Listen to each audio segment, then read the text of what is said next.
The median wage in the U.S. is $75,000 US, give or take 5 or 10. That is insane. That is a huge amount of money. There might be a huge wealth disparity in the U.S. I won't discount it, but the wealth disparity between the median earner in the U.S. versus other countries, there's also a huge gap there too. So I'm not saying that there's no room for improvement, but just because there's a huge wage gap doesn't mean that we have bad lives. We can get a median wage job and become millionaires. It's crazy. So if we look at the places with the most wealth inequality, it's South Africa, Namibia, Eswatini, Brazil, Honduras, and Chile at the moment, from what I saw. Something I want to point out, right, is that let's say everybody's, income, so forth, grows by 10%. The gap itself is also going to grow by 10%. That's going to be a simple consequence of, exactly proportional growth for everybody. So, in light of that, how much do we care about wealth gaps relative to simply the standard of living for, let's say, the lower bit of the population? If everyone's current wealth goes up by 10%, the wealth gap doesn't change at all. Of course The it does. absolute number changes, but the percent doesn't. Consequence The of, fraction doesn't. So I have X, you have Y. You now have 1.1Y. I now have 1.1X, right? The difference between us is now 1.1 times the absolute difference of X and Y. That is the gap. So the gap just grew by... The absolute gap. The Gini index doesn't that measures wealth inequality accounts for that change. I understand. The Gini index isn't a simple linear calculation, right? I understand correct. that. But if we understand the gap, more intuitively, as most people do, because most people don't just think of the Gini index, right? Then yes, that intuitive gap does also grow as both of us grow proportionally.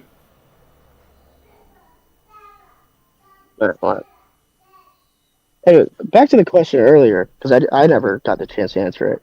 I think the reason why we don't just start taxing people after they get, progressively more and more after they get to the happy amount is because I don't really see an issue. If someone can make a happy living off of investing 5 million, I don't see an issue with them investing 10 million, especially if they are spending that money into the economy, whatever dividends they are, and passing it generationally through their kids. A private person having $5-10 million is not a big issue. Even $100 million isn't really that big. It's a big number, but it's not like, what is the U.S. budget? What is a 50% tax on 100 million? 50 million in a trillion some dollar budget? But I think also, we don't need the money. What it means. But I think if we're we don't need the skirting money, around. we don't. Well, this is the thing I wanted to get to. We don't need to tax people just because, they have enough money. Oh, you have enough money, let's take money from you.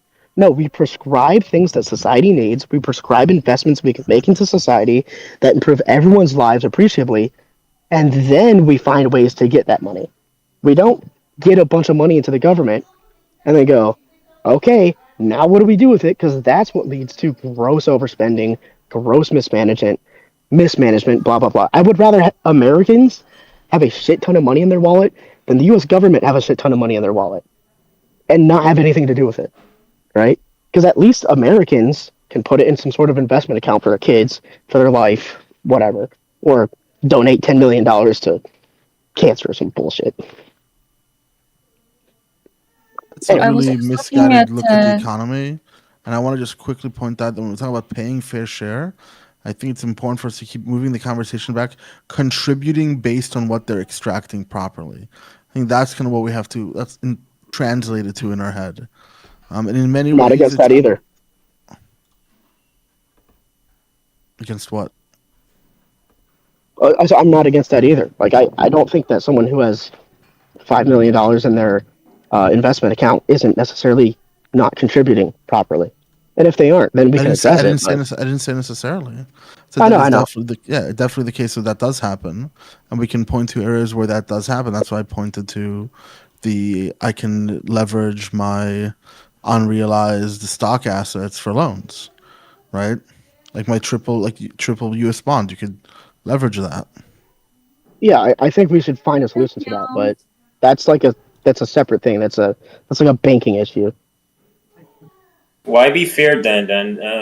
You should be happy what you have, because people in other countries, they have shit to eat. So why Do you care? believe this, Nivik, or is this like another one of those straw man I things? care about having a fair wage. I'm just being sarcastic. He's being I mean, sarcastic.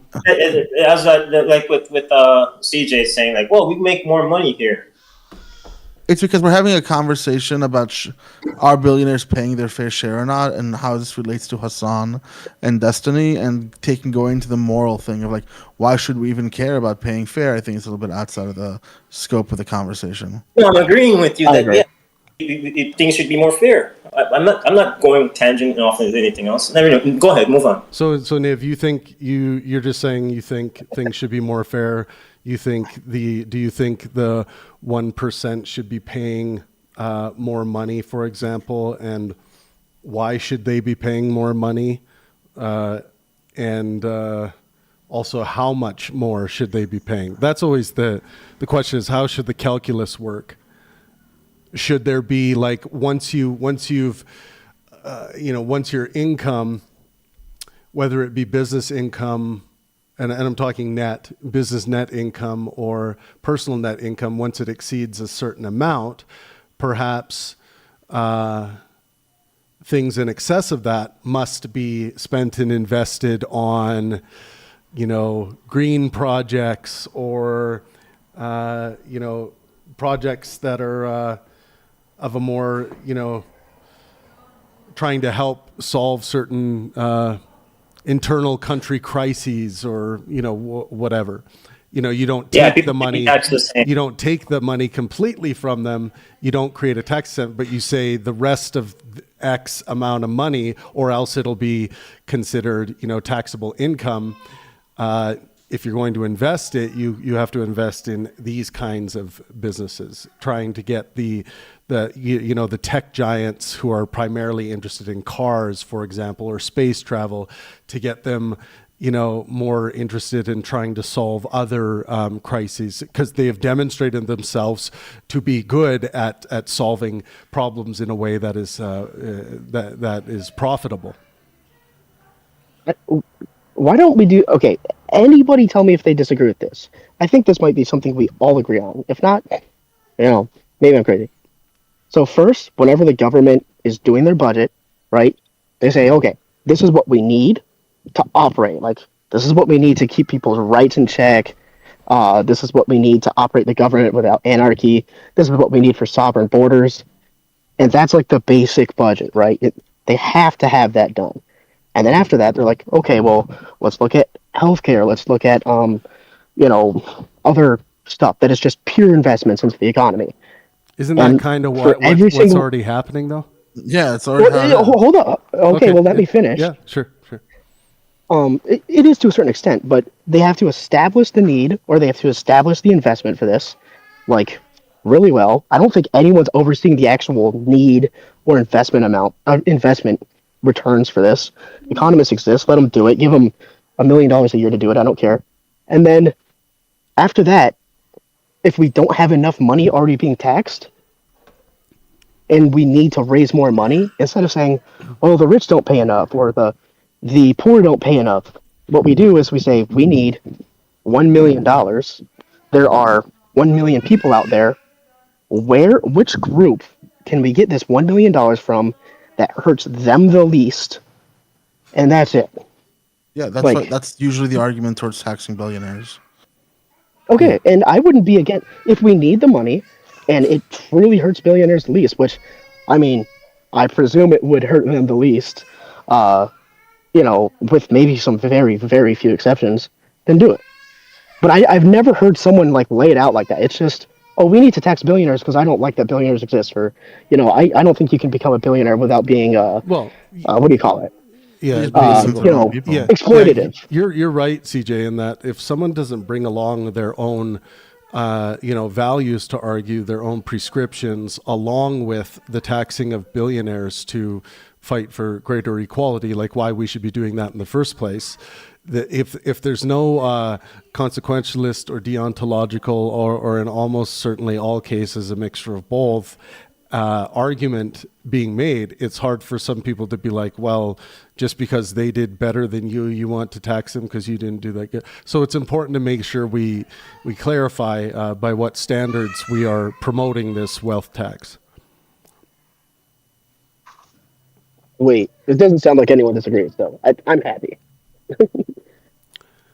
Nick, it's already how it's done. I'm not sure. I mean, that might be how it's done, but I've never heard like the news or congressional meetings say it in that order. That like, hey, we need this. It always starts with this person isn't paying enough taxes, or the middle class isn't paying enough taxes, or the lower class is paying too much taxes. Because if you're watching the news, they understand that negativity bias sells, because that's our first emotional knee-jerk reaction. That's going to cause us to stop and keep watching the program. So that's a big part of why you might not hear the more productive conversations happening on the news. I guess I need to talk to more taxologists. I mean, at the same time, Trump said that there is not enough money to do child care, to support child care, which he promised when he was running for office. And a lot of these programs always get not rejected, but like the excuse is there is no budget for that, or there's no money, or if we want to do this, we have to increase taxes, and then of course that's like a non-starter for the debate, because people don't like to hear that their taxes are going to go up. So I mean, there's also a problem with the perception of social obligations within the society, where our individualism trumps social obligation. And when the question comes, we need childcare and we need health care for all, there's always someone who goes, who's going to pay for it? And I don't want to pay for it. And that usually comes from either people on the conservative side or the billionaires. And then, of course, that's a huge issue, because since we do have things that we need to improve in our society, and we do have a very rich class, but there's always a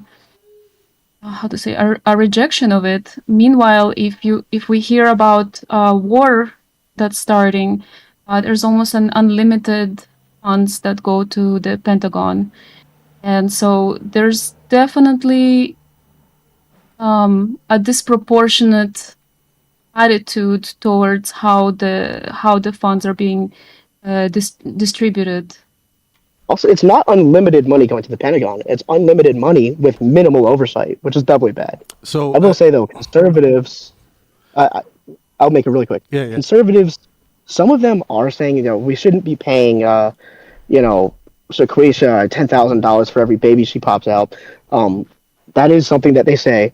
But also, I do see a lot of conservatives saying, hey, we do need more child credits for nuclear families, for people that are trying to, contribute to the birth rate and raise kids in society. They're going to be productive members of society.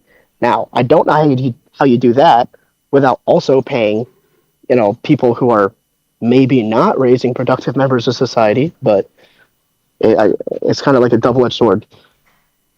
So most defense analysts would view a 5% cut in defense budget overall as relatively manageable if spread over several years and targeted at inefficiencies rather than combat readiness, force structure, or critical modernization programs.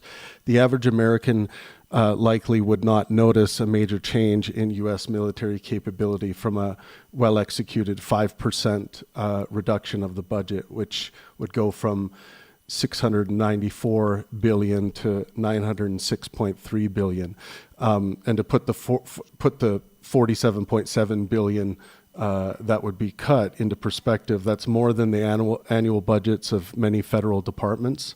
This would be enough to fund substantial expansion in infrastructure, science, research, just childcare or healthcare programs. Still leaves the U.S. spending far more on defense than any other country.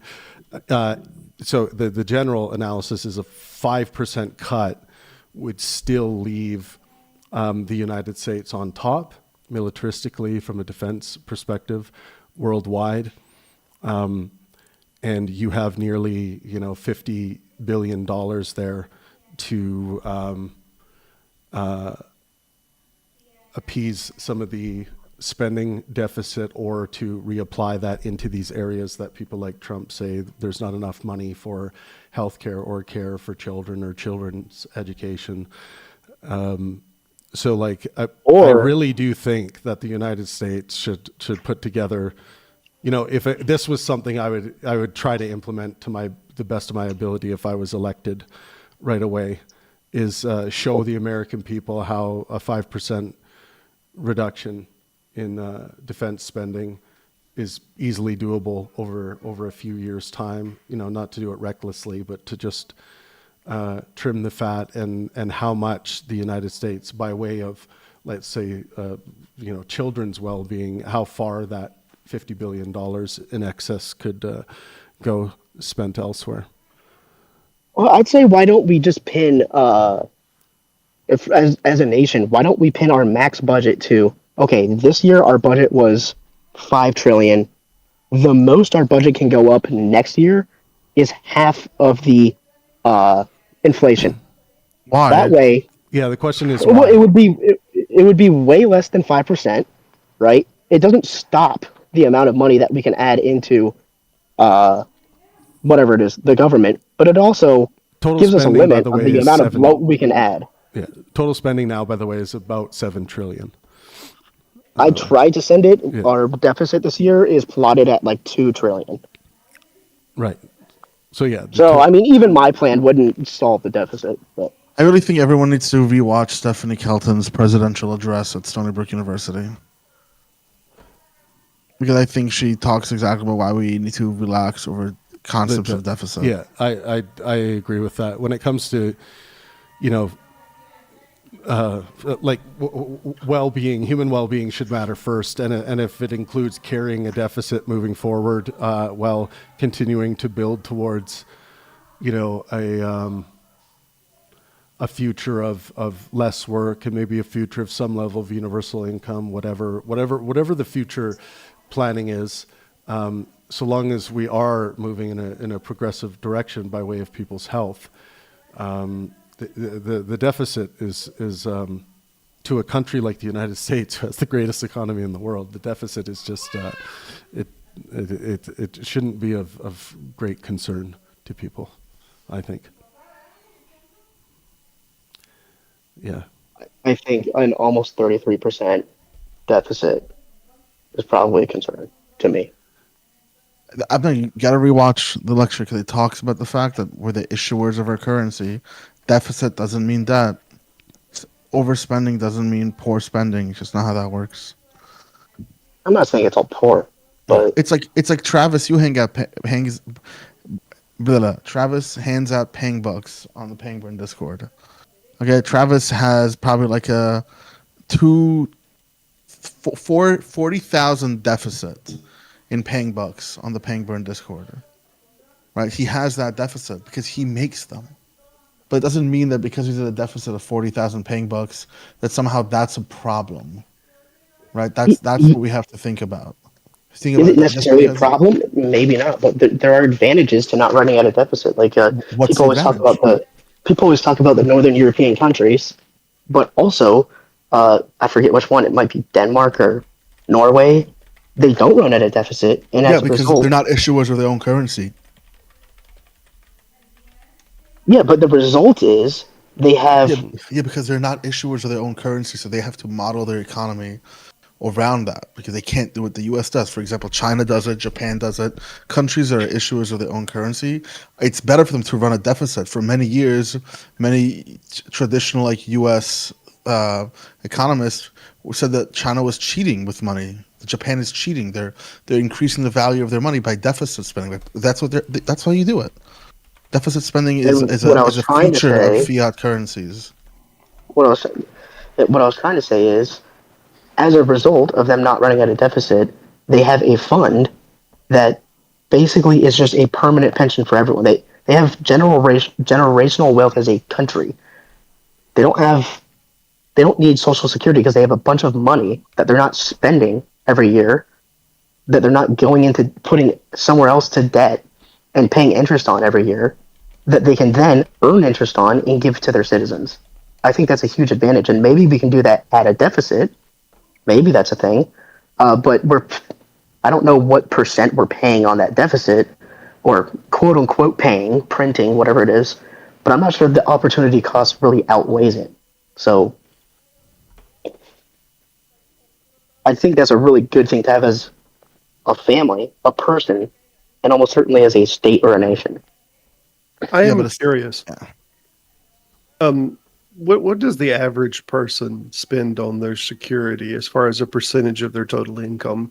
Like, what do I spend on my household as a part of the security and the security measures at an annual level? And do we think they're bordering anywhere near the percentage that the United States is paying? I think the U.S. is paying like what you said, Travis. It's 7-8 trillion for the whole budget and 1 trillion for the military. 7 trillion in spending. Nearly it's 950 billion in defense. Is the annual? I'm interested in percentage-wise. It's like 14%. 14%. So 14%. There we go. That's the number. So they're spending 14% of the inbound revenue on defense, and I think just at and again, every individual house and family is not the same as a nation state. Obviously, there's some threats to consider, but I think just in our general priorities, us from day to day.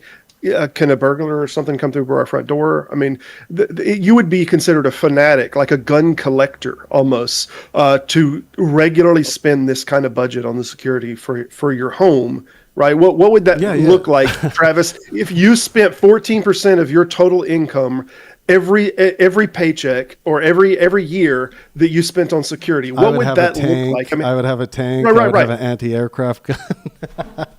I mean, the median in the U.S. would be 12 grand, right? Right. If you spent 14% of your median income, it'd be like 10, 12 grand. Yeah, and I don't know if that analogy graphs on well to like geopolitics, but I understand like there are things we can point to where it's like, I think the more important comparison is like, I understand why the U.S., and I think it's a good thing, would want to continue being the defensive dominant or military superpower. But I've just calculated that even a 5% cut, which would free up, 54, 57 or nearly $50 billion, which is more than the annual budget for some full U.S. federal departments. Freeing up that money, $50 billion towards these things that people think we, don't that the U.S. doesn't have money for, like healthcare or certain child care endeavors or education endeavors, like that would be a massive money. In fact, I want to see what I want to check this budget again. But these percentages, my point is, I these thought it are was like 900 billion. No, 900 and this is what I just said. It's 950 billion is the budget, and then a 5% cut from that is right here. Oops. I had the actual numbers right here. Compared to education, nearly $50 billion. Yeah. Right. Education, when you look at the total budget for education, we spend 2% in education. So right. Bear that in mind, that what our priorities are, and you can map this on to health. You can map this onto the medical field. But just comparing education expenditure in the United States to national defense expenditure, obviously there's a priority problem. Well, Yeah. I wonder. I'm pretty sure the biggest yeah. expense for the military is disability and pension and benefits like GI Bill and stuff. I could be wrong, but that's a number I heard not too recently. So yeah, I mean, all education. All right. Let's see. It says K to Also, the 12. military helps us with trade routes and stuff, and I think that is worth considering, even though it's bloated. It's actually no one said K not to to fund 12. the military. Yeah. Sorry. So the total general estimate is about 1.2 to 1.5. Wait, the total? Yeah, all education, K-12, colleges, universities. When you add public K-12, state universities, community college, federal student aid, research funding at universities, you're looking at about $1.2 trillion. But if we're just looking at K-12 education, yeah, I mean, they're spending on K-12 education, according to this budget summary I'm looking at right now, as much as the defense budget. Really? Wow. Yeah. Just on a brief poll, I showed only 2% of the federal budget is spent on education. Yeah, Because the U.S. education system is largely decentralized, and a lot of this is going to be state level. So, the 5% addition is what it's saying here would not fundamentally transform a system that already spends nearly $1 trillion annually on K-12 alone. So, yeah, that is true. They're spending, the same amount, or in some cases even more, on K-12 education in the U.S. than the defense budget. So I don't know where we should. Well, that's because it's the state breakdown.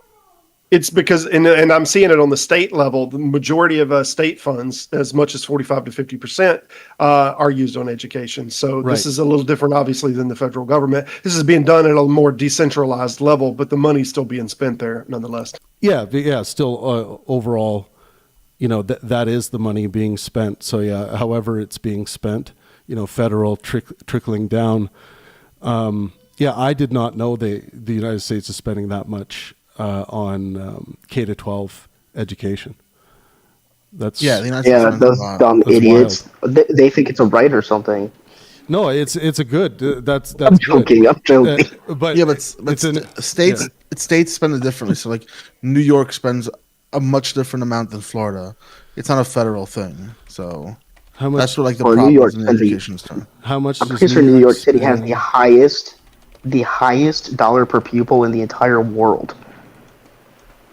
But from family to family, obviously, the expenditure rate that every individual, let's just do that nuclear family, how much of their paycheck are they spending on things like education compared to the defense of their family? It's usually a fraction of property taxes. That's how it works in my state and in most states I've lived in. And also state lotteries. So it's the same? Education and defense is the same? About? Overall, yeah. So yeah, really? Florida, for example, is spending 35 to 40 billion on K-12 education, whereas New York is roughly in the 75 to 85 billion range. So, and then you can get that in a, New York spends roughly 2.5 to 3 times more than Florida per student. That's a lot. That's a big difference. That is a lot. Yeah. I'm And pretty sure New York City spends the most dollars per pupil in the world. I could be wrong, but I'm pretty sure that's true. What is the lowest? So what did you ask? Well, I'm just looking at sheer dollars of how much, the federal government in the U.S. The total budget is spending, how much is spent on like kindergarten to grade 12 education versus defense, and it looks like it's basically the same. But then I'm looking at a comparative analysis of different states and how much they're spending. Per capita, right? Per student. I'm going to put a link in the scripture in the chat. New York is spending 30 to 40 times more total money and percent. Here's the gap. Here's the gap. New York is spending roughly 30 to 40 times more total money on kindergarten to grade 12 education than Wyoming. And that's, I believe that's now compare per student.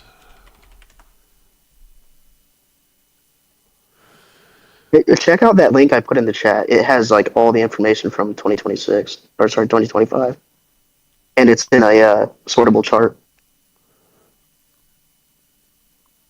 3.6. Good website. I use this for a lot of different things. Yeah, New York versus Idaho. New York is spending 3.6 times as much per student. Wow. So, how much in return? Because I know you sell weapons, right? Well, we're talking about the budget, weapons? right? Yeah. We're talking about the budget, Niv, manufacturer tax. Not export projections or anything like that. But manufacturer tax is 11%. Just so you know, that's not even including export. So firearms manufacture in general is 11%, which is kind of crazy. Just to build it. How does this reflect education outcomes?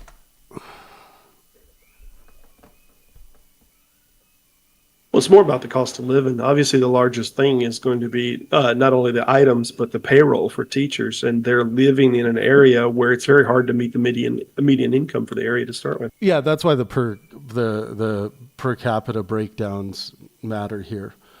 You know, the calculus that's taking all that into consideration.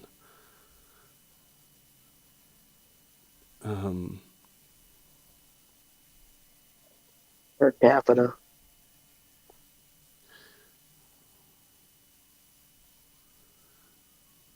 So if state A, this is what it basically breaks down to.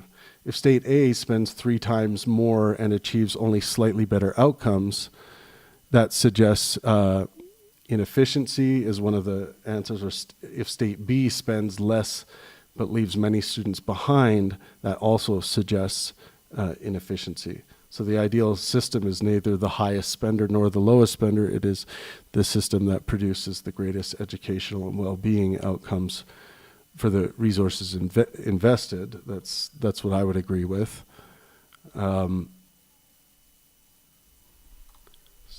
It's not like you can ship the kids to another state, though, Travis. And the point about the median income is you're having to pay teachers that is going to be a viable wage in that area. So you can't beat that problem.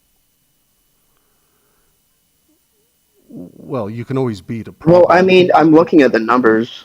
Like Massachusetts, Maryland, and Connecticut are the most educated states in the U.S. And then we look at the annual spending. None of those are in the top 1, 2, 3, 4. Oh, no, Connecticut's there. So interestingly, Florida, based on measurable educational outcomes, seems to be getting the best achievement per dollar spent based on the current ways of measuring educational success. It should be a percentage of the median income for the area, though. My point, Travis. Like New York makes more money, so spending more money is. I know what you're saying, Robert. I'm just investigating something different at the moment, but we can look at your thing in a second here, because I am curious about why is. Yeah, and it of course doesn't mean that Florida has the best educational system overall, but based on the measurable standards of education in the U.S., there's what.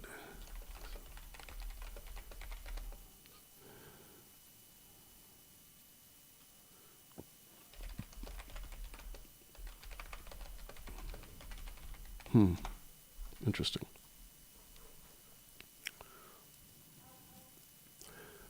Yeah, if people can continue on with other things, but I was just investigating this. Hello, new people joining. Yeah, hey everybody. Florida was an early adopter of school grading systems, A to F grades, statewide testing, public reporting of results, consequences for chronically underperforming schools. The theory is that schools respond differently when performance is measured and publicly visible. School choice. Florida has one of the largest school choice ecosystems in the country, including charter schools, scholarship programs, educational savings accounts, open enrollment options. Supporters argue that competition pressures schools to improve. Critics that argue that the evidence is mixed and that choice can create selection effects. Reading-focused reforms. One of Florida's most studied reforms involved early literacy. The state invested heavily in reading instruction, focused on identifying struggling readers early, required interventions for students falling behind. Many researchers believe these literacy reforms contributed to Florida's strong reading performance. Lower cost structure. Part of the apparent efficiency comes from economics rather than educational policy, like Robert was bringing up. Florida generally has lower pension costs, lower labor costs than New York City, less expensive facilities, lower transportation and administrative costs. This means more of each education dollar may reach classrooms. Demographic and migration effects. Florida has experienced enormous population growth. Some analysts argue in migration of families from other states, economic growth, changing demographics may contribute to educational outcomes independent of school policy. Most experts agree on the following. Florida spends less, therefore spending, the evidence does not support the idea that Florida spends less, therefore spending doesn't matter, nor does it support New York spends more, therefore New York must be better. Instead, the evidence suggests how money is spent is often more important than how much money is spent. Florida appears to combine adequate funding with stronger incentives, literacy-focused reforms, school choice, and lower operating costs, allowing it to achieve relatively strong outcomes for the resources invested. Interesting. We are currently moving down our comparison list of policy attachment by way of Hasan, Piker, and Destiny, who were kind of examining them and seeing who's moving in the right direction on the left and why we believe one way is better over the other. We've gone through healthcare, labor unions. So now we're kind of down to which the labor unions thing broke into a greater conversation about wealth taxes. We already talked a lot about capitalism versus communism and relationships to socialism.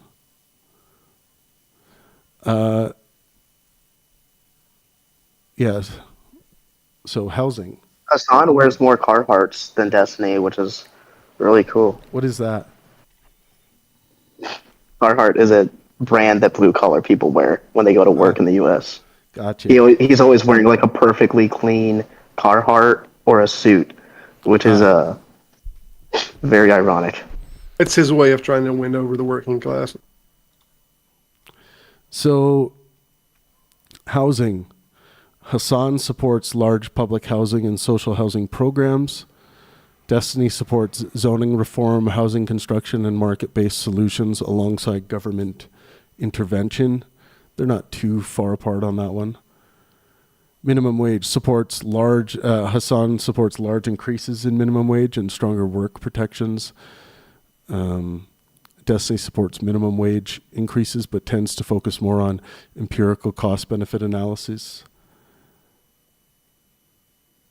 So on gun control, Hasan heavily supports stronger gun control. Destiny also supports significant gun regulation. They're both strongly supportive on the LGBTQ rights. Immigration. Hasan generally supports more permissive immigration policies. Destiny supports legal immigration and pathways to citizenship, but usually argues from pragmatic rather than ideological grounds. Ukraine, Hasan often criticized for being more skeptical of U.S. involvement and NATO narratives. Critics argue he has been over-sympathetic to anti-Western perspectives. So yeah, a little bit of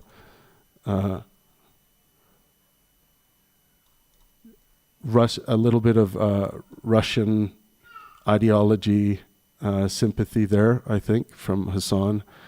And then Destiny strongly supports Ukraine and Western aid. Hasan is, of course, extremely pro-Palestinian and highly critical of Israel. Destiny is more balanced, critical of Israeli actions, but generally more sympathetic to Israel's security concerns than Hasan. China.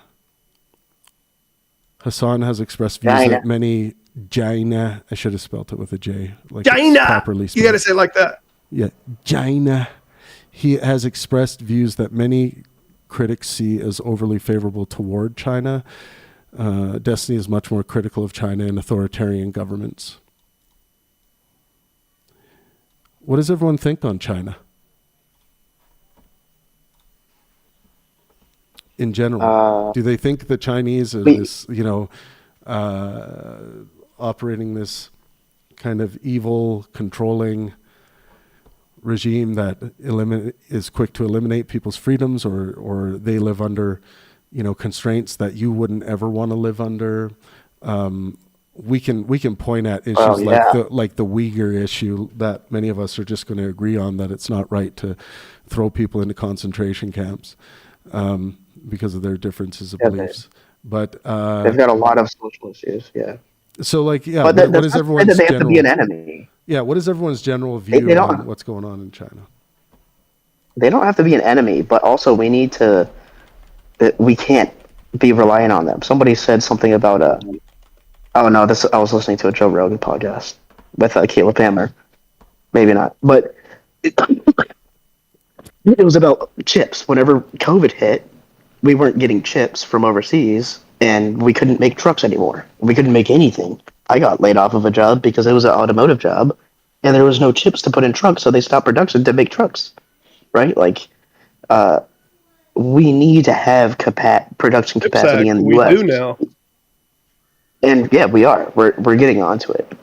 Now, that's not to say that they need to be an enemy, but are Lowe's and Home Depot enemies? No, they're competitors, and we need to treat them as if they are a competitor. But I also don't think we need to treat them as if they're we need to go invade China because they have some resource we don't. We should have friendly trade relations with them. But I think the same with Russia. I don't know why. The only good reason we're bad enemies with Russia is because of Putin. I don't think the Russian people are bad. I don't think the Russian economy is bad. The expansionist warring regime is a problem, right, with Russia. That's the one thing that I said. Should be resisted. That's the one issue. Yeah, I just don't know if that's only Putin though. It's not. It's ideological. I think that it runs deeper than just Putin. There's still a lot of, whether you want to argue they're just indoctrinated or not, but there's many millions of Russians who believe in Putin, in Putin's vision, in the righteousness of invasion of Ukraine.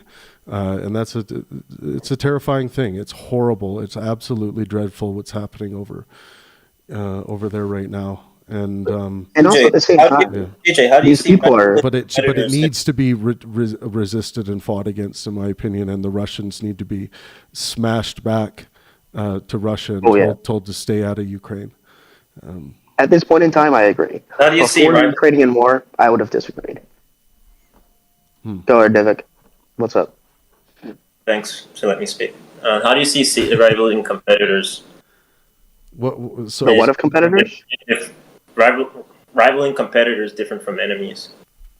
Well, I think that if someone's a competitor, you can work with them, but you wouldn't entrust part of your logistics chain with them, right? You wouldn't hand your competitor. You would work with your competitor, but you wouldn't hand your competitor a way to destroy you. Well, there should be an underlying moral value that you're each putting on each other, right? Like that you actually care about. Like the question is, do I, as a Canadian living in Mexico, but do I give my full moral care to the Chinese people? Why would I do that? They're over there, I'm over here, because they're human beings. No, you have to assume that you have to assume your enemies enemy with other people because they're human beings, and we ought care about their well-being, and we hope that they care about ours as well. And by way of I demonstration, agree. we can cause other people who don't believe in those principles to start believing in those principles because they have empathy drives just like us. And sometimes it's simply bad ideas that is getting in the way of people being able to feel empowered to express their empathy to others. A lot of I war, agree. I agree a 100%. lot of wars, But massacring and conquering is economic driven. That's how come Niv, I missed the like, first part. Let's let Niv get his whole thought out and then CJ go. Go yeah. ahead, Niv. I'm saying a lot of conquering wars, dropping bombs, killing. It's economic driven. I don't like if you can just take someone's crap, then it's you horrible. do it if you can, because you have guns and bombs to do it, and you profit off it. So I don't really play. Yeah, Niv, one of the most disgusting things. Yeah, one of the most disgusting things I see human beings do is killing over money. Like, I equate it to like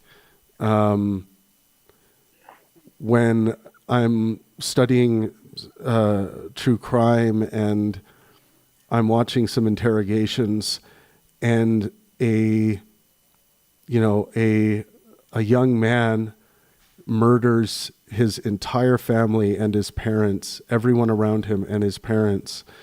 And at the end of the day, you want to believe, you have this burning desire that you want it to be the case, that there was some brutal mental health disorder that caused this person to do this to his family.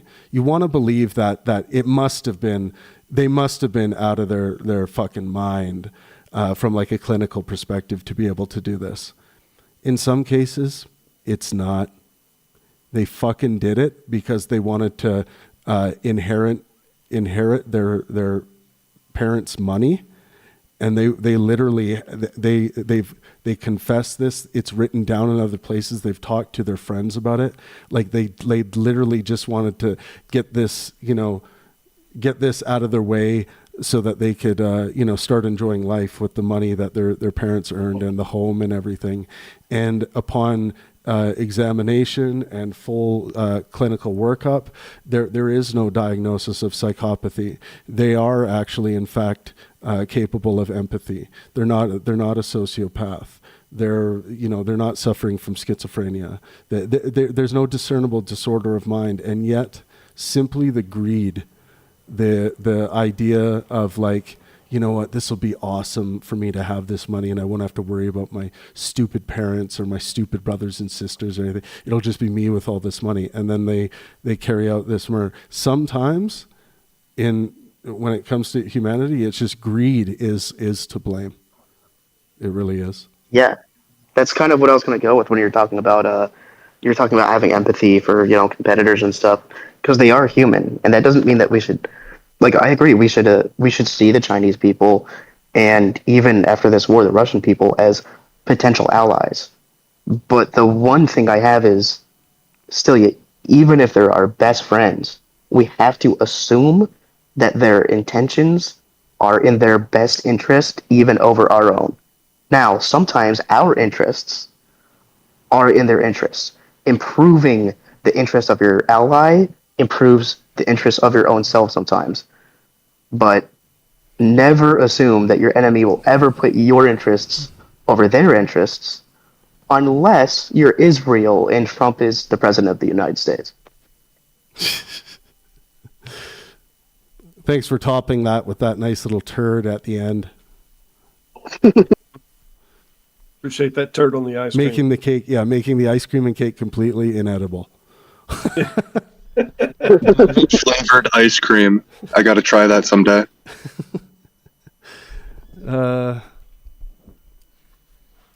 Yeah, I mean, like, I'm not against diplomacy towards Russia at all. It's just, it has to come at the right time. The expansionism dreams have to end for everyone. They just have to end. This is an intolerable dream. Intolerable. It's got to, the expansionism must end.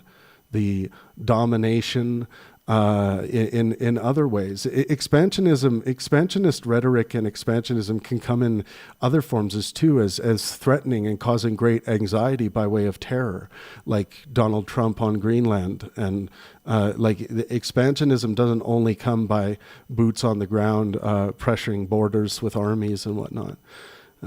So all you of can that, tell a leader, like, you got to give all your nation stuff to my country and only care about my nation's interests and not your nation and its people, or I'll drop a bomb on where you live. Yeah, the good thing is, like in a deontological sense, to just have a principle that the well-being of that country and the people that inhabit it, their well-being matters to me, and it's going to be heavily considered in any decisions I make. So like this idea of like if a country's going through a terrible crisis internally, this idea that we're going to go in and try and weasel our way through the different potential leaders that might take over, and we're going to go with the guy, or we're going to back the guy that can make us the most fucking money. That's the calculus we're going to go with, as opposed to being like, we actually want to help install and help this country rebuild itself with someone who actually cares about the physical, mental, and social health about the country, and make that primary. Like there are ways that the cancer of expansionism just attempts to stay alive by any kind of diplomatic means, that you can imagine are within one's purview. Expansionism can be, malignant within those ways of dealing. So it's something it's just a bad thing. When you have, if they could aim it, go ahead. Yeah, if they could aim it at a planetary expansion, it'd be fantastic. If they want to expand so much, they could have a base on Mars already, that'd be fan-freaking-tastic. If we're talking about interplanetary expansionism, like I'm saying, go claim, if you can make it there, if you can build yourself a hut or something, go claim that land with a flag. Go ahead. But the rules imposed by the United Nations still apply there. So you're not going to get away with genociding people on Mars. We're going to fuck you up, here or in other places if we have to, if you're genociding people on Mars. Well, there's a convention on this, though, isn't there? About making property claims in outer space. I think there's a convention that a bunch of nations are signed on to it. I don't think you can really claim ownership of it per se.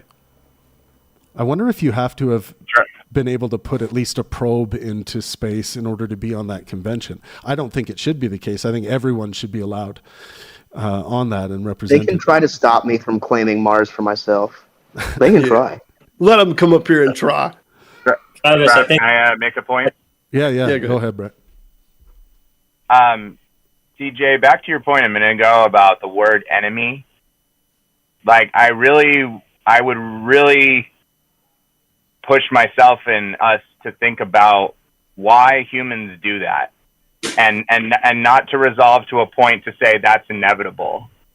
I think, like Travis said, with the system of greed, we have a system that's not sustainable currently, whether it's use with the environment or at least it's not sustainable from my perspective. But it's very much creating an artificial continuous problem that basically says, yeah, this is the way it is because either it's a merit system or whatever else, and people just throw their hands up like, well, nothing can change about it. But in terms of something like housing, I become more convinced the more I look into it that the current system is not about actually making it so people have a sustainable or even certain place to certify one of Maslow's hierarchy of needs, and you have to start somewhere there. And I don't know that means you get rid of like the concept of landlord and renters. I obviously that might be something extreme, but I don't know that that humanity has to keep calling each other enemies, because I think that part of what we could realize with higher consciousness is that violence is perpetual and it's cyclical because of various factors like war being profitable. I know that's a really big idea, but I don't see how it's sustainable to just continuously, not address greed, not address basic problems, instead of trying to, focus on, violence and whatnot. I'm not saying you were. I think that being friendly with someone, but being prepared for inevitable greed or violence from them. I don't think we should call anyone an enemy. Ideally, we shouldn't, but we should treat everyone as if they could be one. Not because they will, but because if we don't, then we won't be ready. But doesn't that create cyclical suspicion? I mean, to an extent, but what is the alternative? We disarm ourselves and, we're not suspicious, but we're also the biggest vulnerable. Yeah, I don't know necessarily, obviously, realistic of getting rid of all firearms and all weapons and such, but there has to be a point where, that humanity acknowledges, I think, in the same way right now that those with the most power and wealth, right, in societies, as more AI comes out and could drastically, according to the statistics, could drastically affect the job markets, and they need to be very responsible about articulating literal systems that can change if job losses are huge, right? A same consciousness has to emerge about certain needs humans have that lessen the opportunity for the greed Travis was talking about. Because you're talking about competitors and talking about markets and stuff like that, but a lot of that is just artificial, right? There's people in the healthcare industry who should not be making money, at least in the United States, from my perspective. They're making money off of doing nothing. And that kind of exploitation, it's not looking at the collective and the whole picture. It's very me. I made money off of this job, so I, fuck everybody else. And that, to me, we have to evolve past that. I don't have a full solution to it. I don't think we're going to be humans if we evolve past that. It's we need to get humans to a point where they evolve past human nature. I think it's a part of human nature. I don't. I'm not saying. I'm not saying we shouldn't. Let's let Niv get a word in here. Go ahead, Niv.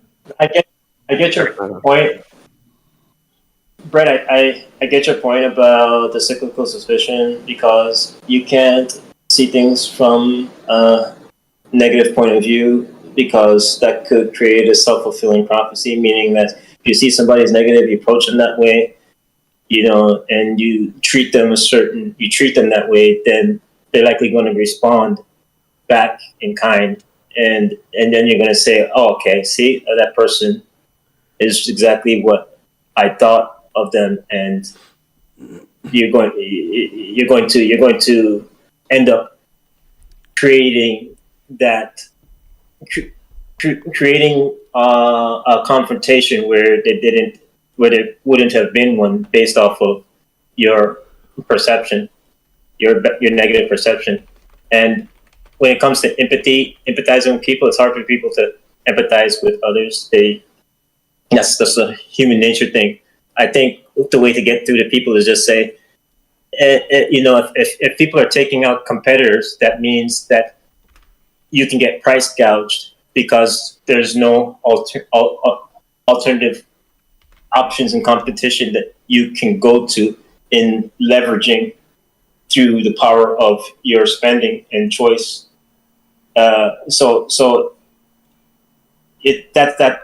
That's why you should have an issue with using guns and bombs to take out other people based off of economic driven motive, because you don't want competition to be made. I think it's bad for American citizens when that happens. I'd like to go someplace else where where they're selling something for the actual price that's pennies instead of them being,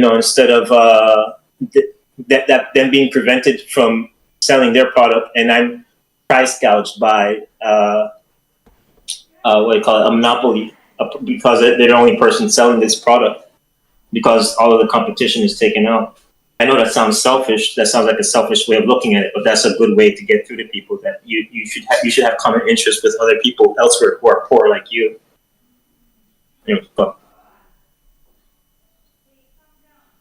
It's a capitalism. I also don't think competition is necessarily bad. I just wanted to say that there are good forms of competition.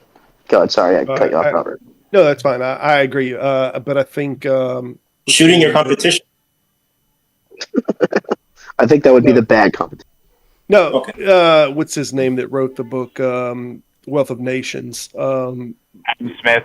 Adam Smith. There you go. I think that the two largest enemies of capitalism are proprietization and monopolization, and I think that system of capitalism. And I know a lot of people give me slack because I still think capitalism is a better model. I think it's more prone to work, but I think that the two great enemies that keep slipping in is proprietization and monopolization. And if we had a market that was able to truly compete, I don't think all this gouging would be happening. Because I believe you're not going to get cohesion from all of that given market to sell something at a higher rate. So it'll be beneficial to the people as far as, and I know this, we're getting on a tangential subject that we're not talking about competition of nations. But this is important for competition in this sense, that we're all rewarded for competition in this sense. Is taking out Robert, is kicking out competition also seen as capitalism, Robert? No. Kicking out competition? No. This is the problem with monopolization. It should be about fair competition in the individual, right? Not about like shooting the individual. It's about. I want to be clear though, Nivik. We're talking about two different systems back and forward between two different systems of competition. We're talking about competition in terms of nations that may not have our same moral values and may not be concerned with the outcome and the burden that it's putting on people. And then we're jumping back and forward and talking about like competition inside of the marketplace in the United States, where companies are held to certain moral standards. So this is very different of competing with somebody here about making shoes in some sweatshop in China. This is a very different type of competition. When you say proprietization, do you mean like patents, or do you mean like companies making their own systems where you're forced to go into their system and there's no shareability with other systems? Both. And the reason that I mentioned patents and only loosely with the patents, I think the ideal of somebody coming up with something is if it's not a life-saving thing, that they can have the right to that thing for the 10-year period. It depends on what the field is. Medical, I think, is in 10 years. But we do have some things, though, that I have a problem with, like the United States taxpayer funding certain medication experiments for us to come to create new medications, and then the company that led that project owns it when the U.S. taxpayer funded the development of that, and now the right to that as a patent level is owned by a company when the U.S. was the largest funder, the John Q. taxpayer. I think that's problematic, and we've seen it happen many times. But yeah, I think for the most part, that people can own their own patents on something. But when we have companies like, and I'll give you a primary example, Craftsman years ago created a proprietary blade that would only go on their item. Like they made the blade proprietary. You could only get the blade from them, and they filed lawsuits against different people so that they couldn't make the right grain to put it on there. So now you have a lawnmower, and you can only get the product specifically from them. So now they've cut off the neck of competition in that, and very intentionally, and that's problematic. Which is different, though. That's a lawnmower. If someone cures cancer, I actively have a problem with that person owning it, right? Like a lawnmower would be something because, there's maintaining grass, and like CJ said, maybe there's some competition between things. But in certain things like healthcare and housing and other stuff, when people say like, oh, there's this contractor, there's that contractor, it's like, I don't have this fully thought out. I'll fully admit it as I speak it, but I still think it's an issue that it's like at the end of the day, when Smith was talking about those couple of things, I don't know that he lived in a world where they could have had the various solutions that could have created less competition or less fighting for resources, because we could feed the world today, but we don't, right? Because people say, oh, it has to be certain economic value and what places are making money and such. So I see what you're saying about like a lawnmower situation, but if someone, like I said, if someone literally found the cure to cancer, that needs to be shared with everyone. Absolutely. Absolutely. That to me would not be you would be bound. You don't get to be a trillionaire hoarding information like that selfishly. That's just not, yeah. To be fair, one of the issues with feeding the world today isn't just the food mass, it's also geography. Like, if the U.S. wanted to feed the world, they'd have to send it to the middle of Africa. Blah, blah. We already have issues with the USPS mailing letters in the U.S. I'm not saying we shouldn't try to do this. I'm just saying it is a logistical nightmare. But also, the other option is to just bring them into our countries and get them out of the desert. There's a joke out there about, like, oh, these people are starving. Like, maybe don't live in the desert 10 miles away from the river, you fucking idiot. I'm not saying that. I'm not saying they have options, but you know. Yeah, but CJ, and then where do we put them? CJ, there's also food deserts in our own cities, because our entire system, and like think about what communities that affects, right? And why those have become the way they have. But it's very difficult to even, I think, conceive of it. But like the concept of, paying for food and such, and we've done that for so long that we don't know of what could be a different one. But yeah, I agree. It would be very hard to get various fruits from one part of the world to the most desolate parts, that are still good. Even MREs, if we just sent them, stable 20-year MREs, it would still be a logistical nightmare. Yeah. I will say this food desert thing. Can somebody show me one in the U.S.? Because people keep talking about it. You're like, oh, I'll look for one. I'll look for one. I've never seen one. I see people talk about it. I haven't seen evidence of one. Okay. We'll let you look that up. Well. Yeah, I would encourage you to look it up. Just because there might not be one in your own town, it's the kind of situation that Thomas might be able to talk about if he was here. If he experienced this in Alabama, of like the nearest grocery store being like 30 to 40 minutes away. And whereas in various neighborhoods with a lot more wealth, resources, etc., like you have a Whole Foods every, however many miles. Sure. And the issue then, right, is transportation. It's accessibility to various items. Our markets are helping with this, though, Benson, like Dollar Generals and stuff. Exactly. My concern is that you said cities. And that might have been a faux pas. Yes. But I can't imagine there's a city. I'm telling you, I've worked in several communities where it's a real thing, where the nearest grocery, and admittedly, there's crime. Grocery stores close for certain reasons. Again, like we said, food is still for profit. But I know kids I've worked with in various neighborhoods of various cities who their best, closest option for food is the liquor store right down the street that might have some fruit, might have some vegetables, but mostly has processed soups and other stuff like that.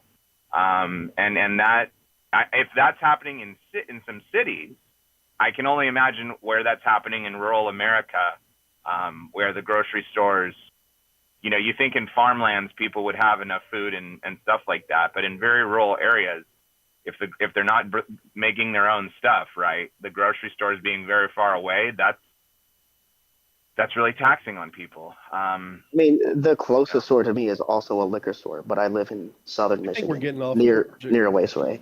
yeah. Sorry, I don't want to get off tangent. No, it's okay. The reason that I mentioned it though at all is this is the job of government to regulate these two problems of monopolization and proprietization. And what one side of the aisle winds up regularly doing is thinking that the market should regulate this rather than the government, these particular things. And that it will always be the place of government to deal with proprietization and monopolization and not just push it off and say, we'll let the biggest industries kind of sort it out. And what we wind up getting regularly is, I'll give you a primary example, phone companies and energy companies. They wind up making a deal with a city and they get locked in there, and then they wind up charging ridiculous rates on power or on phone bills, and they're very much locked in on the city, and they're a service provider. So that's a problem. AT&T is one of the worst about this subject of getting in cities and you can't get them out. Government should regulate this. Go ahead. Well said. Well said. Sorry. Do you believe that things will work itself out? No. People think that it. What do you mean it would work itself out? Like the markets, as in like no regulation. Nothing. No. This is more of a conservative side of the thing, the no regulation kind of thing. I hate to say that, but the two primary problems of monopolization and proprietization is a thing that the government needs to regularly get involved in and say, look, you're owning too much of this, you're controlling too much of this, you're monopolizing too much of this, and we have to have competition inside of the market. The reason that the market needs to be competitive is for the benefit of everyone that is purchasing. It doesn't need to be beneficial just for the people who are buying every other damn company out.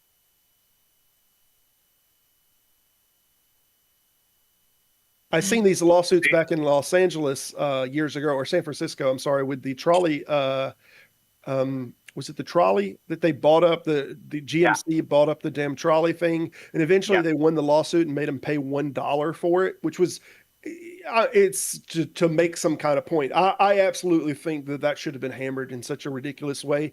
But yes, they bought up the transportation so that they could sell cars to them. And now that people didn't have a cheap, viable public transportation, now they have to buy vehicles. And this was a ploy of a very large company to buy this up. And this happens all the time. It happens in communication industries all the time. And this is why we have a government, is to stop these predatory behaviors. And they're just not doing it.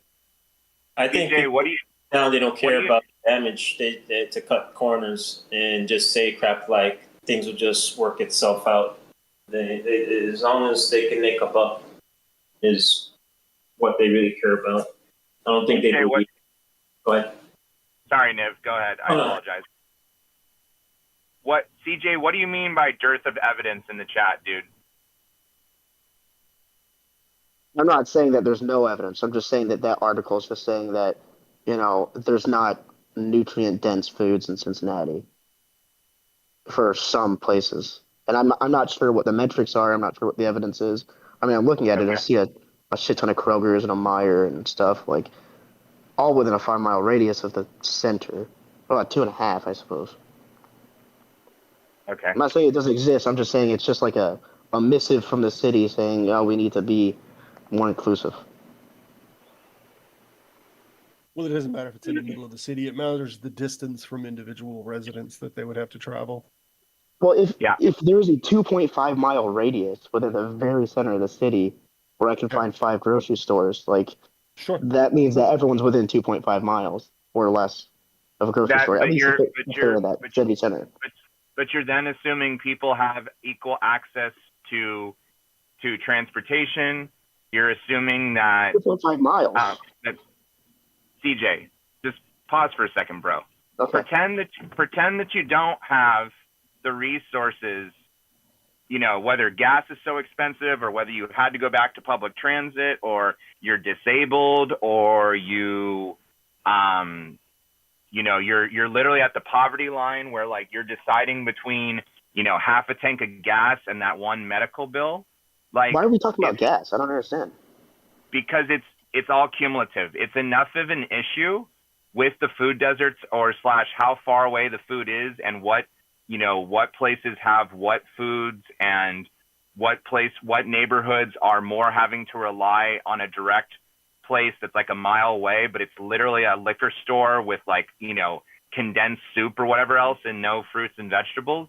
So it's cumulative in the sense that all of those factors added together at times create many small microclimates in various cities where people like don't really have equal access to the same amounts of different foods.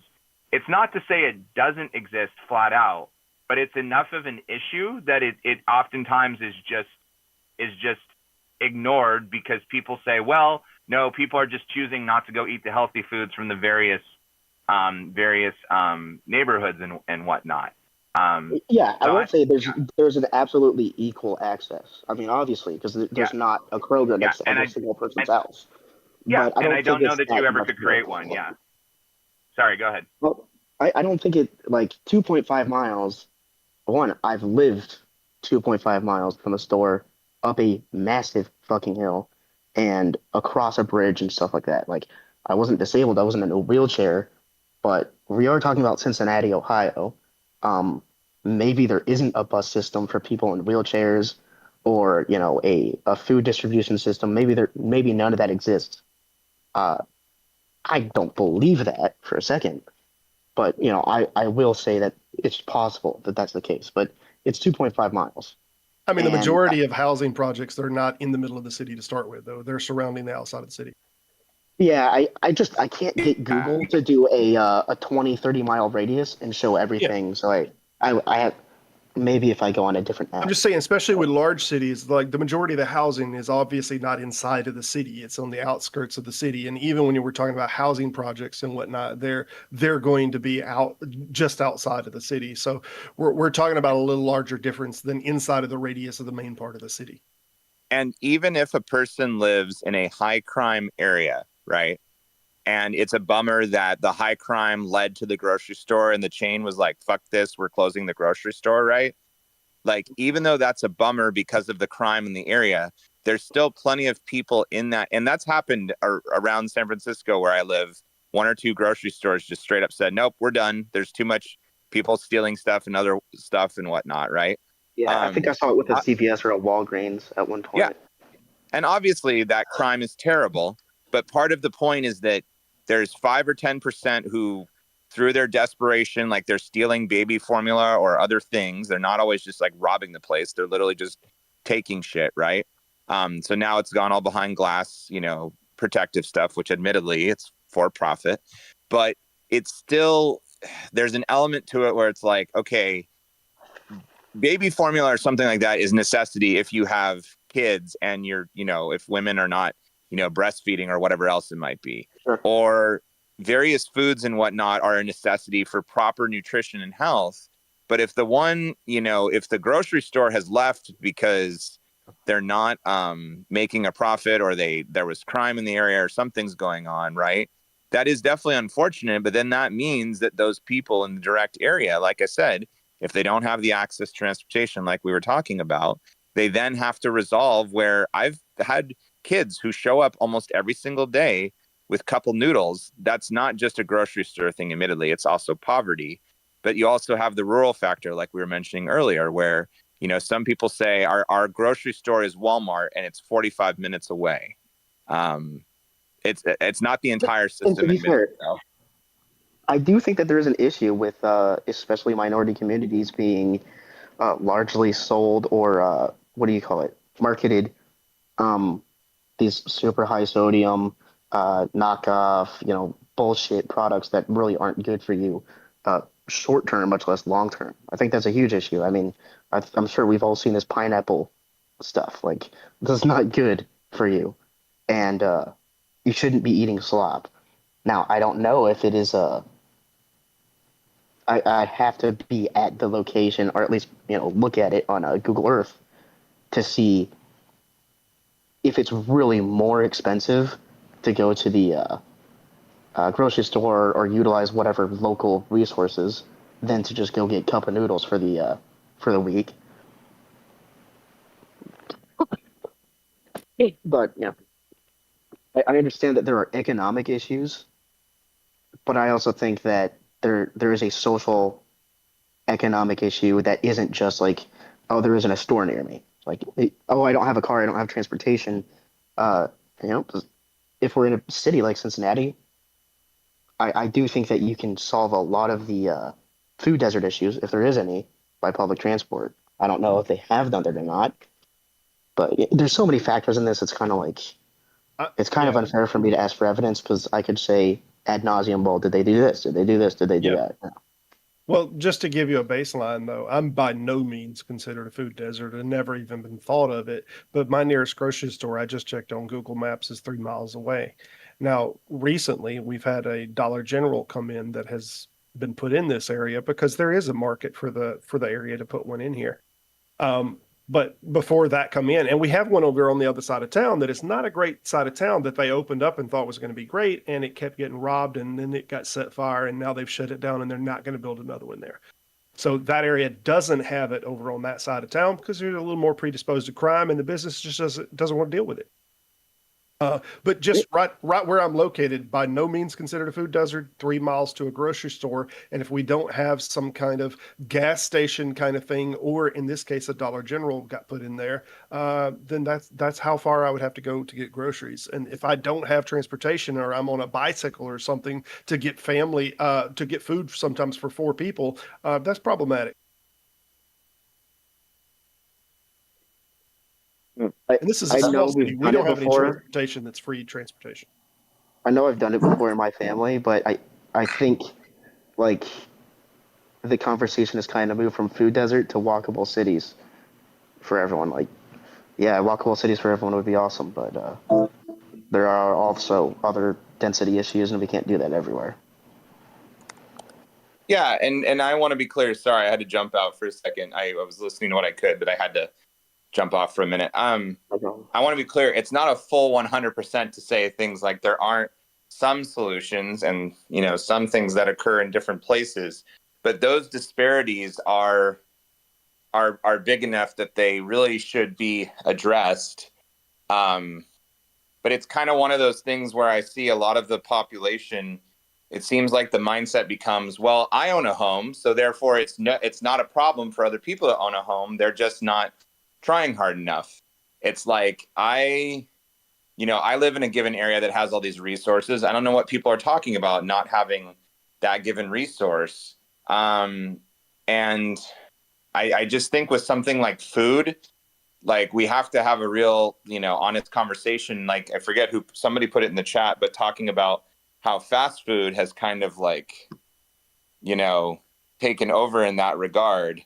Has also been somewhat of an issue. Yeah, there's a lot more fast food places near me than. Anka, I like your stuff. The things you mentioned.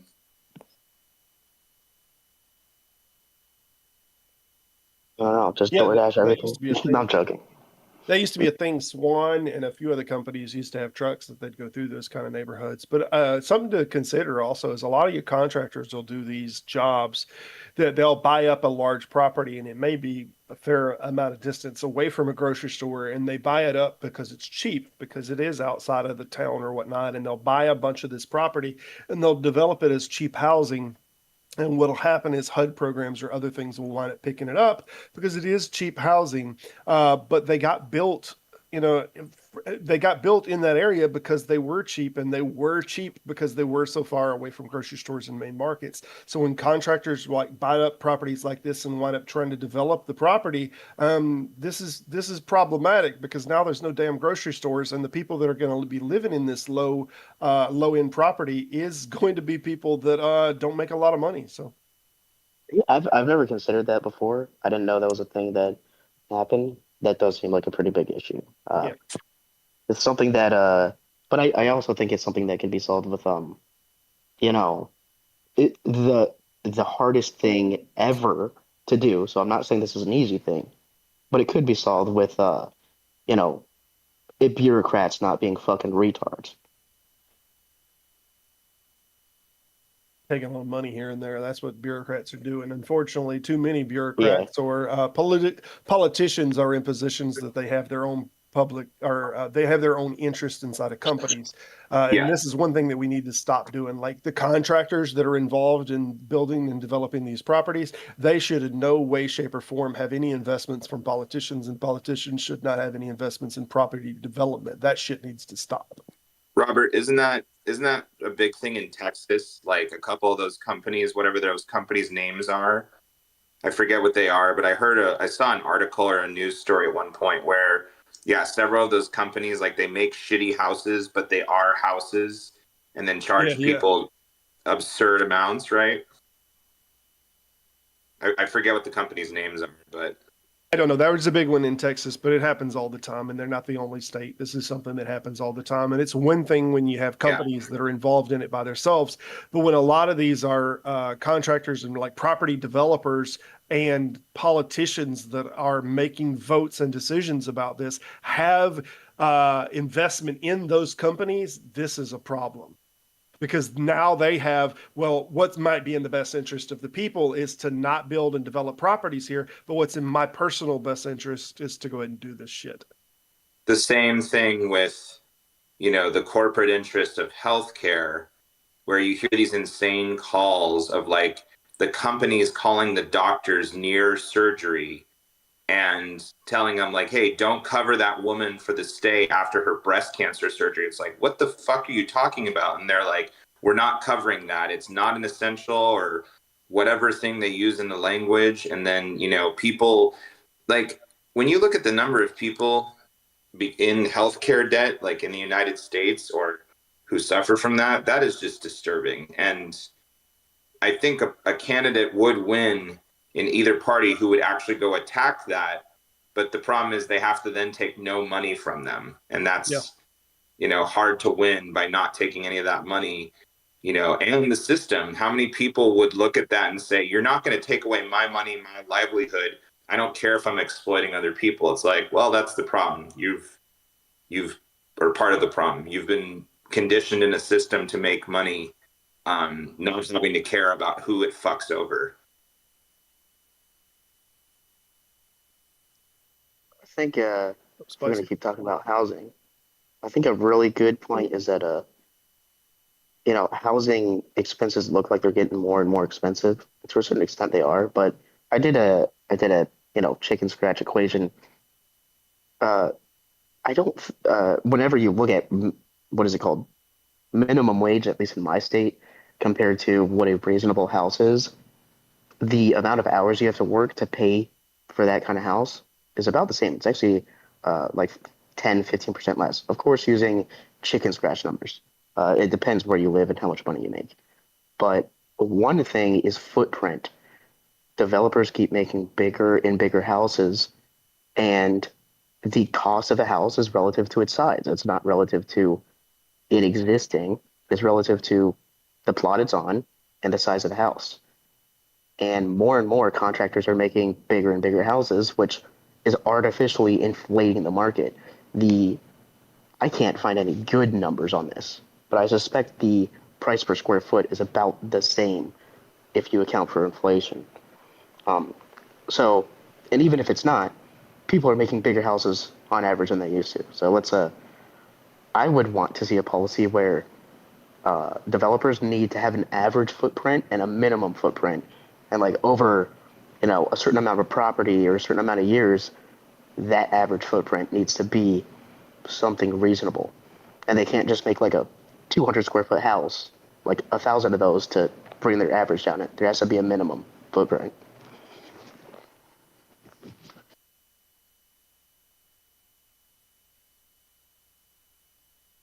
I don't know if you guys have thoughts on that. I mean, it's all a regulator thing. We need to get the people that we elect and put in these positions to make these decisions need to be cut off from the money that can influence them. They just need to be. That seems to me to be so much common sense, and it seems like the generations in the past knew this was such an obvious damn thing, that the people that we are putting in these positions to make the better decisions for our interests, they need to be interested in us and only us, and not other company investments. And now it seems like some kind of propaganda wagon has changed the sway of the public to say, yeah, we want a big business guy in there that's super successful and really spread out in all of their interest into all these different companies.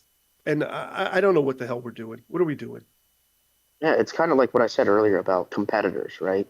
And it's kind of crazy that our fucking representatives, our elected representatives, are competitors. Competitors, But right. you never expect someone to put your interest above their own, and they have all the power to act completely within their interest. So I don't know what controls you can have Yep.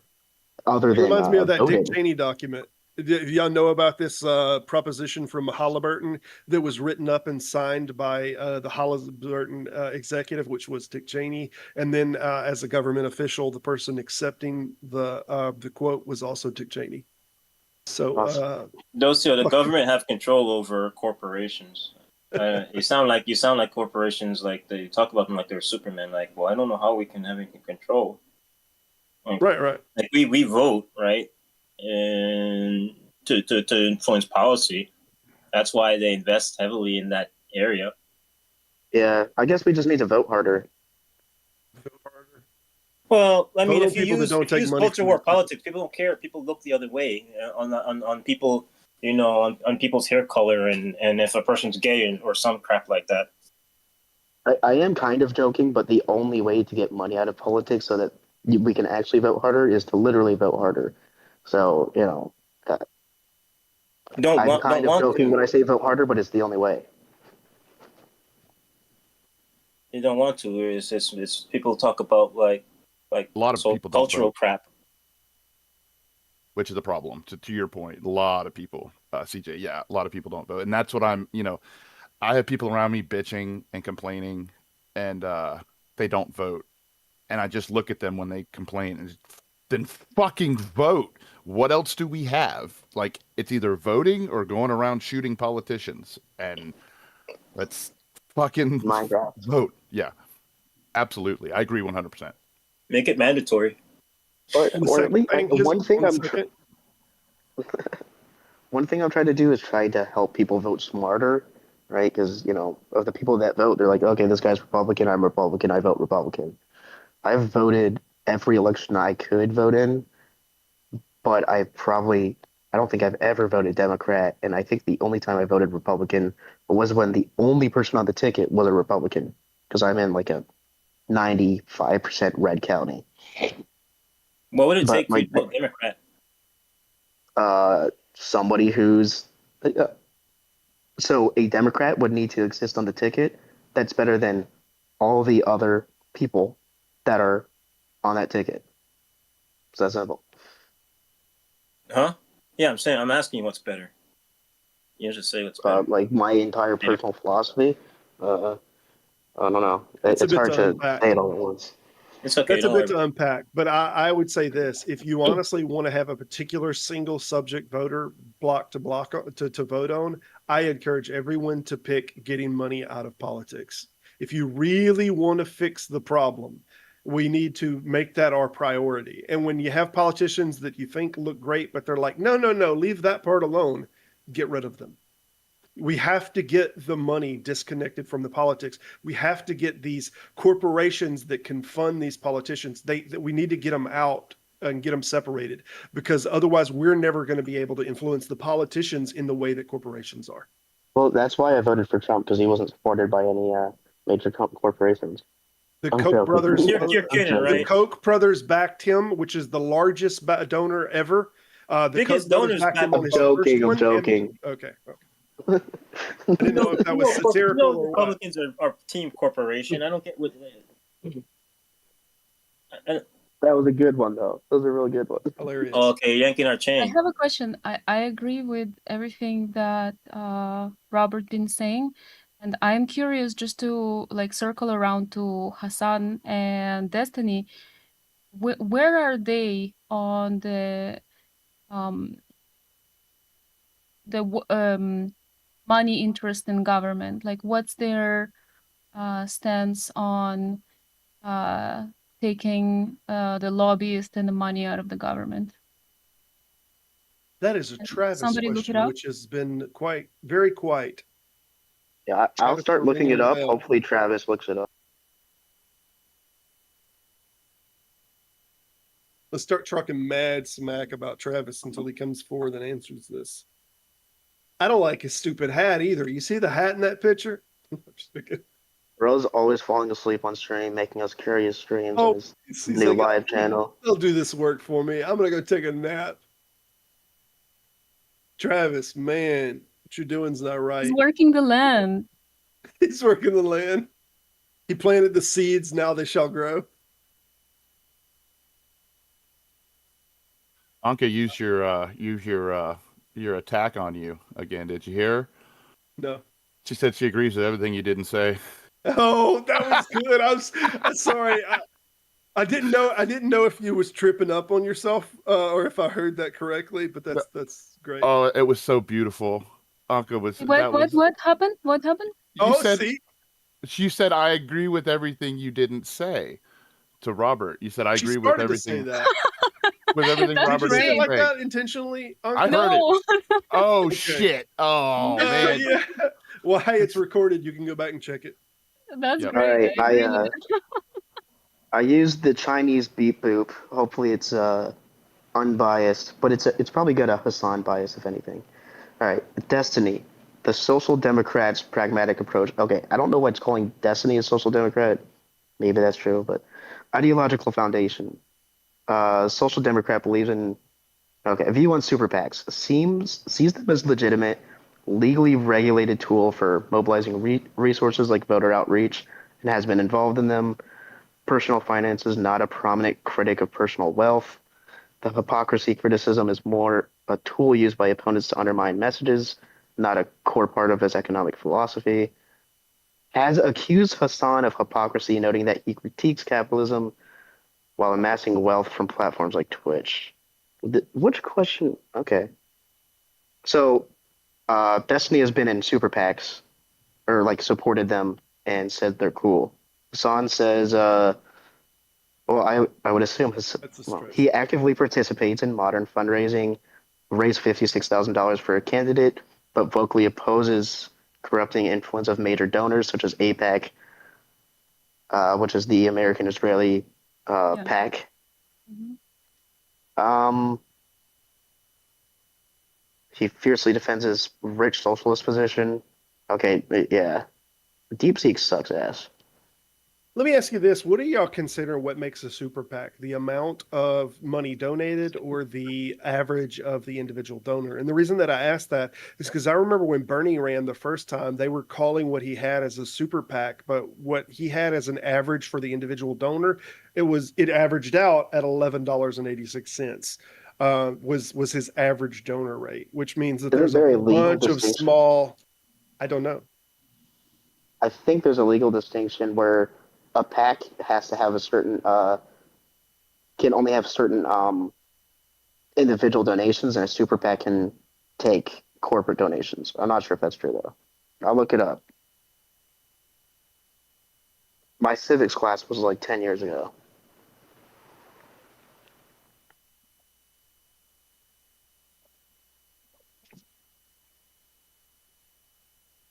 Oh goddamn it! It's still stuck on. I think super PAC's more of a colloquial term. A PAC is just probably the only legal term.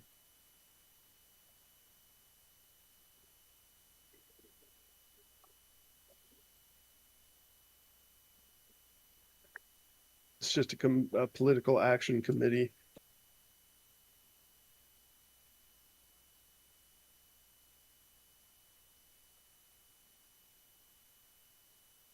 So yeah, it is a different thing.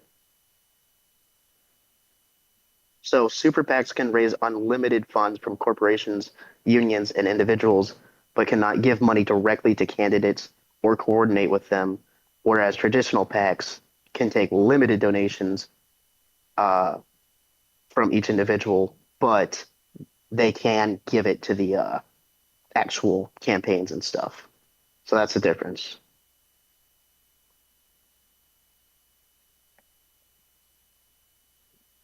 Because technically one is supporting the candidate and stuff, which means that they're under very specific rules. But if they're not giving any technical support, then it doesn't matter. So that would be a super PAC where they can get a shit ton of money, but they can't coordinate with the campaign and stuff like that. Well, not the campaign itself, but the party. I think they can give the party money. Yeah. There's different regulations on like you given to the candidate or given to the DNC. Right. Or right. the entire party. So the money will get to the candidate. It's still funding the candidate. It's just has to go under the party commission. Okay. And their rules. Yeah. Yeah, I knew there was some sort of difference. Like But 10 years it is ago, different. like, That is interesting. I didn't know that between a PAC and a super PAC. I didn't know that distinction. But that's it. Yeah, that's very interesting that PACs can give directly to campaigns. Yeah, that's interesting. It looks like it arose from some Supreme Court case, 2010 Citizens United versus FEC. Yeah, Citizens United was a crazy time.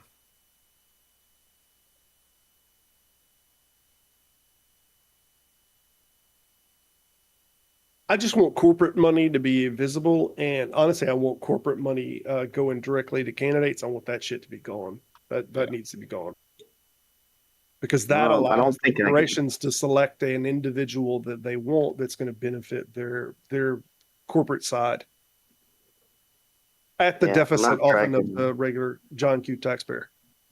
Exactly, that's the issue. It's like as soon as you receive $1, I mean, they're technically not allowed to receive gifts while they are like to their office. That's technically illegal because it's a bribe. It's a form of whatever. But you know, I don't know.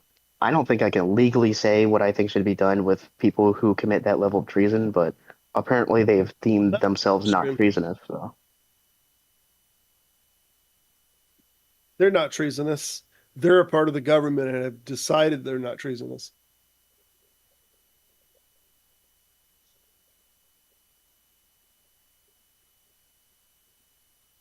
Yeah.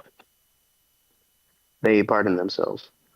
I pardon myself. Pardon myself and everyone associated with me, even though they're not currently under investigation for any crimes.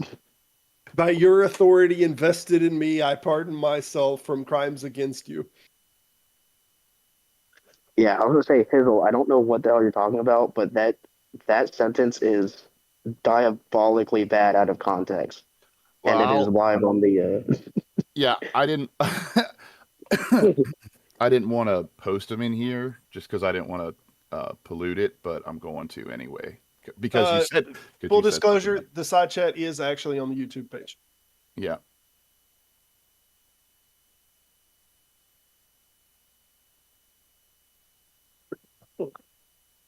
Oh.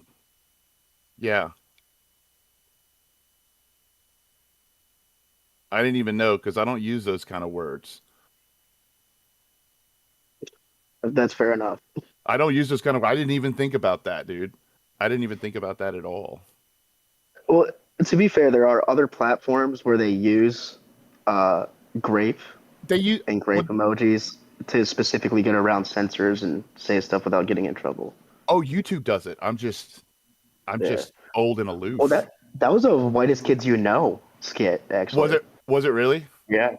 Yeah, The Grapist. Look it up. That's fucking it's peak. Yeah, I've seen I like them. They push the line. I'll give you the old folks here penis. telling us it's peak. I'll give you guys the quiche penis. Basically, this guy is pitching this new ad campaign, and he goes around dressed in a grape suit, and he locks up the family and forces them to like take the brand or whatever in the basement, like tying them to a radiator and stuff. And it says grape a lot. It's so good. Nice. If you don't know, quiche penis is peak plus cinema plus analysis is penis, and quiche is quick and niche. So quiche penis. Wait. He's never had sex. But it seems like I missed something that I didn't need to hear.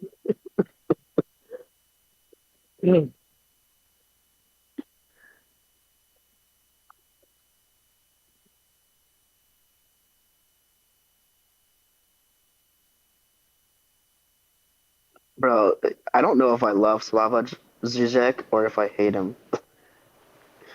He's always right on the line of insufferable and just the most insightful person ever. When in doubt, hate it out. Yeah, that stupid Russian. Ew.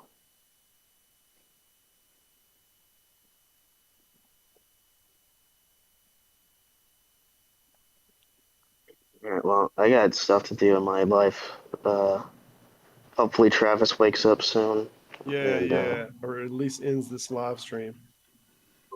Is he still streaming? No way. I think so. It says live. Oh, are we streaming? Is the video? I'm not sure. I'll go look at the Pangburn live. Yep, it is. Yeah. I'm watching it. It is. Make a bunch of side comments, but like what you did to this people, leaving them to work while you just took a nap. It is untenable. It is morally reprehensible. I'm just gonna start leaking event plans that are never gonna happen. Yeah, so on October on behalf of Pangburn, make announcements. Yeah, October 31st. There's gonna be a live event in Chicago. It's gonna be between Donald Trump and Nick Fuentes and Kanye West. They're gonna be redoing that 2020 thing, and they're all gonna be facing. They're all gonna be facing Not So Erudite, Hasan Piker, and Destiny all at once, and Vosh. So it's gonna be those three versus those four. Good and all of them are going to be armed.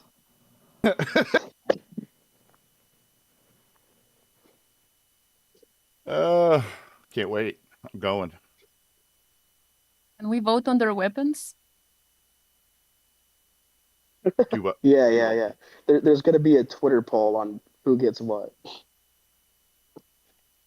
It's going to be like a battle royale where we can sponsor their weapons and. I know who's getting the dildo sword. Whoever wins the debate, it gets to be president.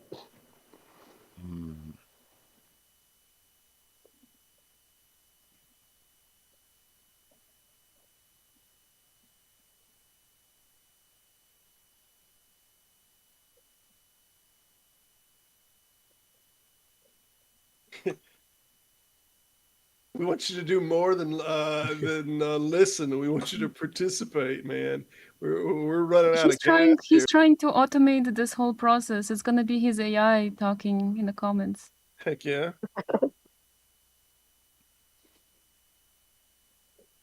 He said he's at lunch. He can't stop us now. Perfect. It's time to show these pictures.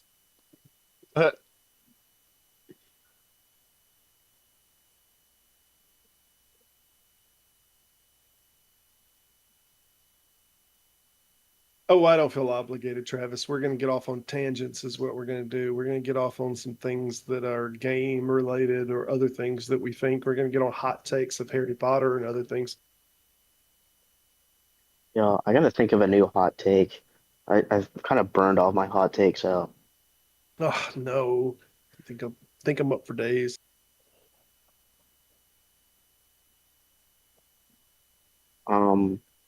Okay, my hot take is the EBT Kool-Aid pineapple stuff is kind of like ridiculous crazy, but at least they're trying to be entrepreneurs and stuff.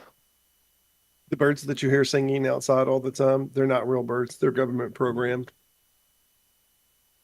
They're singing songs into your ear to influence you at a political level. Those damn things eat at an incredible level. Mm-hmm. They just clear out my feeders. That's why I think it's completely morally defensible that I shoot some of the birds sometimes with a BB gun just to check to see if they're robotic. Okay, so some of them aren't robotic. Some are, some aren't. You can't know until you shoot them down, Izzle. So not necessarily the birds you hear outside. Well, the ones that you can't be a win every time. The ones that are robotic are too fast, so you can't shoot them. True. So the only ones you can actually hit are the real ones. Hummingbirds, man. Hummingbirds are fake. How could hummingbirds be real? Have you seen the aerodynamics? I mean, that nature couldn't do that. That's dude. I left my new ladder out from using it for a couple weeks in my backyard, and something built a damn nest in the top of it, in the little in the little tool detention at the very top, like the little part. My mailbox has got the same problem right now. My front lid, there was a single rivet thing that went through it, and I don't know, something come off of it. It got kicked out by the mower, and now I can't find the damn pin that goes through that holds the whole lid on. So now the lid was just kind of placed inside of there until I got it fixed. And my wife is like, "There's a bird's nest now inside of there on the top of the lid." And it's got babies in there and all. And I'm like, well, do you want me to move it? Or she's like, no, leave it there. They'll set the envelopes though on top of the baby's nest, and I'll just get them out. And I'm like, okay, we'll wait till that passes, I guess. We had to reline our pool, and in order to reline the pool, you got to take off this top cover that goes all the way around it, which has these little boxes that cover the tabs that you take the top off of. Well, I'm going around, I pop one off, and a whole nest comes down, all, like little baby birds in it and everything. So we gathered all the little birds, put the nest in another tree, put the little birds in it, hope that they were alive. And then after that, I was rewarded a few more of the little modules down. I stuck my hand in there to take it out, and it was full of wasps, and I got stung. So. Oh, shit. No, you can move nests. They'll hear them as long as they're not too far away. But in your case, Robert, I would put up. I would put up an alternative place for them to put it, like even a box next to it. Yeah. Can't. And my wife's been feeding the damn cats around here, and now we got neighborhood cats that are always hanging out in the yard. And she's left now, so I went and grabbed. I saw a raccoon that's coming outside and grabbing fistfuls of it, and I shooed the raccoon off, and now brought the food bowl inside. I'm sure when she gets home, she's gonna be like, "Why is the cat food bowl inside?" And the damn raccoon is taking it all and is ready to whip every cat out there. Well, I was saying make an alternative place for them to put the mail. Just put Just put a box. Just put a box so they don't throw it in the grass. Just put a box next to the. No, they can sit it in the side of there. The nest is back enough that most of your short envelopes wouldn't be on top of them. Magazines or something like that. If they poke those in there, it might lay on top of the nest a little bit, but they'll be all right. Okay. My buddy has the same issue. He's got like probably 25 cats behind his house now, because they just can't find the males fast enough to just neuter them. And the raccoons, the possums, the skunks come out there, and they all just hang out together and eat. Well, she's got 3 cats that'll now come around out there. And today, apparently a raccoon, which I think the raccoon's been there, because she said, I was wondering why they were eating that food so fast. And now we know there's a raccoon that's out there. And one of the cats tried to bow up to it. And as soon as the cat tried to bow up to it, like it was going to fight it over the food, the raccoon just charged it, tried to grab it by the ear and all, but it ran off fast enough. I was like, you think you want some of that raccoon until you get a hold of it. The raccoons can be friendly with cats. I think there's a certain number of cats where the raccoon's like, okay, if I attack one of the cats, there's going to be 10 of them on me. Well... My dogs eat all of that shit. There. My dog eats all of the above, and so, like, I don't get any of that stuff. I made a little fenced-in area in the back where I throw my sticks, and logs and shit. And I think there's rabbits that chill in the yard, but most of the little critters stay back there. They might live under my kayak and shit, but anything else that comes in the yard. No cats come in the yard. None of that stuff. The dogs have eaten all of that. Rats, they've eaten the rabbits, but they still come back. But they've eaten cats and raccoons, and any other dogs that have come in the backyard. Yeah, they've killed them. Don't think me inhumane, but I have a pellet rifle next to the door, primarily because sometimes we have some dogs that'll come into the yard, and we've had one that's bayed my wife at not being able to get in the car or out of the car. So I keep a pellet rifle to try to not use an actual gun on it if I can shoot it off with it's not a pellet rifle, it's a BB gun. It just shoots a BB. Yeah, pump action. It's one single pump BB. Yeah. Enough to send a dog down the road. Hopefully enough. Sting a booty. Yep. Maybe sting a neck if it doesn't respond to the booty. Most of them get hit by that. They don't understand the mechanism of what just happened enough that they're like, Right. I'm out of here. Right. I used to have a dog too, and there were no rabbits anywhere near my yard because of that dog. And then when she passed away, the rabbits started slowly coming back. Mm, sure. But she was fighting everything. She fought muskrats. She tried to bark down a cow one time because she ran over like 3 miles away and started getting in a cow pasture. It was crazy. I tried We to do also a had garden in my deer. And we didn't have any deer because we probably scared them all off. And now, 2, 3 years later, there are deer just sleeping in the yard, in the grass, not even in like the trees, just in the grass. Killing.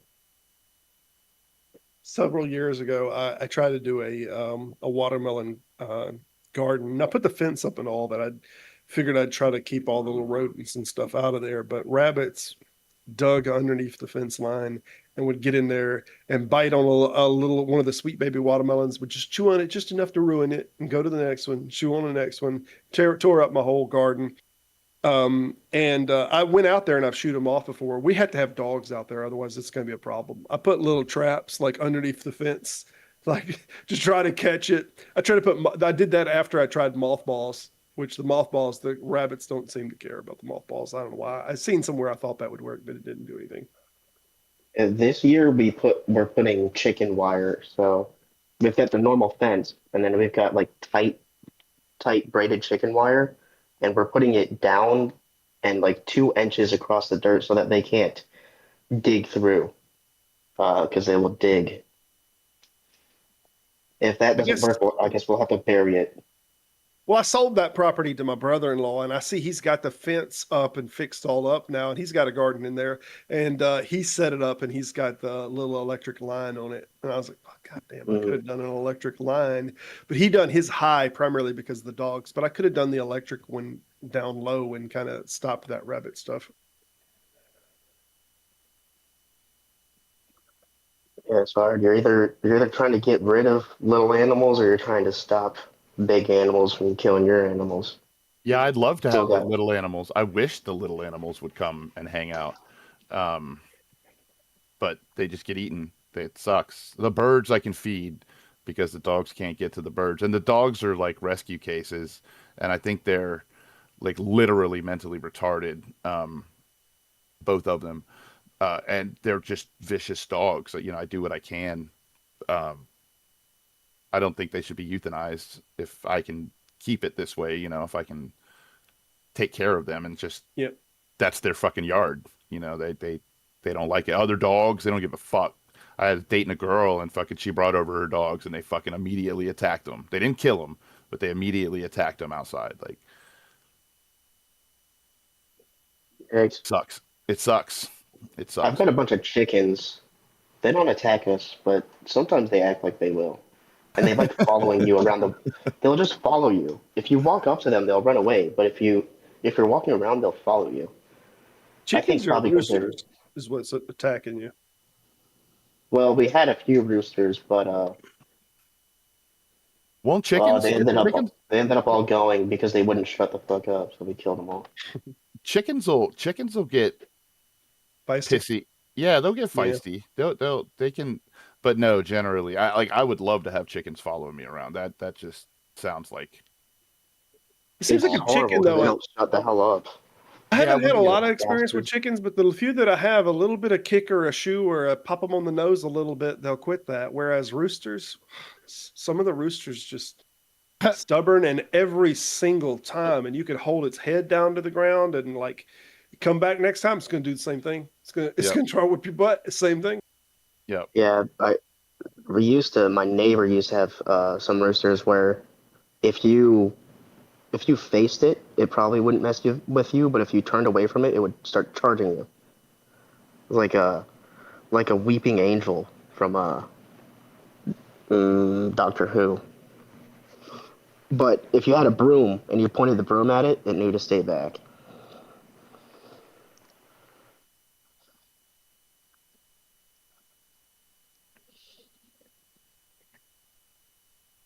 It's been a one of their disservice chickens. to roosters that they have ran breedable lines of fighting roosters, and they do these. They've raised them like this, and I think over a long period of time of some countries doing fighting roosters, they've probably gotten some that have a genetic predisposition towards violence and Well, I mean, ready to fight. they are really good protectors, and it's nice to have a couple around because they run off smaller predators, Yeah. and sometimes larger birds, but ours were useless at both and loud, so they just had to go.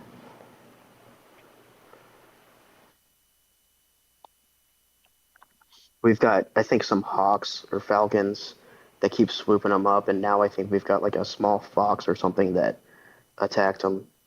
It's just back down to 7 from like 20 something. They either run off or get killed or are annoying. Sad reality of chicken.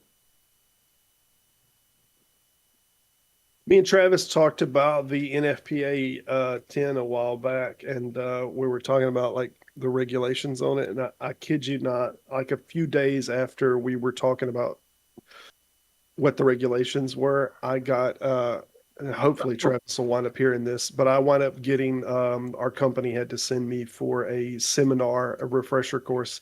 So I had to do 8 hours and had to do 100 question test. On some changes that happened. So I thought it was interesting. And we had literally just talked about like what manuals, what had changed. And then they hit me with, oh yeah, you got to go. I had to go to Gulfport and do some training, and then had to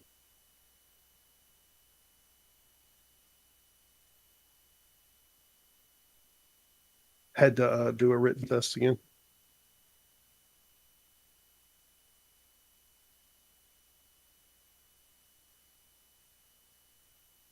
Wanted to tell that to Travis earlier, but everything was all crowded up. What's just that? weird that me and Travis were talking about the things that has changed. We were conversating about AI error to start with, and we were talking. And I mentioned that there are things that AI gets wrong about, and I gave examples about some stuff that it has gotten wrong about specialty training, specifically in like fire regulations by state or different things. And you could use any example. I mean, very niche training things.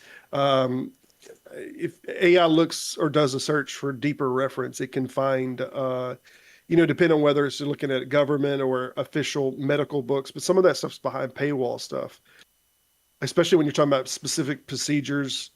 If you're getting into like brain surgery or very, very niche things, I don't know how much access AI has to that or how much it's just forms stuff that it's making generalized assumptions off of. But anyway, we were using the subject of what regulations are, and I mentioned some, and he mentioned that our state is on a different regulation NFPA version than what I thought we were on.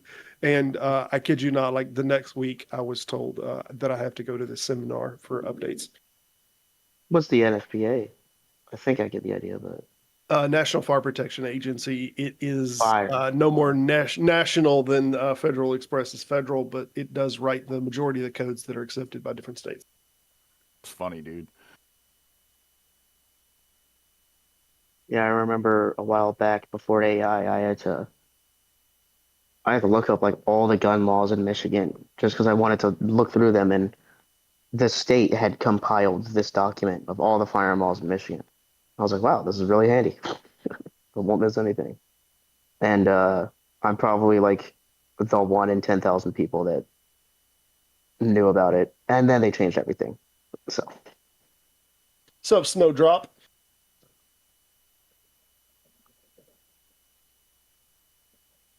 Are you a non-talker, Snowdrop? You're a side chat typer. Howdy, howdy. Yep.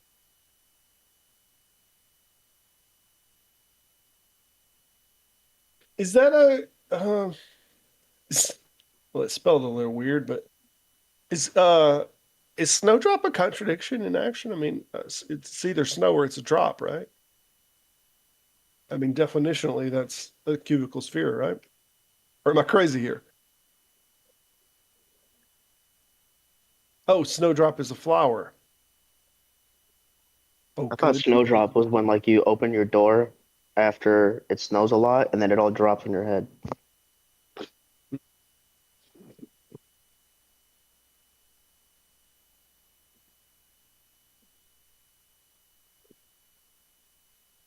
It's also a romance comedy.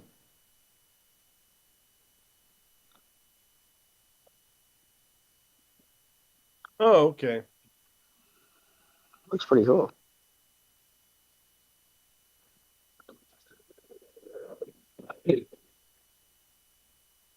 I like the passion flower. I don't know what its actual name is, but most people call it a passion flower. We actually used to, on the property that I'm on right now, it used to be my parents, and they had a vine that grew here when it was purchased that was a passion flower vine, and it produced, especially this time of year in June, it produced heavily passion flowers, which are a very beautiful flower. But the church, the Catholic Church, I think, had a large part of propagating them after the lore of the Passion Flower being representative of the 5 loaves of, what was it, 3 loaves of bread and the fish. I don't know if y'all know anything about the passion flower, but the way that it looks, they say that the internal 3 buds represent the 3 loaves of bread. Then you have an internal 5 stems. This represents the fish. Then you have 12 petals on the outside that are representative of the disciples. And then you have, I think it's 120 are the little individual bristles that open up. So they call it this because they think it's representative of the of a Christian event. Yeah, this is how it was presented to me whenever I was a child. But the flower is beautiful nonetheless.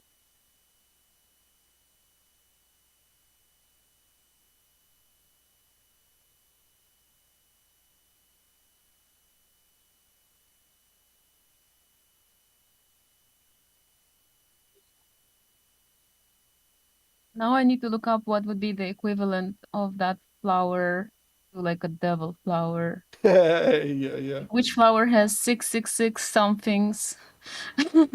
I don't know how many petals are on the internal. I think they're like 120. The stems that are purple traditionally at the tips, but the ideal was that these are representative of the multitude. And then you have a singular stem in the middle that holds everything up, and it holds what's equivalent to the I don't remember if it's 5 or 3 loaves of bread now. Honestly, I think I have it backwards in my head.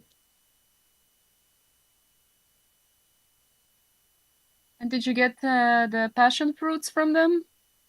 No, Really? no, this was a Are they vine not that growed, and pollinated? I don't know. I just know that it only produced flowers. I don't remember any fruit ever coming off of it. Oh, maybe it was like a non-fruit bearing variety. Because we have passion fruit, and we get those beautiful flowers, but they don't look exactly that fancy. There's a variety that Well, looks a little that bit one, simpler. this is the one we had in our backyard, not the variation that you have with the squigglies there. That's the Mm. one that we had, and I don't know what the different ones are named, but that's the one that we had in our yard for sure.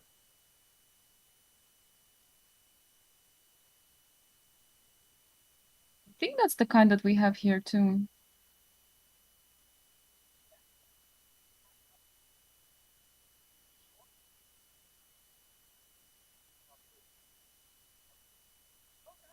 And another cool thing is that the plant lives for 7 years, which is kind of also a biblical. There you go.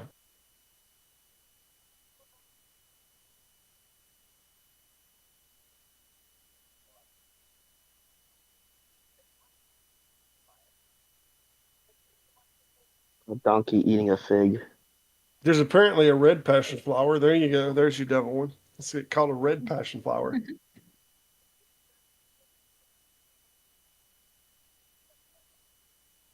Ooh. Those flowers look crazy. Yeah, they're weird alien flowers.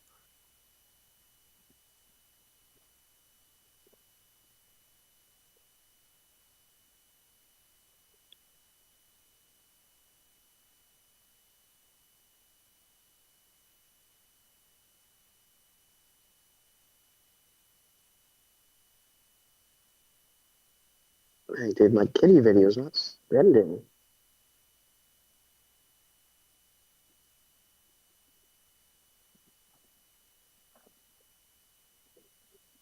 Ooh. This one is called Bat Flower. Oh, the monkey. Is that a monkey orchid? I don't know what that's called. I have no idea. That's called I'm sure these AI. are all proprietary. No, that's not AI. I don't believe That's so. not. Look at it closer. I don't think it's really as much as a monkey face as you think it is. Mm. Yeah. The pareidolia or whatever is taking over.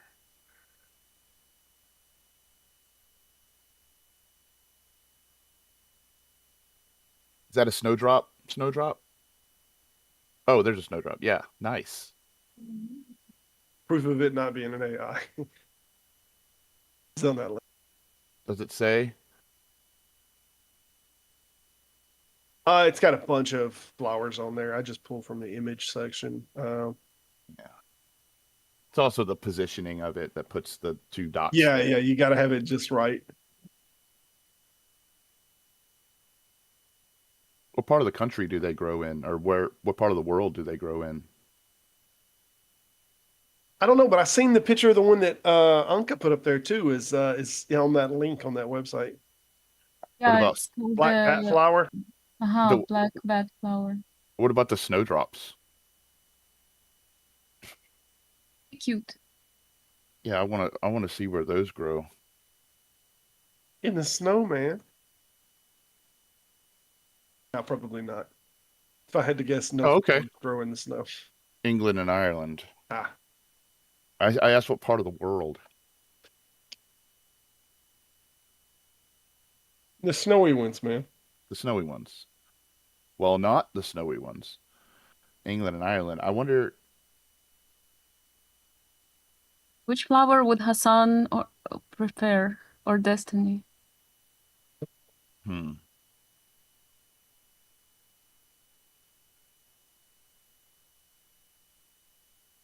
It's actually called the monkey face orchid. I wasn't expecting that.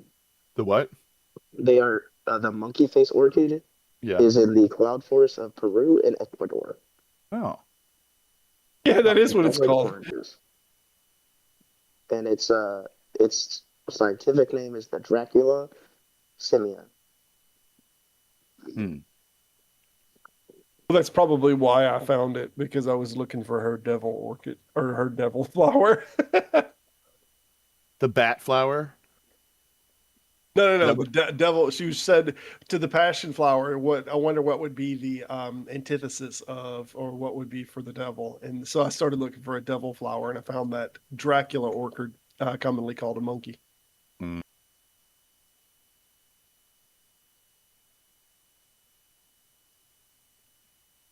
All right, I gotta go. See you guys later. And remember, only both you of can these prevent guys forest fires. suck ass. Just go vote for whoever you think will actually do the best job. Don't listen to some Twitch streamer or some YouTube. I don't. We didn't have Twitch streamers when I started voting. And you're listening to me. Then you can listen to me, but don't listen to the other YouTube dumbasses. Indeed. All right. So Later, man. Later.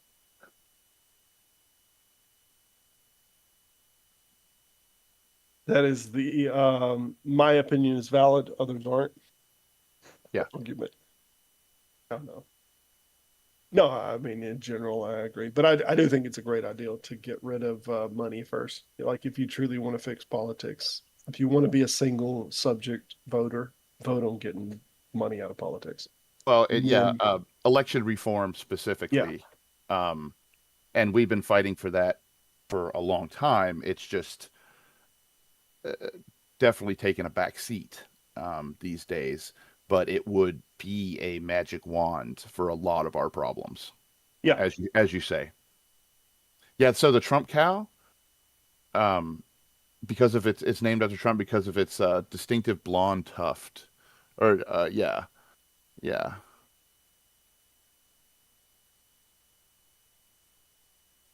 Almost Everybody got it on their algo.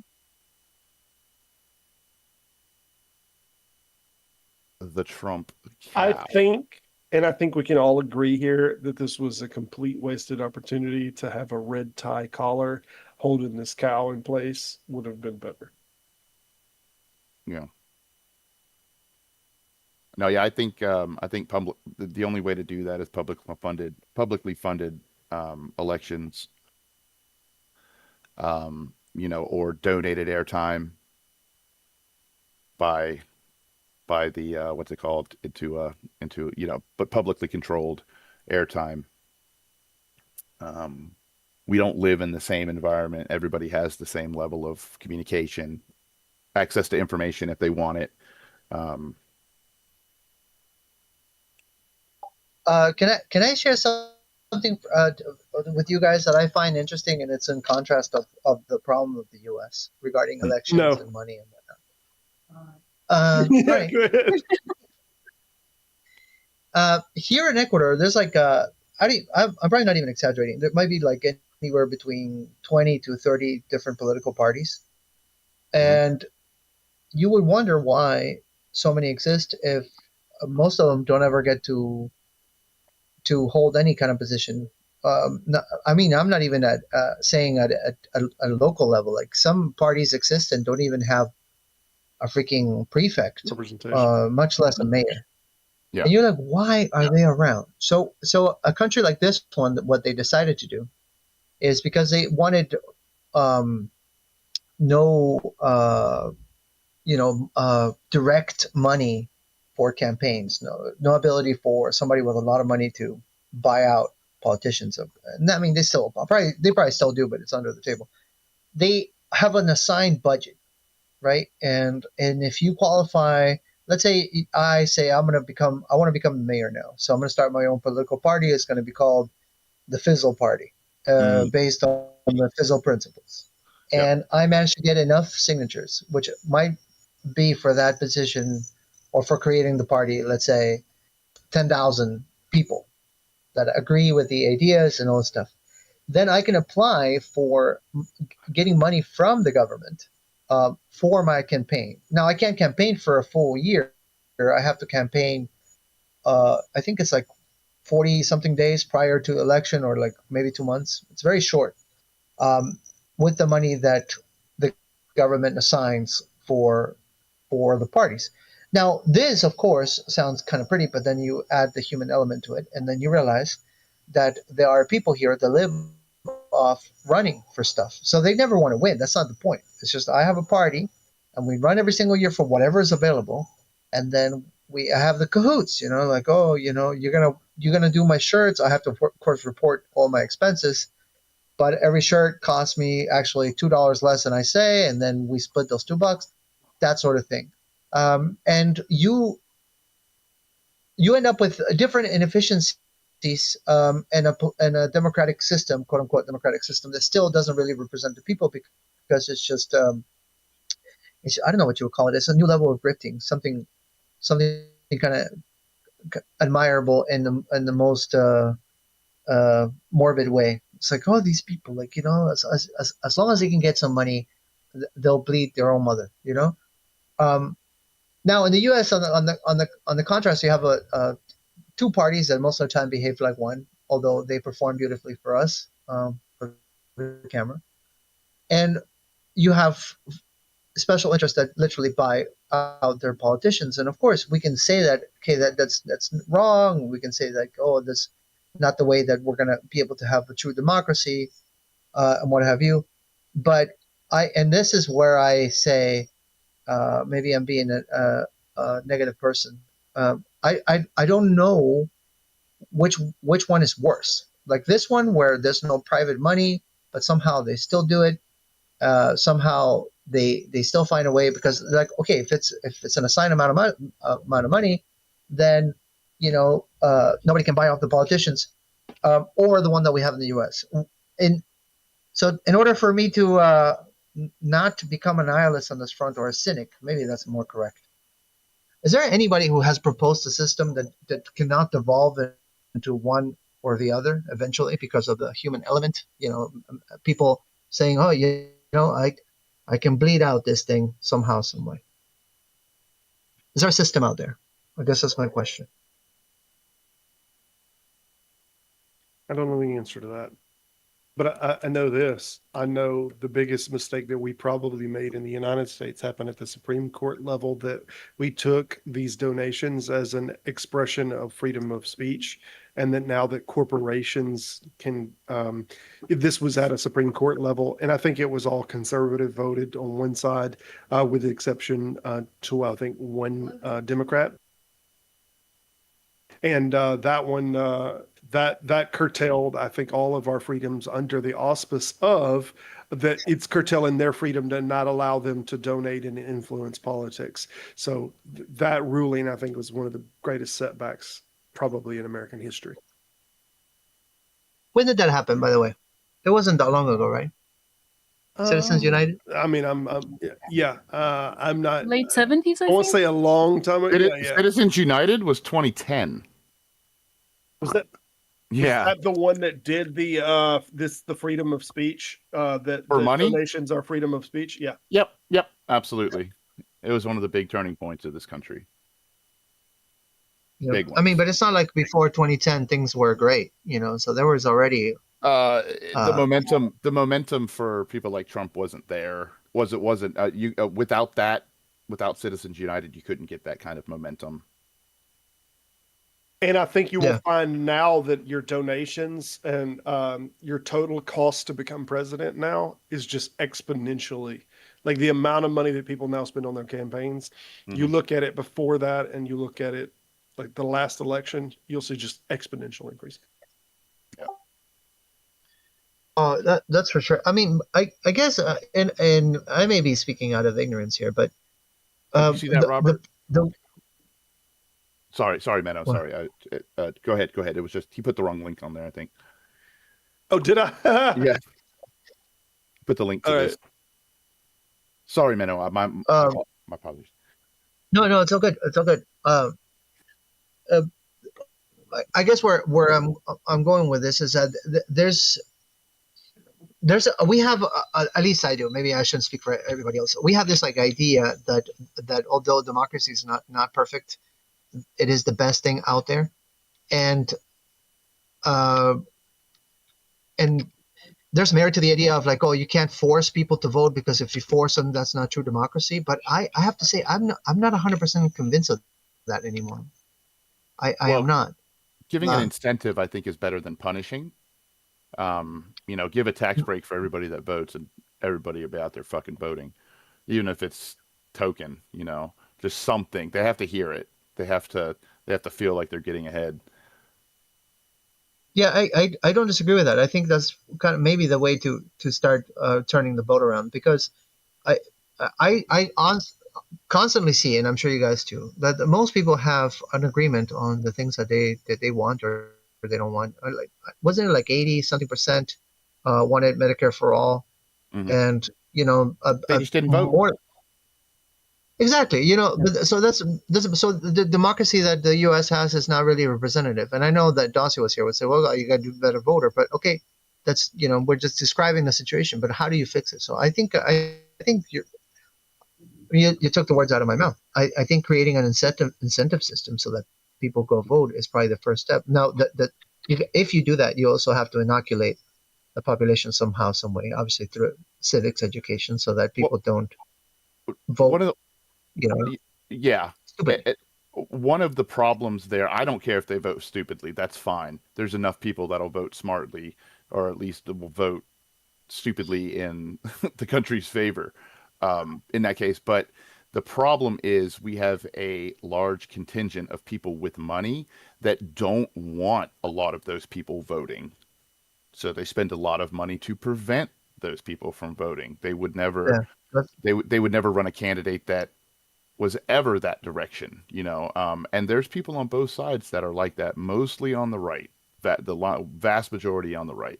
But yeah, they don't want, they're incredibly racist. I mean, we look at the people that are in power, and yeah, they don't want minorities voting. It's a continuation of Jim Crow. So I think that the left does this and the right does this thing that they think if more people voted, then their outcome would be supported more. And I don't know where the hell this comes from. I just truly don't. There is a sentiment that is over on the left, over where I say that I sit on the subject, that seems to think that if we had everybody participating in the voting, that it would go more left. And I don't know what you're talking about. I truly don't know what you're talking. We could get every single person to vote, and they still had a majority for Trump. So I don't know if that's true. I will push back on that because there are more people who identify as Republican that vote than there are Democrat identify as, or at least Democrat or progressive on the left that vote. A lot of those people who would vote left are marginalized. I don't think. Yeah, and I can look this up. You can probably chat GPT this one, Robert. There's like a direct correlation between voter turnout and Democrats winning. That's like there's a direct correlation there. Like and with I'm not Obama. a fan of Democrats either. Yeah, I see people as individuals. I guess my biggest contention here when we talk about these things is that I hate the fact that we always discuss this as left versus right, because I mean it's just like football, with different with the different shirt. But if you go like issue by issue, like if we voted on policy ideas more directly, or I do think you would have better outcomes. I do think It's democracy is a participatory process, and the more people that participate, regardless, the better. And I guess maybe that's a central position. That's just a civics position, So we had back when the internet law was being passed, when Trump first came in, whether the one I'm talking about, that was right at the beginning of the Trump administration. Was it the guy with that Reese's cup that he held? Net neutrality. Yeah, net neutrality. There you go. So the overwhelming majority was for keeping net neutrality in place. I mean, the polls were done on this, and even internally inside of the FCC, like net neutrality, like the majority is 100% for. What happened is the conservatives come in, and they wound up putting somebody in that place that just pushed that we don't care. We don't give a shit what the majority want. And they got rid of it. And the problem is regularly what'll happen is we vote for people rather than issues, or one side of the fence regularly, more often than not, votes for a person and a person's charisma rather than the individual subjects that they're concerned with. Yep. And I think it's a very telling atrocity that when you see how people agree with certain gun policies or against certain gun policies, that's very telling that a majority is with a position that is traditionally goes left. However, when it comes to the politicians that get into office, the majority go conservative. So, yeah, I definitely agree with that.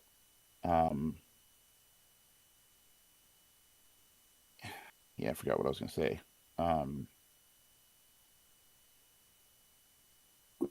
What's mind-blowing to me? They're putting unpopular things in place that we know by the populist polls. That's not popular, but they do it. And well, they have to get away with it. We've been so neck and neck in our in the three levels, that it's had to be competitive. Not as of late in the Supreme Court, but like otherwise, like Congress has been pretty closely split for a long time. Maybe aberrations here or there, deviations here or there for short amounts of time, but they're pretty well split. And I don't know if that's by design or if that's statistics or what. But yeah, Democrats fall in love, Republicans fall in line. That's been an old adage for a very long time, but both of those outcomes are not good. They're both cult of personality, in my opinion. And I don't vote that way. Sure, I will learn more about candidates based upon their popularity. But then I'm going in and looking at policy. I don't give a shit. I'm looking at their history. I'm looking at what they did. I'm looking at who they worked for. I'm looking at, the kind of things that they've done, their accomplishments, and who they are as a person, and who they've been in their professional lives as well. Because this is just a continuation of this person's professional life. So, but it's a very important continuation of their professional life. So it's a mix of both, but like I don't think a lot of people do that, or at least not everybody. Everybody doesn't do that. I don't know how many people do, but that's civics. That's how we're supposed to do it. That's what I was taught. Do most of you agree with the forcefulness behind making people vote as a prescription? Yeah, I'm against that. That's why I'm more for a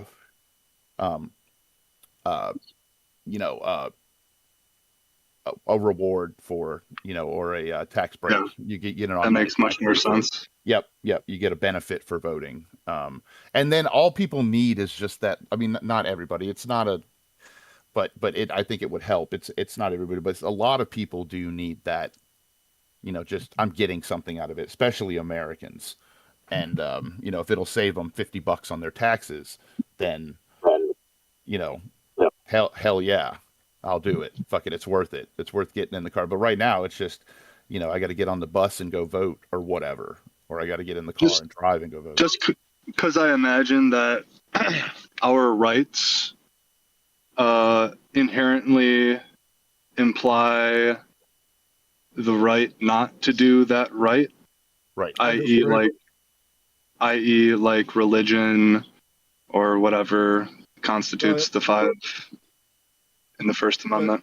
But keep in mind, when we have to serve on juries, we get selected for jury duty all the time. It's a part of being a citizen. So I don't think it's inherently the case that you can negate responsibility. But there is a certain implied you are a citizen of this institution, this operation that we collectively have agreed to do to make a nation, and you are regularly participant in all of its benefits.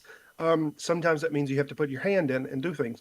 So I'm not intrinsically against the ideal of making people vote any more than I would be against the ideal of making people serve as jurors.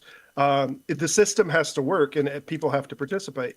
However, I just don't think it's necessary to be as forceful on the subject when you can do other things like incentives like taxes or whatnot. It's just easier to do it without being forceful.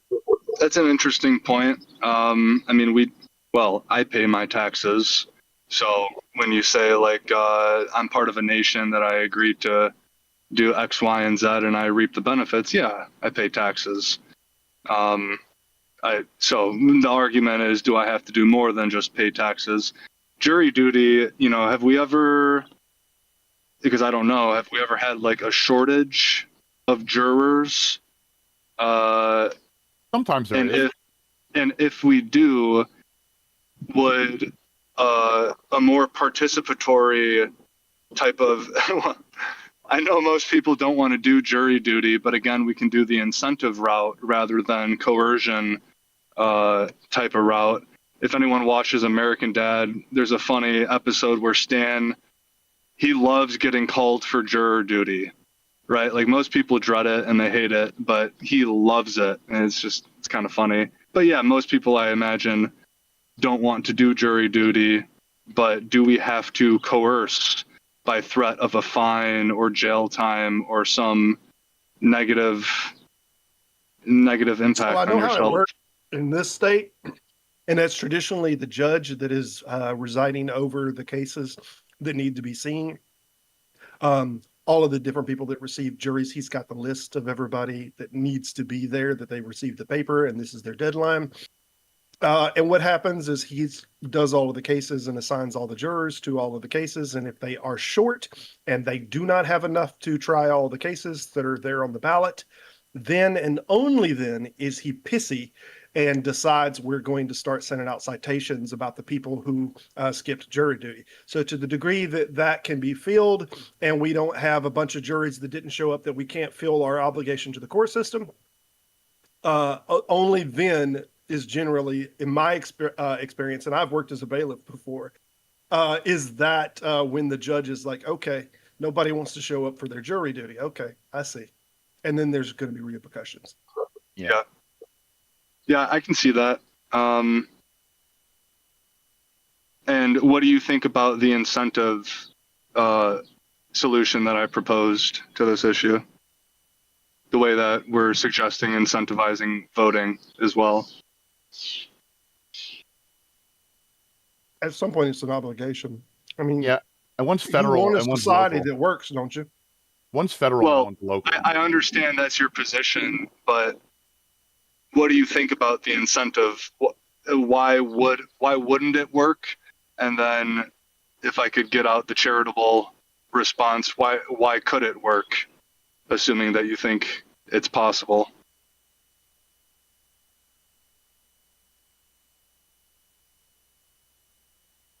One more time, what's your incentive? Sorry? Yeah, you want me to repeat myself?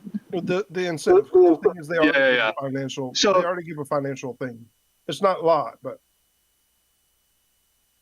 you do get paid. Yeah, you do get paid already. Yeah, you do get paid, and it's really people, easy it doesn't to get out cover of it. their wages. You can call the clerk and just be like, "Hey, it's going to be really difficult for me to do this. Can we reschedule?" And then they will reschedule you. At least around here, they'll reschedule you, or they'll say, "Yeah, we'll put you back in line for the next time." And then you won't get called again for 5 years. There's exceptions to the rule, but assuming that you're just like someone who wants to say, nah, could we incentivize it in a way more than just what we give them?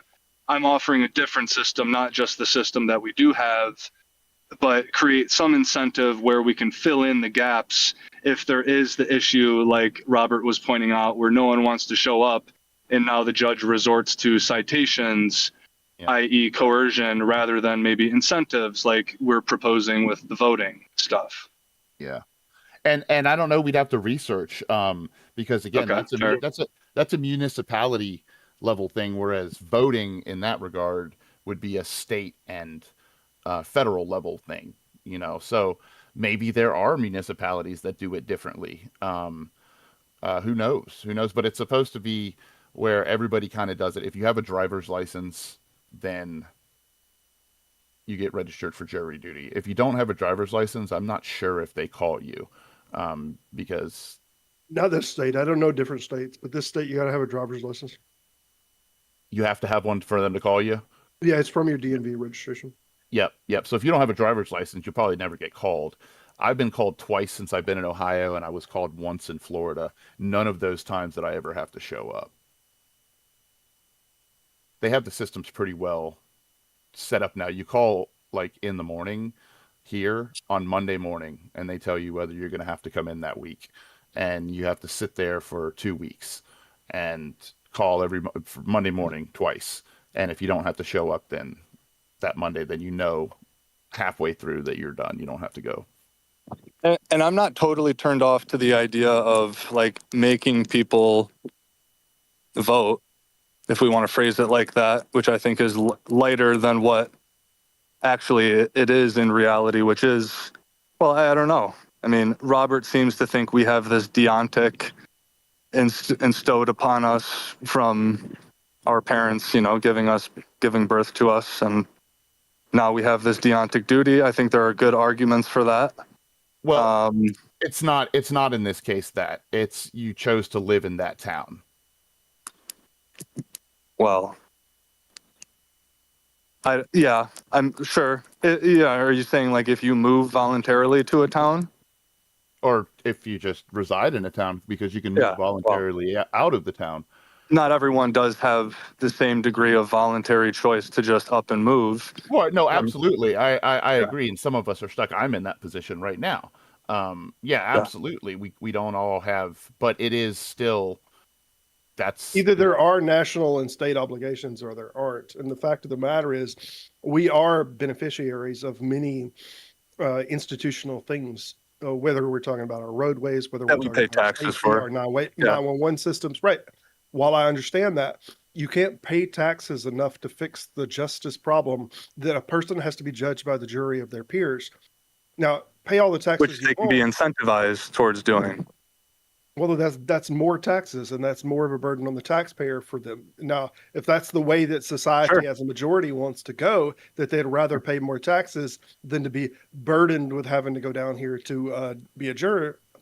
I mean, I guess that's the consensus. That's the consensus. If it's such an impact, like I don't reckon that it would be such a huge impact on our taxes, but I'm also definitely not against more taxation, as I think good research shows that countries with high taxation rates typically have great systems with healthcare and their economy and all such. I just also wanted to give one last nod to the voting things. Again, I'm not against that. I'm not completely convinced against it, but we should make it like the mail-in, right? That's obviously one of the best compromises, I think, to this issue that we're alluding to. Just mail it in. And you don't even have to fill it out if you don't want, but you need to like fill out your name and your social security number and whatever essentials. Like the census, yeah. Sure. Like, yeah. Yeah. That would be a good compromise. That's me being charitable to the other side. What's the other side? Just the side that I'm posturing against. Well, which side are you posturing for? That we have like the state and country obligation to do so under threat of something that would negatively impact us socially, whether it's a fine, I mean, jail time in like severe cases if you do it. Yep. Yeah. I think one of the things for I think we're kind of stuck. We'd have to change the Constitution in that case because it's an extreme benefit to have a jury of your peers versus a jury of not your peers. And I can't see an incentive model in that case that can't be, or because it's a required thing. And so, like you have to, it's in our Constitution. That's right. Constitutionally structured that way. And you want that, like people should want to. That's one of the bigger problems. People should want to be in the jury so that their co-citizens can get a good representation on a event level, situation. I could definitely see an incentive model in that case, getting to a point where you're paying people and you're buying people to. Aren't people that go to jury duty paid? They are. But yeah, I mean, buying you're in this parish, it's $50 a day. Yeah. Pay them more. Yeah, he wants. I'm talking about paying more. Yeah, and giving them more than $50 a day. I'm not against that. I'm not against more than because it is. Yeah, you're there all day. Let's say you make $250 a day on average. You're right. Like let's be let's be reasonable and use our metrics. Well, that's but I just wanted to say that I would disagree with you, Hazel. I forget what you said descriptively. Oh yeah, you mentioned descriptively that it just is the case that we have to do this, and your normative prescription is that people should want to do that.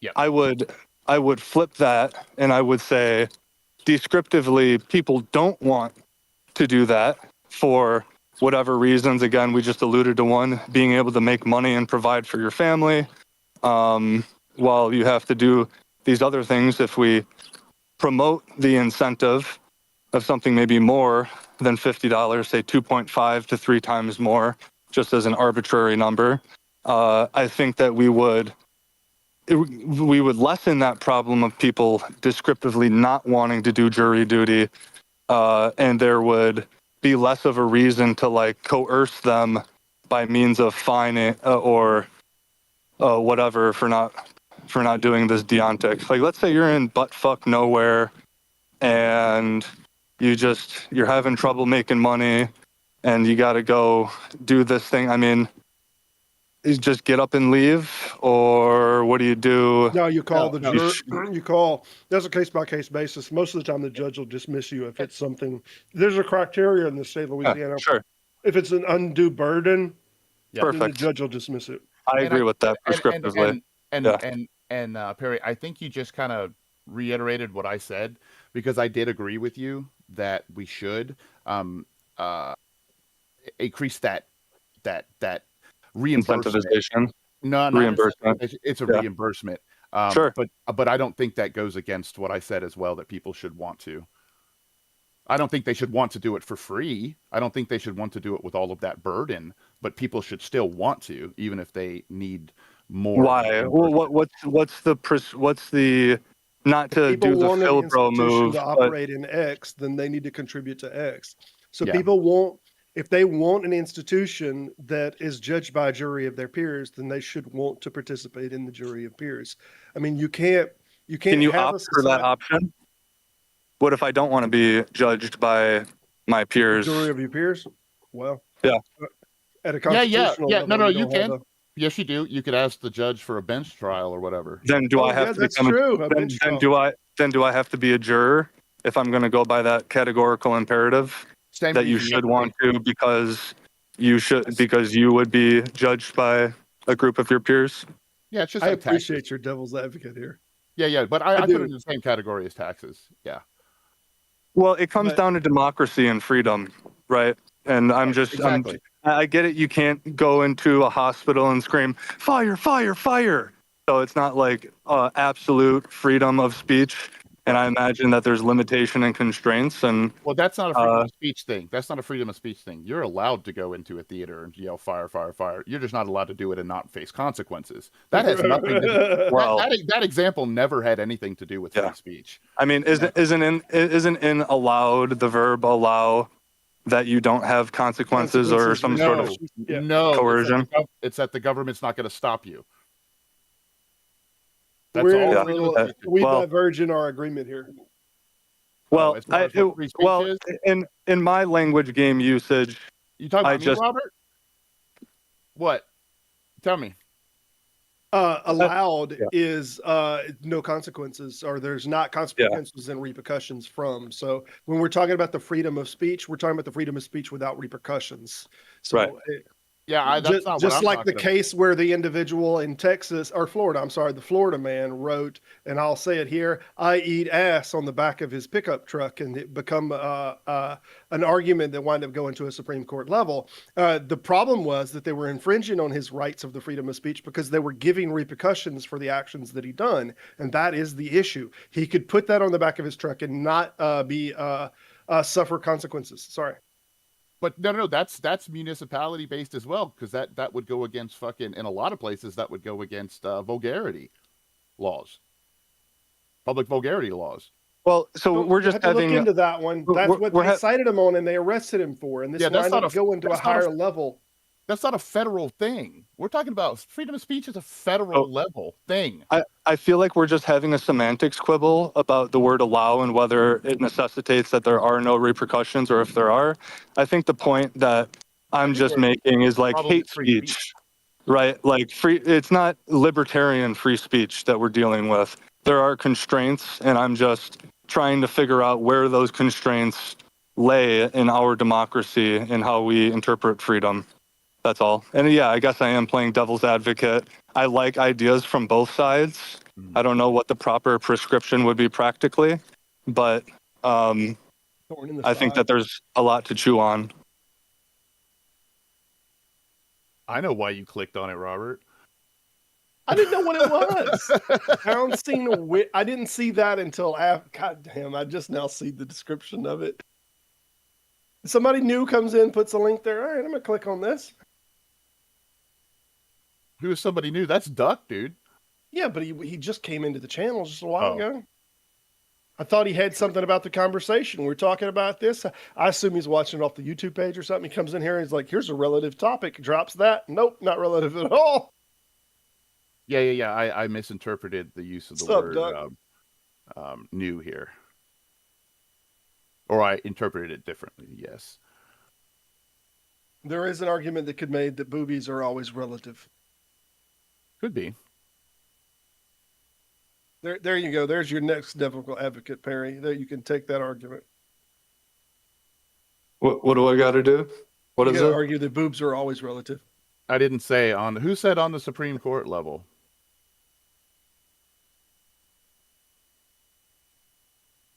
Said on a federal level. I'm gonna digest for a bit, boys. I'll be back later. All right, cool. All right, later. Peace.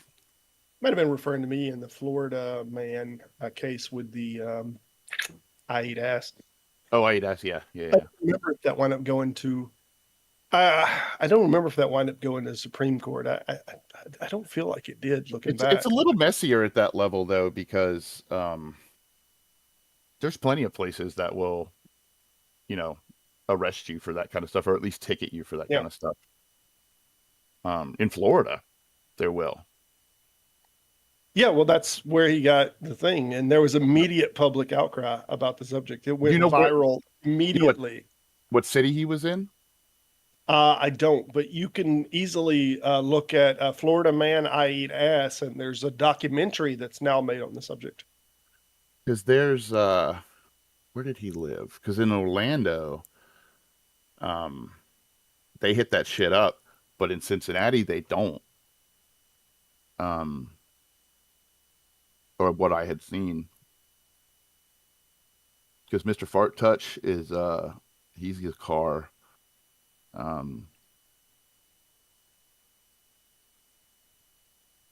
This was 6 years ago.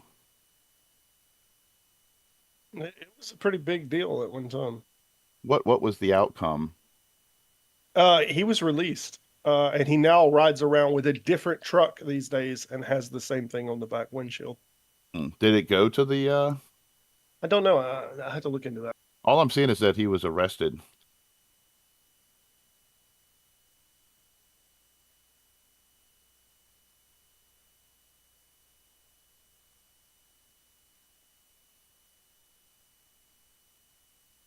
Now, am I against that? No. Am I against the I eat ass bumper sticker or lettering on the truck? No. I don't give a fuck. I remember watching his interaction with the cops on, like, when it happened on this is like COVID times, on the body cam tube that I was watching religiously back then. 2019. He was He an did not asshole. go. Yeah, he did not go to the Supreme Court. But the incident took place in 2019 when Dylan Shane Webb was pulled over in Columbia County, Florida, and arrested for having an I Eat Ass sticker on the back of his truck. He was charged with possessing obscene material and resisting an officer without violence because the officer told him to remove the last letter or one of the letters in the word ass. Mhm. And he said, no, I'm not removing that. Yeah, this is Little Georgia, Little Valdosta, it's up near to the west of Jacksonville. Yeah, the indigenous people area, indigenous Floridians, not indigenous Indians, but fucking yeah, the unruly areas, we'll call them. The state attorney dropped it before it went to the Supreme Court. There you go. Yeah. However, before the case could proceed to trial, before it went to trial, the state's attorney's office dropped all charges, concluding that the sticker was protected expression under the First Amendment. So apparently the state attorney thought that this could go the distance, and he dropped it. And didn't want any case law associated with it, because it's next time it may not make it that far. Yeah. Even, with another situation. They left this guy alone, but it still leaves it up to debate. Yeah, it does leave it up to debate. Which is, that's kind of how we do what we do. But the point is, if repercussions are put upon him, I mean, in what sense is this freedom of speech? If you can say something and have massive repercussions about that. Yeah. I mean, I don't think, or another facet being, how much do freedom of speech laws extend down, or not, freedom of speech allowances apply down the chain? As you get to state and local levels, how much of that is overridable, so to speak. Well, no law should infringe on that. I think if it's a federal protection, then no laws can be written that infringe on it. Otherwise, the Supreme Court will overturn those laws. Just could overturn it. Yeah. In this case, like today, if a stuff like that makes it to the Supreme Court, it might get shot down in today's Supreme Court. Who knows? Who knows? We have more of a, but not that matters. But yeah, I think I'm not against it. I'm not against it at all. I know people, and this is when I was growing up. I know people that have done stuff like that, and I've gotten ticketed. I know people that had stuff like that the cops told them to take it off, and they didn't, and then they got ticketed, and then they took it off. But I don't think that's super vulgar. I think it could be a lot more vulgar than that. I don't think that's bad. I don't know how I feel about vulgarity laws. Yeah. I really don't. They strut the line, don't they? They do, and because it's like, if you go back to, I'm trying to think what the Supreme Case Court was that cited Thomas Jefferson's "if it neither breaks my leg or picks my pocket" as a standard of harm. Like the two is representing. It's not it's that it causes physical or mental harm, right? Or financial harm. So if it's not causing you physical harm and it's not causing you financial harm, to what degree do you have to regulate someone else's actions? What about mental harm? Doing those? Well, I mean, what do we constitute as mental harm when we're talking about moral things, and what words can be said and what words can't be said? Right. And if I say I had sex with the devil and I write that on my windshield, is this causing mental harm to children? And by what sense can we express that in a court of law? What about on a community level? Community saying we don't want this sort of thing. We don't want adult bookstores in our community. We don't want, and I'm not, I'm playing devil's advocate here, big time. No, I know. And like that sort of situation, like we don't want this in our municipality. We have voted that we don't want this. Is that part of their freedom of speech? Right. Well, that's curious because then it's affecting the individual. Like we could have had a very religious individual or a group that says, I don't want moonshine. I don't want, alcohol served in this area. And then we have a few people that want to be able to have alcohol, or maybe they're deeply fundamentally Pentecostal groups that I know in this area that they believe television is a sin, and cable is not run. Now it doesn't matter that we're on internet days, but I know an area near me that there was no cable ever run into that entire area. And there's hundreds of houses back there. They never had any cable because the Pentecostal influence was against TV. So they didn't even have cable in the area. Well, but could they regulate that they can't even watch TV back there for other people in the area? That's nonsense. No. And just like with dry towns, like there's plenty of dry towns, they can't keep you from going to in the next town, getting alcohol, bringing it back to your house and consuming it. And that's not what they want to do. That's not what their goal is. Their goal is to prevent it from being sold there, and for easy access to it. But when they're done on religious grounds, and it's clear that it's on religious grounds, such as not being able to purchase it on Sundays and stuff, these are clear violations. That is a violation, yes. And this is why we had the vast majority of what we now refer to as blue laws have been struck down at the Supreme Court level. That they can't simply say, that this is wrong and we're not going to allow people in this area to participate in these things. It's nonsense. Yeah. Well, I agree with you there. I don't know if it's nonsense, but I mean, I think if it was, I mean, you're limiting. If it neither breaks my leg or picks my pocket, that's where I'm at with it. It's not harming you. You don't have the right to dictate what other people are doing as actions. Yeah.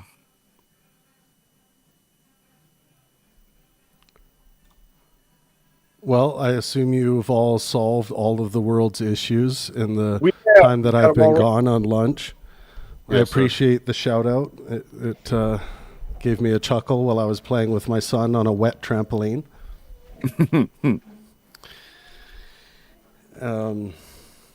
Yeah, so, it looks like Wise Ape is server muted. I'm going to unmute Wise Ape.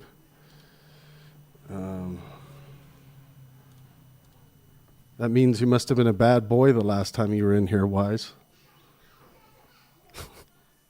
He's too wise for that. Well, where are we at now? Who's winning the race? Hasan, Piker, or Destiny? Who are these people? the most boomer thing in the history of mankind ever said. Hasan, Piker, and Destiny. Who are these people? No, I get it. I honestly don't know a lot about Hasan Piker, but I've gotten to know Destiny a lot over the last year. No, I was just referencing it to let you know how much we have diverged from the initial topic in your absence.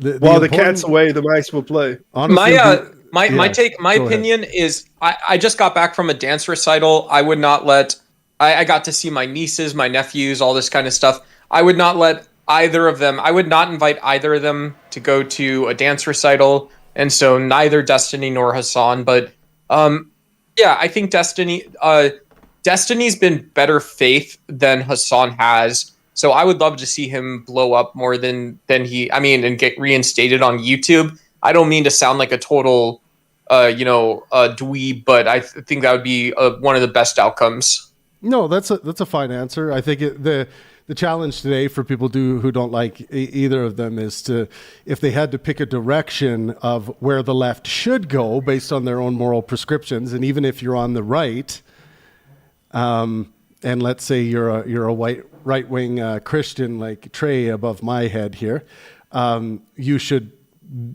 care about the direction of the opposing party if they happen to win, that they're at least moving in a more positive direction by way of your prescriptions than others. But notwithstanding politics, it is a moral issue, right? It is a moral issue, but it isn't always a moral issue. Notwithstanding is all I'm saying. Well, how do you escape values? I mean, maybe you would qualify that by saying, yeah, it's still a values issue, but you don't consider all values morally relevant, or because it's none of your business. It's none of your business, right? In politics, you get to tell me what you think, why you think it. There's going to be idiots and morons yelling about it, and if I want to invoke my own moral reasoning, then I can do so. But like, there's issues like such as there's issues where I'd love to do that, but the pro-choice, the pro-women's health crisis in the United States, I don't want to reference my values because the whole problem is that values are being referenced in this discussion, and it has nothing to do with that. Well, you can't escape your values, and people can't escape their values in that discussion. So it sounds like you might be making a taxonomical conceptual organizational error to think that that's somehow out of the war of ideas of values. You might want to say that this is such an important issue that women have this right that it should just across the board just be like deontically true that woman must have this right. But unfortunately, that's that's a pretty high bar to enter the conversation with, right? That does, yeah. Sorry, I'm laying in bed, so I sound like shit. But yeah, that to me, okay. So I understand it, and I think it's. I love seeing those conversations. But when it's like blah blah blah blah yap yap yap. I only see those. I see the same stuff. Anytime I turn on one of these pro-life debates, it's. Women this, women that, not blah, blah, blah, blah, blah. But if Uncle Sam came around and told you what kind of tweezers, the doctor was going to snip your tip with or something, you would say, no, hey, buddy, you're not going to be able to do that. Right. And the fact is the government isn't that type of expert on healthcare. They're not that type, voters direct ballot proposals, the Supreme Court, the most they can say is whether or not science has some like obvious overstated fact, and they did that once. So that's why I'm not picking up on that line. Yeah, I think your move to try and remove it from the war of ideas in the moral domain, I think is just you can try to do that, but this is all a values game, right? So that's where the war is going on. If you try to say that there is no game anymore, I mean, I don't think anyone's going to believe you. There's also to be good faith in the subject. One side of this is saying that there are values in the women's decisions and their own individual autonomy. Yeah. But the other side, their moral concern is entirely with what they see as values for the child, to use their terminology, for their life and where their rights are to right to live. Now, whether we agree with this kind of thinking or not, you can't say that their proposition isn't from a moral reasoning to say that fetus has rights and should have moral consideration. This is where they're coming from. Yeah, and whenever there's an attempt to black and white the issue or dismiss the issue altogether, I just think it's obfuscating the problem. So yeah, it's just you got to keep. I mean, there's many people I've known and just directly connected to me that have changed their mind from being hardcore pro-lifers where they couldn't imagine any scenario that would justify an abortion, and then things happen in their life or to their daughters or to those close to them, and then all of a sudden they're like just by going through that, they understand how heavy that moral calculus is. It's not so easy to hand wave away the wishes of the carrying mother and the catastrophes that they feel that have fallen upon them, catastrophization about the future, whatnot. It's a lot harder to hand wave away when you actually go through the experience, or people close to you who you love and care about go through the experience. Can I offer a sort of absurd analogy though too? It sounds to me, and sorry, I'm getting my Ben and Jerry's now. I'm all over the place, but it's vegan Ben and Jerry's. But it sounds absurd to me that the same people like Spencer Pratt, who he's one of the popular guys right now. But he's telling us this pro-life bullshit. He's with MAGA Donald Trump on this stuff. And it's like, you complain about bumping into homeless people. That, this isn't, the fact that somebody who may have to get an abortion is bumping into, you're bumping into religious people while you're getting an abortion. That's not a consequence, right? That is just someone else being an asshole. It's not a consequence to bump into a homeless person, and so I think even the conversations when we're talking about the impact of other people, those still have to have guidelines, right? It's not just, a war of all against all in any sense. Yeah. Well, I mean, we're constrained by language, but yeah, I don't quite get the point. But there is a logistical side of this too, that especially when Supreme Court judges and stuff are looking at this, and I thought that's why they ruled on the Roe v. Wade to start with, is when we're talking about individuals and persons, and we're using these strict definitions that we're having to govern this by. We have founding documents that do give protections not only to persons, but persons born in the United States. And to be born in the United States, you first have to be born. Right. And something that, so if someone's not born, to say there are these potentials, right, and we're going to allow those potentials to outweigh the rights of an individual that is an American citizen and is born in these United States and is in fact a person, that's problematic just logistically. So when they read this, the clearest interpretation is obviously that you're infringing on a person's rights here. Yeah. And it has nothing to do with moral considerations. It has to do with interpretation of the wordage that's laid down. Well, yeah. So there's the interpretation of law, but then there's how we feel about the law, right? The moral conversation around abortion almost always goes back to our own sentiments, whatever, outside of what the law may or may not say in any given area. Like what is it we don't like about abortion. Now, I would say that everyone who cares about physical, mental, and social health, for maximizing that for themselves and those around them, there are things not to like about abortion, about the phenomena of abortion. Risk an abortion carries a risk to the health of the carrying mother. Luckily nowadays most abortions are done very safely. But there are reasons to want to avoid abortions. Like there are reasons to want to use contraceptions, some kind of birth control to, remove the necessity for someone who doesn't want to bear a child to have an abortion. There are actual physical, mental, and social health risks. And there are also, of course, mental, physical, and social health risks to carrying or being forced to carry a unwanted fetus or embryo.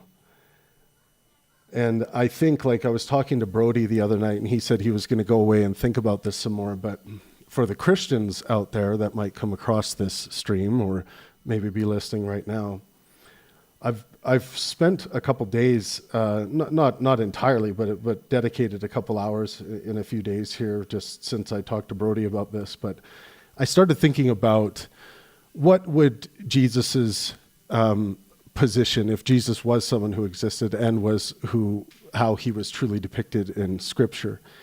Would Jesus be like a black and white thinker about the issue of abortion? Or would Jesus, much like Jesus would almost certainly view World War II, would Jesus see righteous nature in, let's say, the United States, righteousness in them going to war with the Axis powers and joining the alliance?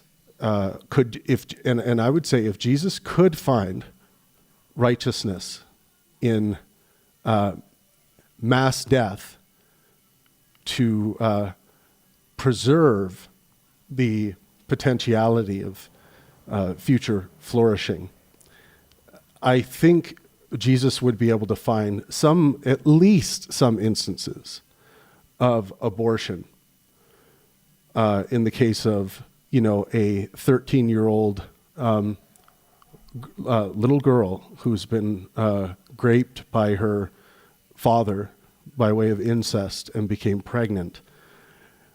In my studying of Jesus, my understanding of the character of Jesus, I could see Jesus not being simply black and white on that moral assessment of whether or not abortions were permissible, morally permissible under those circumstances. And one of the things to consider is the temporal layer of the human experience. So that 13-year-old girl, let's say Jesus understands, because apparently Jesus is God or the Son of God, both, whatever you want to say. Jesus understands that if the 13-year-old girl doesn't go forward with this pregnancy now by way of incest, that very well could have all kinds of issues causing great suffering in the life of the child that would be born of this incest. That it's based on the human condition and our understanding of the human condition, and Jesus' understanding by his apparent creation or his father's creation, that that 13-year-old girl, it's more likely than not that she will have another child in her life after, this pregnancy is aborted. It's most likely that she will. And even if she doesn't, she didn't have to suffer through, the bearing this child of her father by way of incest. But Jesus, I think, would understand the temporal layer that by curing the 13-year-old of this unwanted pregnancy. She could very well go on to have 1, 2, 3 kids that may have not had a chance at life because of this young little girl being forced to have this incest baby.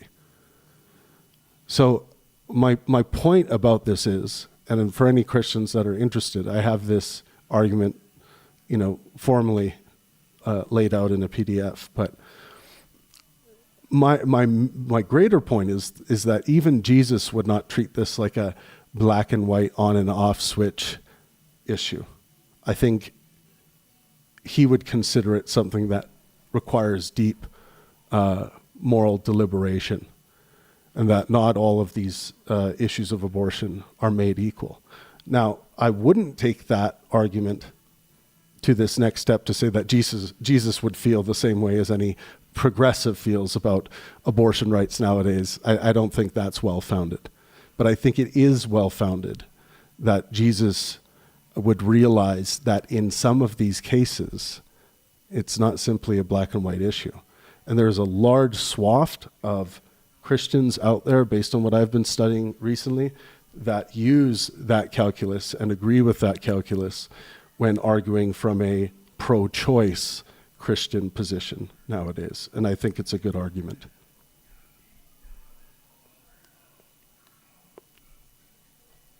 Well, so I couldn't speak to that. I think most of what people attribute to the sayings of Jesus is their amalgamation of what they see as moral, especially in today's time when people say Jesus wouldn't do this or Jesus wouldn't do that. Right. What they mean to say is that they have an affinity against this or they have an affinity against that, and they bestow benevolence upon that position by couching it all under the name of Jesus.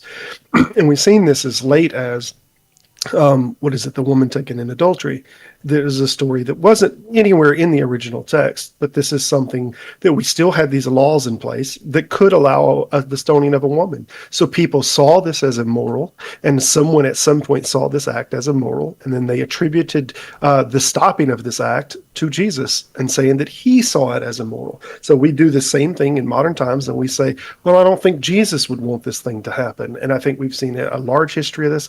I put a link in the description earlier. Dan McClellan tried to discuss what just was biblically covered, and I think in large part there's no good strong case against abortion being something that is a sin from a biblical perspective. I think that's true, that there's nothing explicit that anyone can point to say, this shows, because by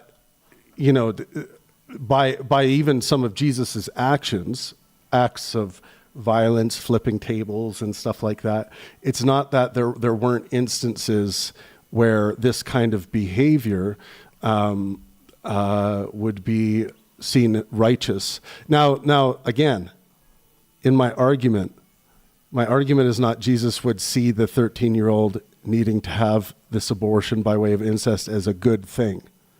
No. This is why we have to delineate between good, bad, righteousness, and wrongfulness. And what I'm arguing is Jesus could find righteous abortions. So, and here's the formal argument. So if Jesus could see some war as righteous when it tragically prevents greater harm or a loss of flourishing, then it is plausible he could see some abortion as righteous for the same reason. Jesus would almost certainly also recognize that an abortion now can create the possibility of a future life under better circumstances, a life that would not have existed had the abortion not occurred. So premise one would be Jesus valued mercy, compassion, and the protection of the vulnerable. Premise two, some actions that involve death can still be morally justified if they prevent greater suffering or protect innocent life. Premise three, war is one example. Many Christians believe some wars can be righteous when they defend the vulnerable from greater harm. Premise four, some pregnancies involve tragic moral conflict where continuing the pregnancy may cause severe harm to the mother, family, existing children, or future opportunities for life and flourishing. Premise five, an abortion may sometimes make possible a later child who would never otherwise exist under healthier and more stable conditions. Conclusion, therefore, if Jesus judged morality by mercy, context, and the reduction of suffering rather than by rigid absolutes. It is plausible that he could see some abortions as righteous, tragic choices, just as some wars may be righteous, tragic choices. Yeah. I mean, this is such a case-by-case basis to even make that judgment. What's so weird is I think the last word that I know of that could even be applicable towards this, and it's an extraordinarily vague one, and it's personal responsibility verse that was made in one of the uncontested writings of Paul, and that's in Philippians, where Paul kind of ends this with each person should work out their own soul salvation. That's a case-by-case individual subject that people have to decide. And from a Christian perspective, I do believe that's probably the ending note that it should land on, is that every person has to work this out inside of their own heart and their own soul, if you want to see it that way, whether they think this action is right or wrong. And I think it's the last word that kind of Paul left that could even apply to this subject. Yeah, that's interesting. And another thing I'll add is just by way of example. So imagine for the Christians out there, imagining the pearly gates of heaven and Judgment Day for this mother. So let's say their journey was that of the 13-year-old who was graped, I should say, for the sake of YouTube, by her father. She becomes pregnant. She does follow through with the abortion, gets a restraining order. The father's charged. She gets put in protective custody of some other person, and she goes on to live an extraordinary life as the stereotypically kind of the perfection of the Christian woman. Living by all of Jesus's examples, we could say by the 10 Commandments and whatever that would look like. And she also, had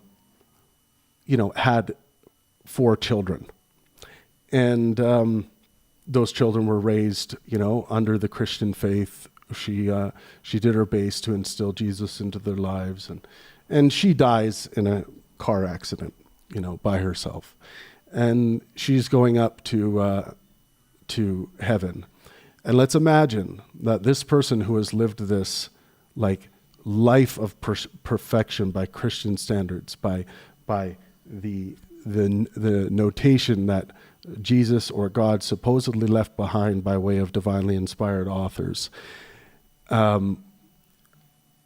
Is it reasonable to believe that she would be denied entry to heaven for what you may even believe was a sin in having the abortion of the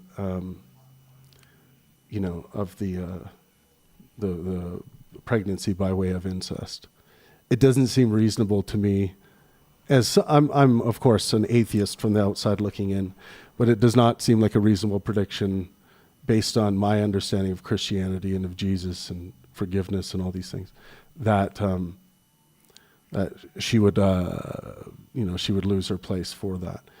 And I think one of the reasons for that is because these things can be made righteous. Now, I also am aware and understand that there are Christians out there that say, like, if you're Jeffrey Dahmer, you can, if you find Jesus and accept him as your Lord and Savior, then you are saved. So I guess I'm speaking more to the people that are like, the more bad you do, the less chance you have of getting into heaven. But some of this stuff is there's kind of a spectrum of belief on what it takes to get there. Well, keep in mind there's a fundamental ideal that underlines all of this, and that's no matter how wrong it is. If you turn from your ways and you ask for forgiveness, right, wrong, or indifferent, it's forgiven. Right, and I think that's the cult of forgiveness is something that I think bleeds into secular societies as well. Like there was an era of time where there was like this cult of forgiveness going around where people would actually say things like, yeah, you know, if you don't forgive your rapist, then you're not going to be able to move on and flourish in life. And that's just like absurdly false. That's what should be said is that in some cases, some people find great relief in forgiving a person who has victimized them or victimized other family members. And this can provide relief. But the cult of forgiveness, I think it's the right thing, the apt name phrase, the cult of forgiveness would have you believe that you can't move forward, or you can't, they will instill a fear in you to need to forgive those who have wronged you or wronged others in order to be able to be yourself or be good. And yeah, I think that's just a cult that has no grounding in cognitive science.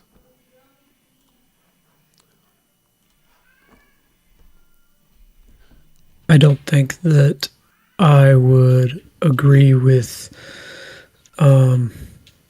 your argument there. Fair enough. I think that it's now when I say something, I consider the probabilities.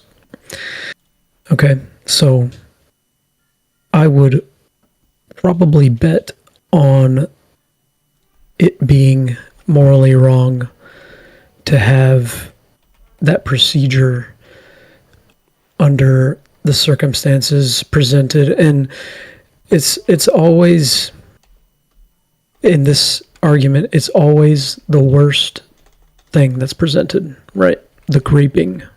It's always the worst. When it's a fact, it's just a fact that that's not most of them. But this is always presented because I think it's the most emotionally charged and mentally charged situation. Well, because it's a worse offense, right? It's yeah. You know, by most people's moral sentiments, it is it's kind of the thing. The people who are just black and white against abortion, there's a reason why they're going to those cases that actually happen. They're going there to show that no, you can't be black and white about this. What about this extreme scenario that is rare? You know, so yeah. My question would be, do you, Trey, have an openness for righteous abortion under some cases, under some circumstances? There's arguments against even the most horrible circumstances, like two wrongs don't make a right. Just like the standard argument against that. And I find merit that has merit to it. So probably I would say that Jesus wouldn't approve of that. And I don't think he would, and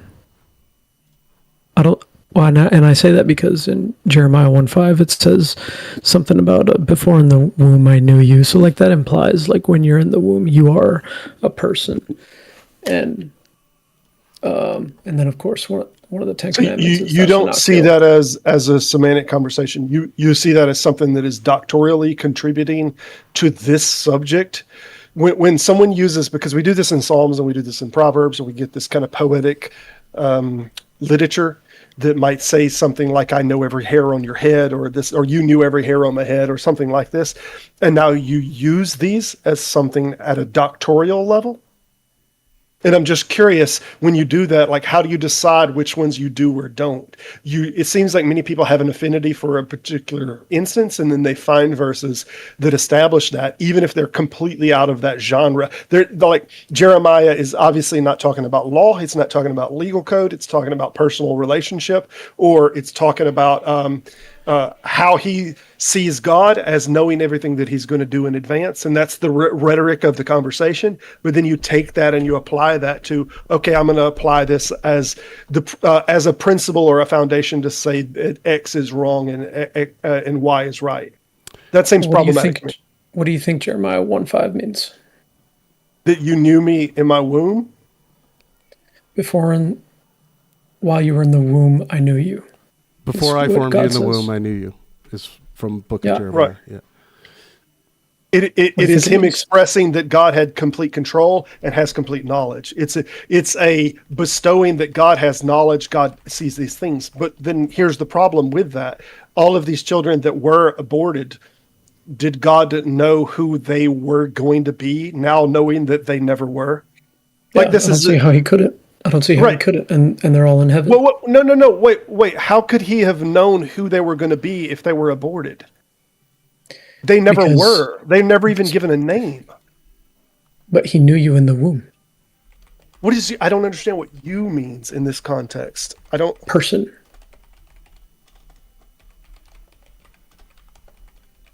Okay, I think we're having a definitional issue. I think, like, if that fetus was aborted and doesn't even know what words are, never did know what any of these things were, never even opened its eyes, doesn't know what a visual field is.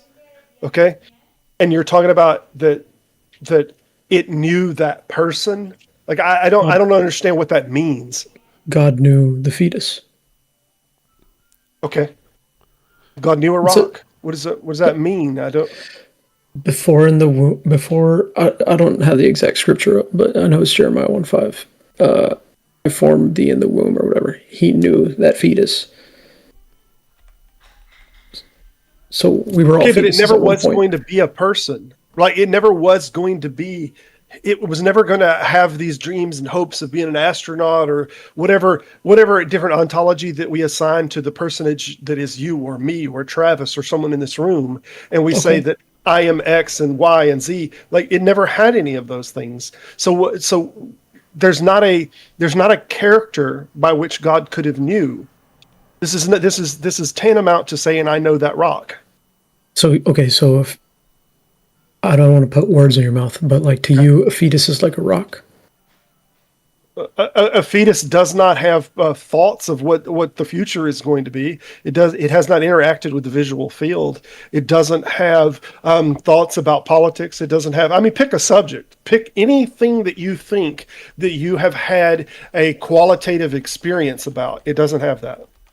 And do those things give you like more value over something? No, they give you personage. Thoughts about politics. They give you personage. I mean, you're talking about a person and knowing a person. That's. I mean, a rock can be valuable, but it's not a person. So a fetus is not a person. You're saying that is correct. A fetus is not a person. Okay, but okay, it's human, right? And it has its own DNA, like from the beginning. This is. I mean, that's clear. Human. I just picked off the bottom of these cells that I scratch off the bottom of my neck. You're a bunch of cells. You're a bunch of cells. I'm a bunch of cells. We're all a bunch of cells. All right, but the cells are not a person, right? I pull those cells off, or I pick a little piece of my DNA off. Like that's not a person, right? I mean, can we agree with that? The cells are a part of you. I mean, they're not a whole person. Like your red blood cells are not all of you. Yeah, we can agree on that. But you know, the fetus cells are a part of a person. Yeah, they are. Their mother. The fetus is a whole person, though it's not developed as you or me. I mean, it's. You think of fetus as akin to a rock. I don't think that. I mean, a cis might be better of an explanation. I don't mean to try to devalue this, but there's an important distinction between potentials and actuals. And we need to stop thinking in terms of potential and saying, oh, well, that will be a person. And we need to recognize it for what it is presently. If I may offer, like the most common conceptualization of personhood I come across that most people accept is that a person is an entity that is capable of conscious experience. So a subject. A subject that can't be true. Something that is capable of. Hang on. And in cases like it matters, like in cases where someone is in a coma, right? Or, like a lot of people will point to things like that. We don't have enough understanding at this point to know if the conscious experience is currently continuing, but we know that this person sitting in, lying in the hospital bed, has once been a conscious subject that is having an experience. So, if we start defining personhood as, something like, maybe I should just guess or ask Trey, let's just get some definitions flowing. Like, what is a person? What makes a person, and try to give the fundamental answer. It's a human with its own DNA. So a human organism, you would say? Yeah. So, okay. So, do you, for example, just to see the worth, if there was a truck full of fertilized embryos, right?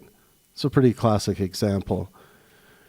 Trolley. And the truck has 100 fertilized embryos, human embryos in it. So based on your understanding, that's 100 people, right?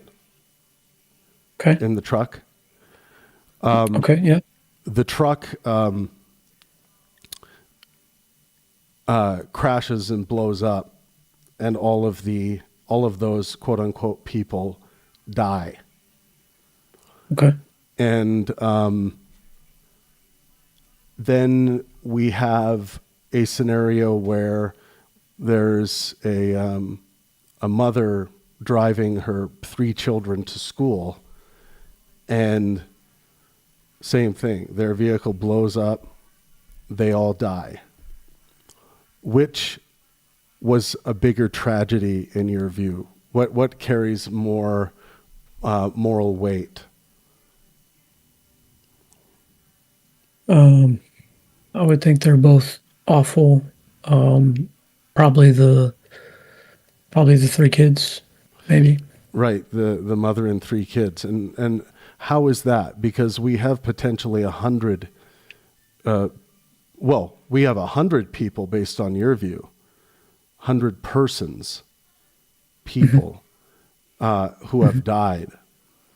Now, the fertilized, the embryos or the fertilized, fertilized. eggs. Oh, Yeah, okay. yeah. I missed that. Yeah, they're, and we can use the example of we can say they're embryos, but they don't have the capacity of suffering. So perhaps the suffering that the mother and 3 children went through means something when we're discerning moral weight. Yeah. Mm-hmm. Yeah. I think that makes sense, because we start thinking about things like, oh man, how they could have suffered. And then we think about the other example of the 100 embryos. We're not worried about any suffering there. I mean, it's still sad. And then one thing, just one side note. I can agree with that. That it's still a sad thing. These are embryos. It's not benign to me, but I think there's an obvious reason why I think you would feel and why I would feel this much stronger moral sentiment towards what happened to the mother and 3 children than what happened to the embryos. I think they are I think they are worlds apart in how I conceptualize these things, because I don't see those as 11 people, or sorry, 100 people have died. Well, let me say I see one thing 100. too. I said I would say 100 human potentials have Mm-hmm. died. Yeah. Let me say one thing too. Unfortunately, stuff like your second scenario with the 3 kids, stuff like that happens in real life all the time. The time. Yep. It's awful. It's terrible. Your first scenario, I don't think I've ever heard of a story of something like that happening. Trolley cart problems are met, whether this is not exactly a trolley cart problem, I'll but give you it's a some comparative examples. thing. Yeah, to make you look at things in terms of value. No, and I'm not- decide. I mean, that's the yeah, whole point of it. I'm- Is it likely? No, but I'm it's not about disputing. our intuitive value. Yeah, and that's why I went with the example. I'm not afraid of that. What I'm saying is the first example kind of not very realistic, but also second, you forgot to consider that like it's not so natural to have 100 eggs in there. It's not. Would you agree with that? That's like only a thing that we have now because of our modern technology. Yeah. Is it an appeal to nature, or what is this? I don't know what I don't know what appeal that is. I'm just saying, like, it's not. There's very an appeal natural. to nature that is preferential for natural things opposed to non-natural things. We do it in food and what. It's a kind of a logical fallacy, but the fact of the matter is we do have embryos now. We do have transportation of embryos. This is a brave new world that we live in. Yeah, that's very technological. So these are things that happen, and we have embryos that fail, or we have embryos that are growing, and maybe there's a fire in the lab or whatever. These things definitely. These potentials do get destroyed sometimes in events that are beyond our control. Yeah, so like fertility clinic fires, right? Like in several countries, fertility clinics have experienced fires that destroyed cryopreserved embryos and eggs. When storage tanks, electrical systems, or laboratory facilities are damaged, embryos may be lost permanently. So one notable example was the 2018 storage tank failures at fertility centers in the U.S., where thousands of frozen eggs and embryos were destroyed after temperature control systems failed. While not a fire, it illustrates how disasters can result in the loss of large numbers of embryos.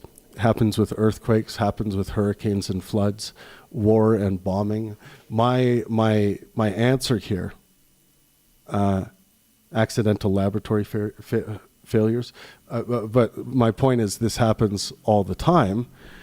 And I mean, if anything, it's kind of an argument against that. Rightfully, we would, in any of these tragedies, we would save one 3-year-old child in exchange for all of those embryos.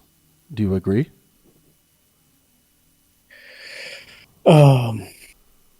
And I can see why somebody would say, yeah. It's troubling. It's troubling, Trey, that you can't just automatically agree, because if you were someone at that site, I'll tell you right now, because if you were someone at that site where the hospital was burning down and you were trying to truck out loads of, frozen, preserved embryos instead of saving the 3-year-old, rightfully, we're going to throw you in prison for good reason. Because you're a danger. You're actually a danger to society, if that's the actual calculus you would engage in.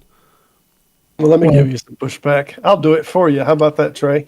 I'll do it for you, because your model about the greatest potential suffering. I think that when we're talking about hundreds of embryos that have expecting parents that have a lot of money, time, and emotions invested in this is their future family. I cannot express how much devastation that the families have. And now when we're talking about hundreds, in some cases with the fires and the embryos, thousands of dedicated people to having these children are completely upset and broken. I'm not saying that they can't bounce back better than the individual that lost that 3-year-old, but it is a spread out suffering that there's going to be a lot of tears that are shed over this. Yeah, but nobody. I know you're not concerned with the parents. You're concerned with the embryos. No. Nobody said, including myself, that there was no moral worth or concern for the embryos.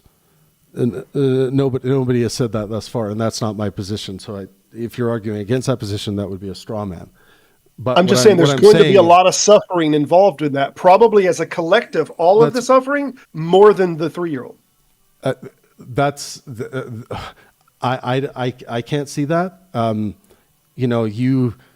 If this is why simple consequentialism is not how you do ethics. You don't necessarily measure this many versus that many. That's exactly why this moral issue illustrates this problem well. Is that the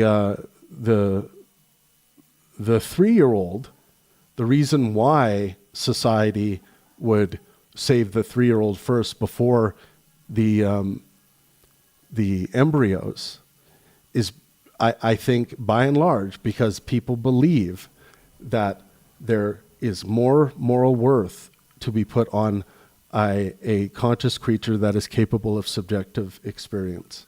And that would include experiences of thriving and experiences of suffering.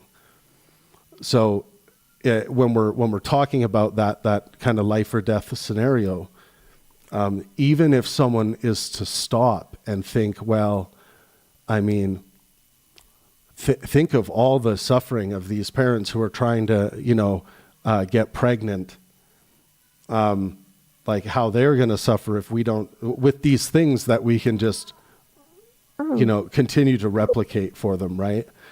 This 3-year-old is depends on the eggs. Is what those potential embryos are going to attempt to become. It's already here. The 3-year-old is here, and again, it's like I see it as like counter well-being practice in the case of wanting to maximize physical, mental, and social health for yourself and those around you. Those embryos have moral worth because of the how those embryos affect other people, whether it be the Christians who see them as persons, whether it be the people who are hoping that they will become their future child. But and I want to let other people weigh in on this too, because I think it's an important issue.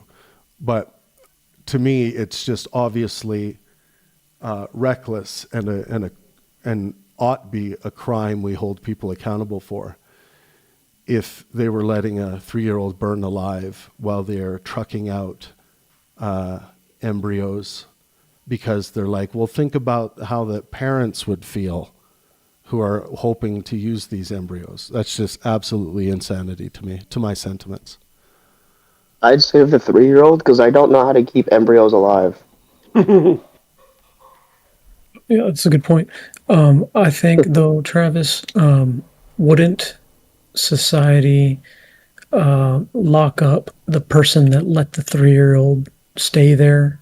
Like, they would. Like gave the 3-year-old permission to stay there, not someone just trying to help. And the only way that you would even know that they made that decision, how would you even know that? Like, I'm just digging into if you go there, if you go there, and the police officers, if the police officers get to the scene and they see a 3-year-old screaming in the window trying to get out, and this person found a wheelbarrow and they're wheelbarrowing out, saving these embryos, right?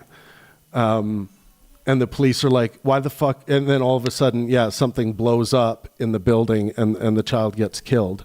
And the police are like, why the fuck didn't you help that 3-year-old? They were screaming and banging on the window. Well, I thought it was morally a better thing to do to save the embryos. You're going to fucking jail, man.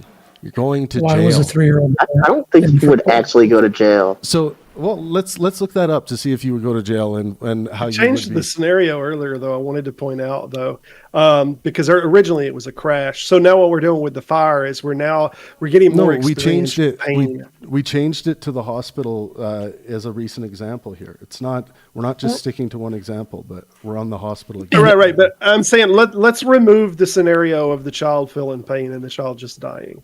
Now we're no. It's. I don't want to change it. I want to stick on this for a minute. Well, but the reason that you're sticking on this one and you did all of the rhetoric expression of the child burning and screaming, this is obviously all very visually emotional and everything else. Yes. But the point that I am making is that we're measuring.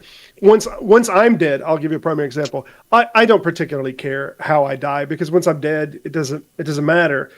But what does matter to me is the family that I leave behind and the pain that is going to be there. That pain is real and will be lasting pain, unlike whatever. Now, that's me and my personal thing. Would I rather die a little bit of a painful death and save like my family from the suffering of this, that, and the other? That's my personal choice on the subject. But we have sentiments, obviously, towards a child that we feel is innocent, dying in such a painful way. But the point that I was making, Travis, no, I know. But the point that I was making is once the smoke is cleared and the death is done, in one of these scenarios, there is continued pain that I think collectively amongst everybody is larger than the individual pain of like two parents. And that's why suffering avoidance. That's why suffering avoidance calculus in a simple consequentialist way is a terrible way of going about ethical deliberation. Like it's. I could create scenarios. I think it's just a different way. Yeah, but they'd be apocalyptic in nature. But yeah, I mean, like. Does anyone else, or does anyone actually want to defend? Like, I don't know if you're defending it, Trey. I think you already said you would save the child, right? If that was, I don't even know what an embryo looks like, bro. Of course, I would save the child. So I'll show you image. Mine's for pragmatism. I can't keep the embryos alive. This child is self-maintaining. Hang on, Robert. So if you could keep the embryos alive, you're going to save the embryos over the 3-year-old?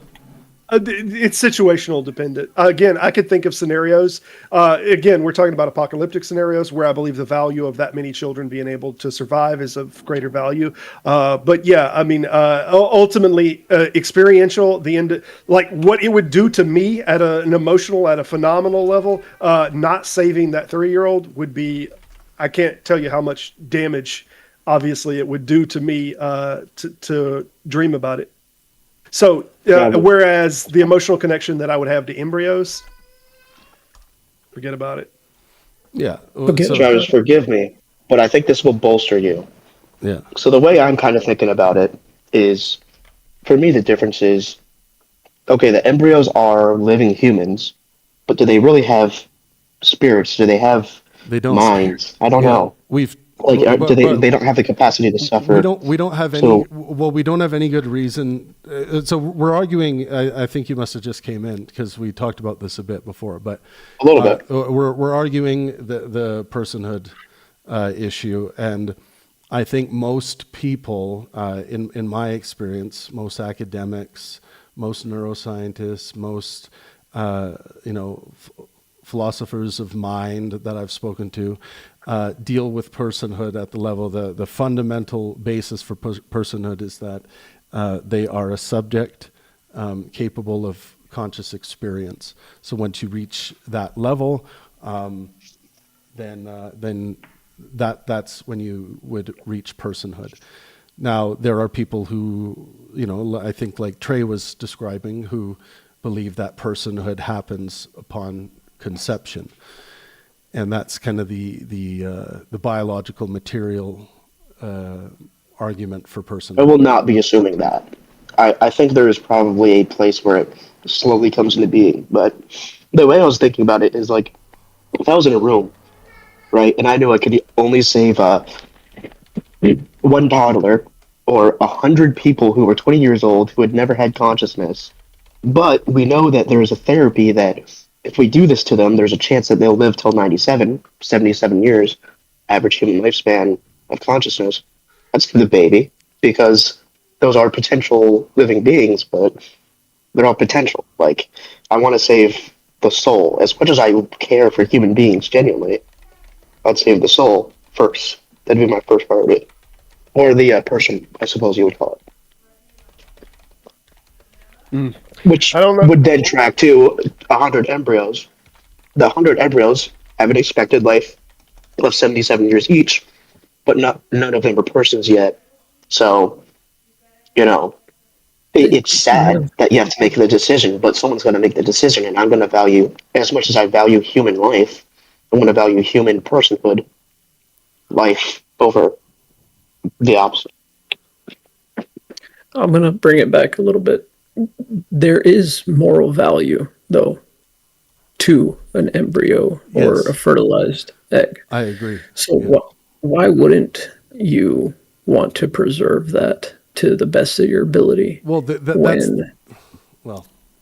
isn't that the easy question? I want to stop moving away from the difficult question here. The difficult question being, the scenario I painted. It's a burning building. What is the righteous or good thing to do, Trey? What would Jesus do in this scenario? Would Jesus be, trucking out as many embryos as he could, or would he first save the 3-year-old and then go back for the embryos? Something tells me Jesus would save the 3-year-old. I could tell you an even better situation. They would save his own 3-year-old. The parent is going to protect their own child over everything, right? I agree with that. But it becomes more interesting in a philosophy seminar, like we're sitting in our own, philosophy seminar right now. When we deal with the more difficult questions, it starts getting more difficult when you going into the building, might cause you to die and orphan your own children, right? There's different consequences to think about with this, but I'm saying what is of more moral value in that situation? What takes precedent? What ought be made primary? And I would say it should be easy that the 3-year-old should be made primary, and then making some efforts to save embryos would be all right too. But another question too would be, at the risk of orphaning your own children, Trey, would you be running into that burning building just to save embryos? I don't see why not. I mean, got to be a hero. Well, yeah, you could be, but it's also there's a value there in preserving yourself for your children, right? Yeah. It does make it difficult. I think one of a really toxic moral idea is that sacrificing yourself can be righteous, but sacrificing your own well-being is not good. I don't think, but it can be righteous. I mean, it's definitely, I was in the military. I mean, this is something that's kind of expected. Sometimes you have to do something to sacrifice. Yeah. Your well-being. So I would say what you are doing as a soldier or a member of the military is completely righteous, completely. But if there's a moment where you had to sacrifice your life, like often happens, that would lead to your death, I don't think that there's anything good about that. But I see it as highly morally righteous thing to do. I just want to say, I don't know any other channel that kills as many people as Travis's channel is regularly just destroying children and burning fires and half the world on a train track. Well, it's these. I think what this is bringing to face the realities of some of these abortion positions, and that's kind of why we're on this. It's like what we're actually saying. When we say that this embryo is a person, it's like, well, how much of a person are they really? Are they a person in a way that measures up to a 3-year-old, if not a newborn? Or does it matter once they're born and counted in the census? There's a lot of, when you're engaging with your own moral calculus, there's a lot of things to consider, and one of the downfalls of something like Christianity as some kind of moral system is that it doesn't give you these particulars. It's engaged in this ancient rule-based, thou shalt not X. It's like, well, how do I apply all of this and Jesus's example to a contemporary moral issue like this? And then we get to a point where the Christian has a difficult time deliberating between saving the 3-year-old in the burning building or embryos, and I think that shows the moral failure of the system. So life at first breath is also it's a Old Testament thing. It's more Jewish, but the Old Testament says that's when life begins. It's that first breath out of the womb. Now, is it metaphorical? I don't know, but I don't think that the people in the Old Testament treated it as metaphorical because they're taking abortion potions and shit.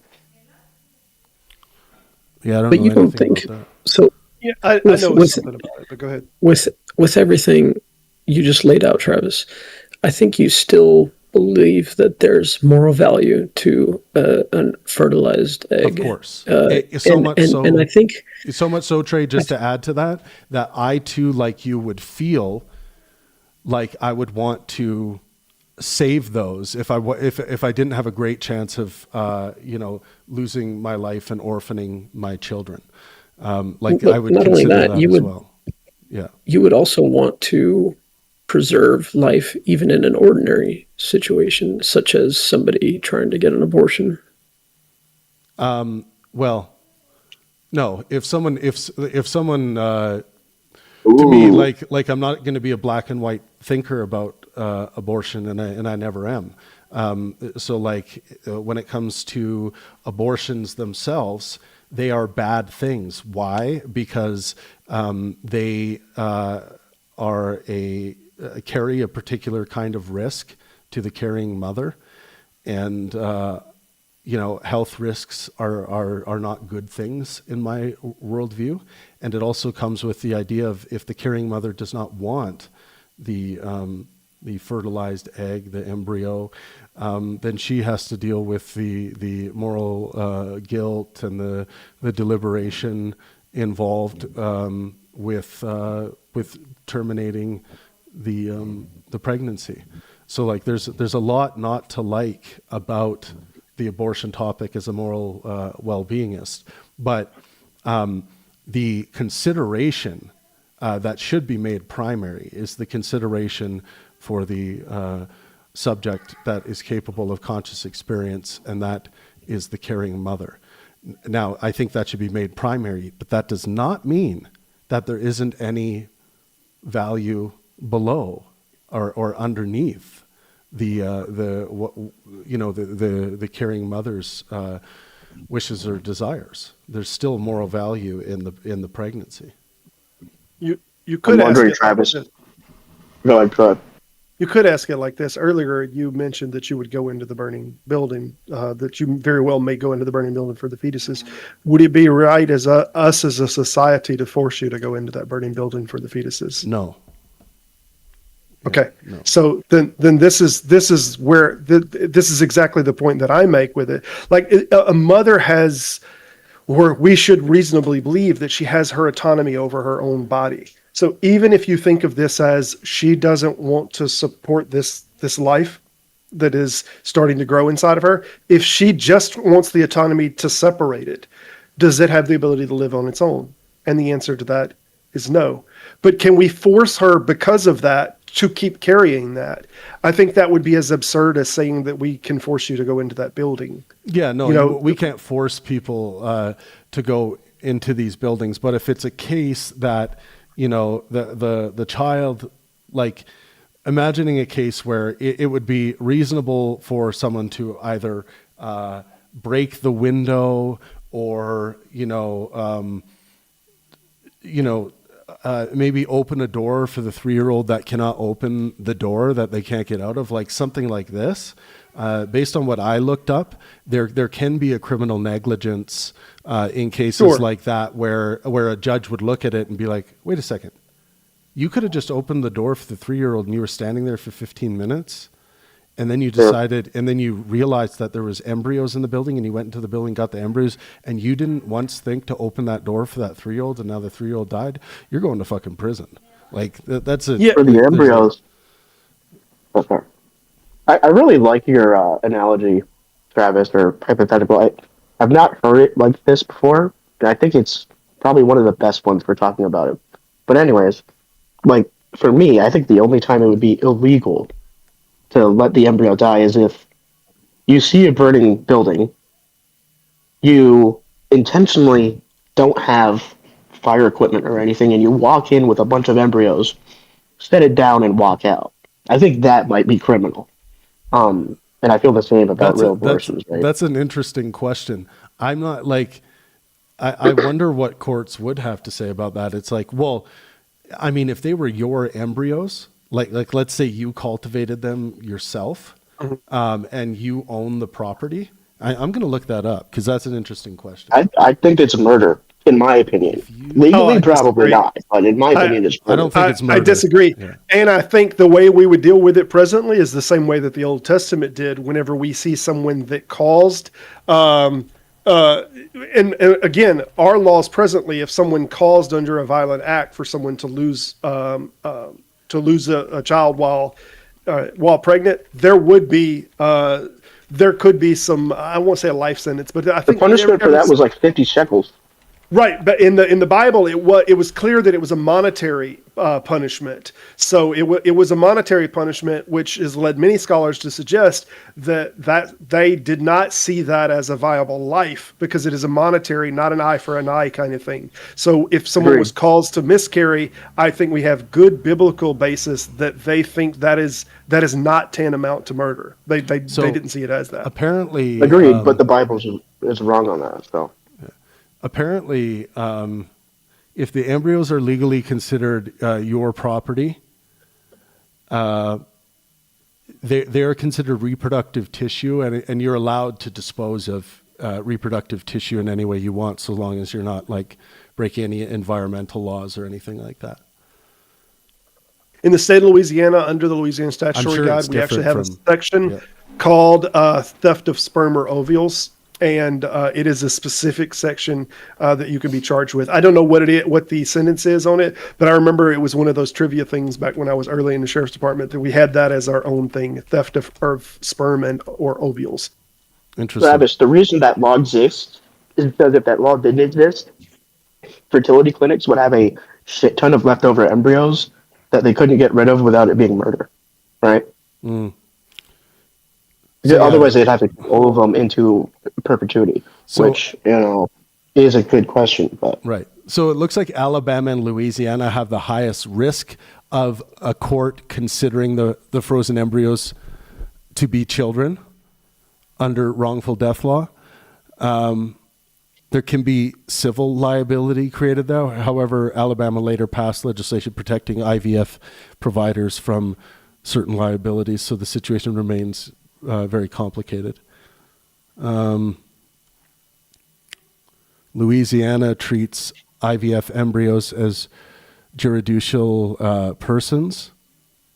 State law generally prohibits intentional destruction of IVF embryos in Louisiana, but those are the only places it looks like in the States. Trey's like, based. Travis, let me ask you, yes, sir. Based on your moral framework, so I want to bring it to like the opposite end now. You said you would give preference to the mother. Would you even give preference to the mother if it's over something trivial like, well, I don't want it because it's going to hold me back from doing X, Y, or Z? Remember, because I view the fertilized egg and embryo, up until around that 24-week mark where we suspect the subject comes into being.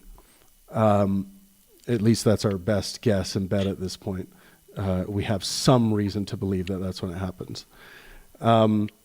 So up until that point, if the carrying mother, let's say her the father of the fertilized, of the embryo, of the human becoming, I like to call, seems to be something that is considered a reasonable way of speaking about the unborn from a Christian perspective and from kind of my perspective. So the human. I don't know. It sounds like a porn name to me.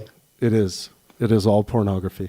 No, but so the human becoming gets far more moral consideration from me in the sense of I feel a duty to protect the human becoming once it becomes a subject capable of some level of conscious experience, and that seems to be around the 24-week mark. So after that, that moral primary switches. So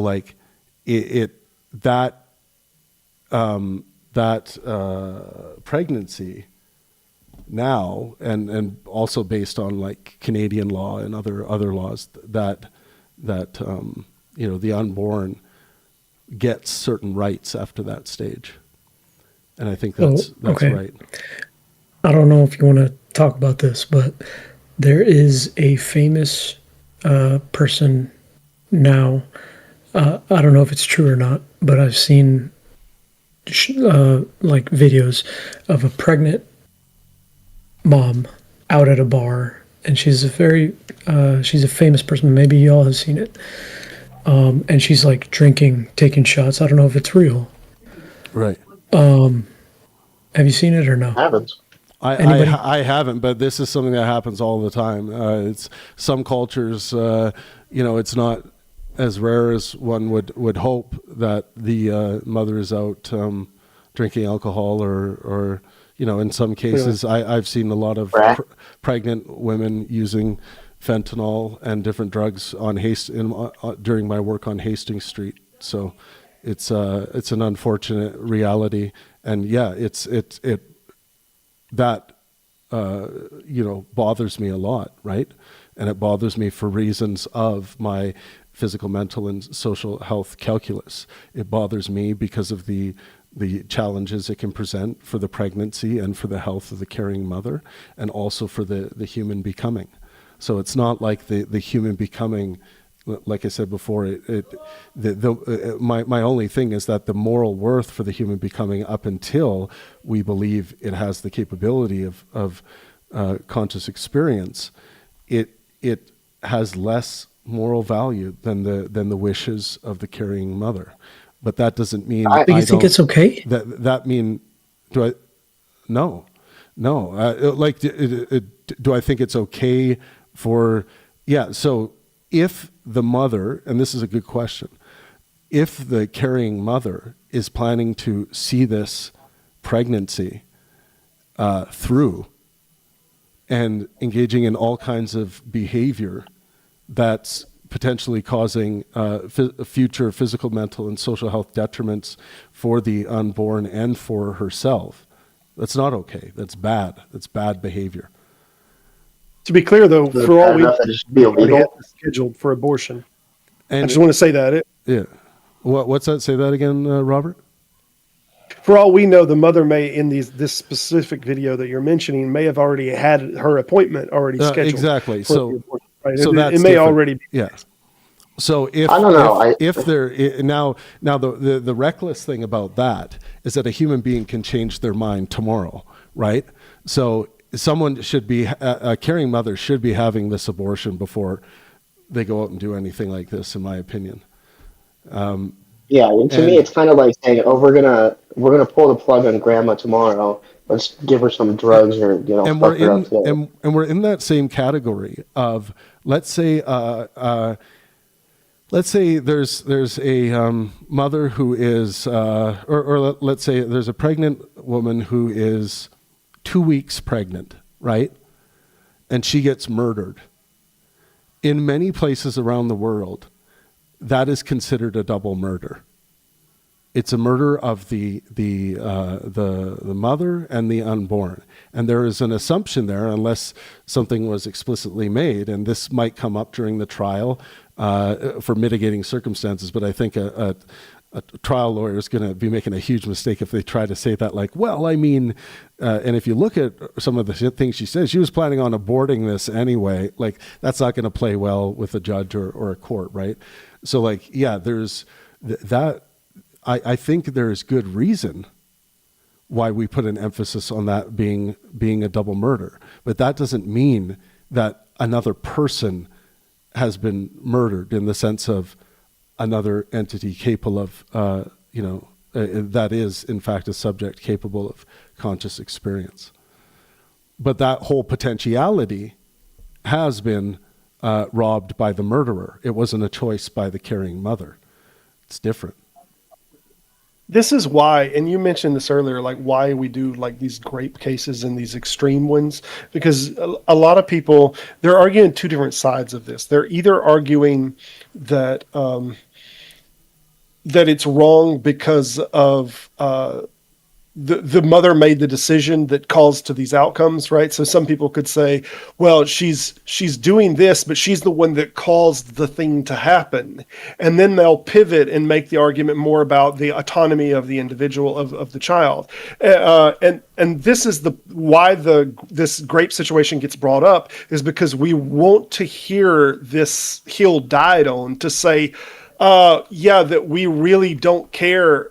We want it admitted that it's not really about the action of the mother, because some people will do, well, the mother's the one, she's the one that opened her legs, so she should take the responsibility. And in the case of these grape cases, we know that's not the case. Like, there was no action that the individual did that brought her to that situation. So that's why these grape cases get brought up more than anything, is because we want to eliminate that out of the way. Well, you're right. And then you I'm get the disgusting, just to yes end this, then you get some of the disgusting rhetoric on some of these television stations where they start wanting to control what women should be wearing. Well, you're provoking the predators, and nonsense like that. Like, that's it's wild that stuff is even stated now. And they will always add the caveat, and I'm not saying this is right. The rapist is obviously the wrong one, but you're just adding fuel to the fire by wearing that miniskirt. Your wrongs don't make a right. Yeah. So yeah, I mean, the reason why I think for this example we've been wrestling with here today is, I do think it's of moral concern to me if we are not, if we feel that we are capable and it's safe enough for us that we're not going to lose our own life, at least at the bare minimum, that the 3-year-old should be saved in that situation. Like, just try to imagine if that was your 3-year-old, right? And you came to realize that someone could have saved them, but they chose to save, 10 embryos or 50 embryos instead. Can I claim them all as dependents? It would be hard. It would be hard for me. It would be really hard for me not to hate that person. And I'm not a hateful person in that way, but I would, like, if I'm imagining that with my own son, I would fucking hate that person for doing that. I would hate them. I really wouldn't want someone to tell me that happened if it did. Something Robert said was about actions. Yeah. I think he's right. It's not about actions. It's about intent. It's just like how we do actual murder. I think there is an intent thing that we can look into and we can criticize, but I think a lot of people worry about mere action when they shouldn't be, because we don't worry about mere action when we talk about a car accident. It's about intent. It's about what was going on before. It's were you intoxicated? Did you know you shouldn't have been driving on the wrong side of the road? Were you driving unsafely? Like, I do think that intent is an important thing. However, I don't think it's so important in this case that it could ever realistically be made illegal, because you would have to prove intent in a court of law, which is extremely difficult. Well, I guess the scenario would be like, unfortunately, I could imagine some people I'm not saying anyone here, but I can imagine some people I've spoken to on this issue before, that they are so radically black and white and extreme and infallible about this issue that I can imagine them saving the embryos over prioritizing saving the child if they felt like, there was an equal opportunity there. And that's of great moral concern to me. And it's not a game I'm just fucking around with. These fertilization clinics burn down, suffer from earthquakes, like all kinds of things all the time. And it's not as rare of a scenario as people would think. So please,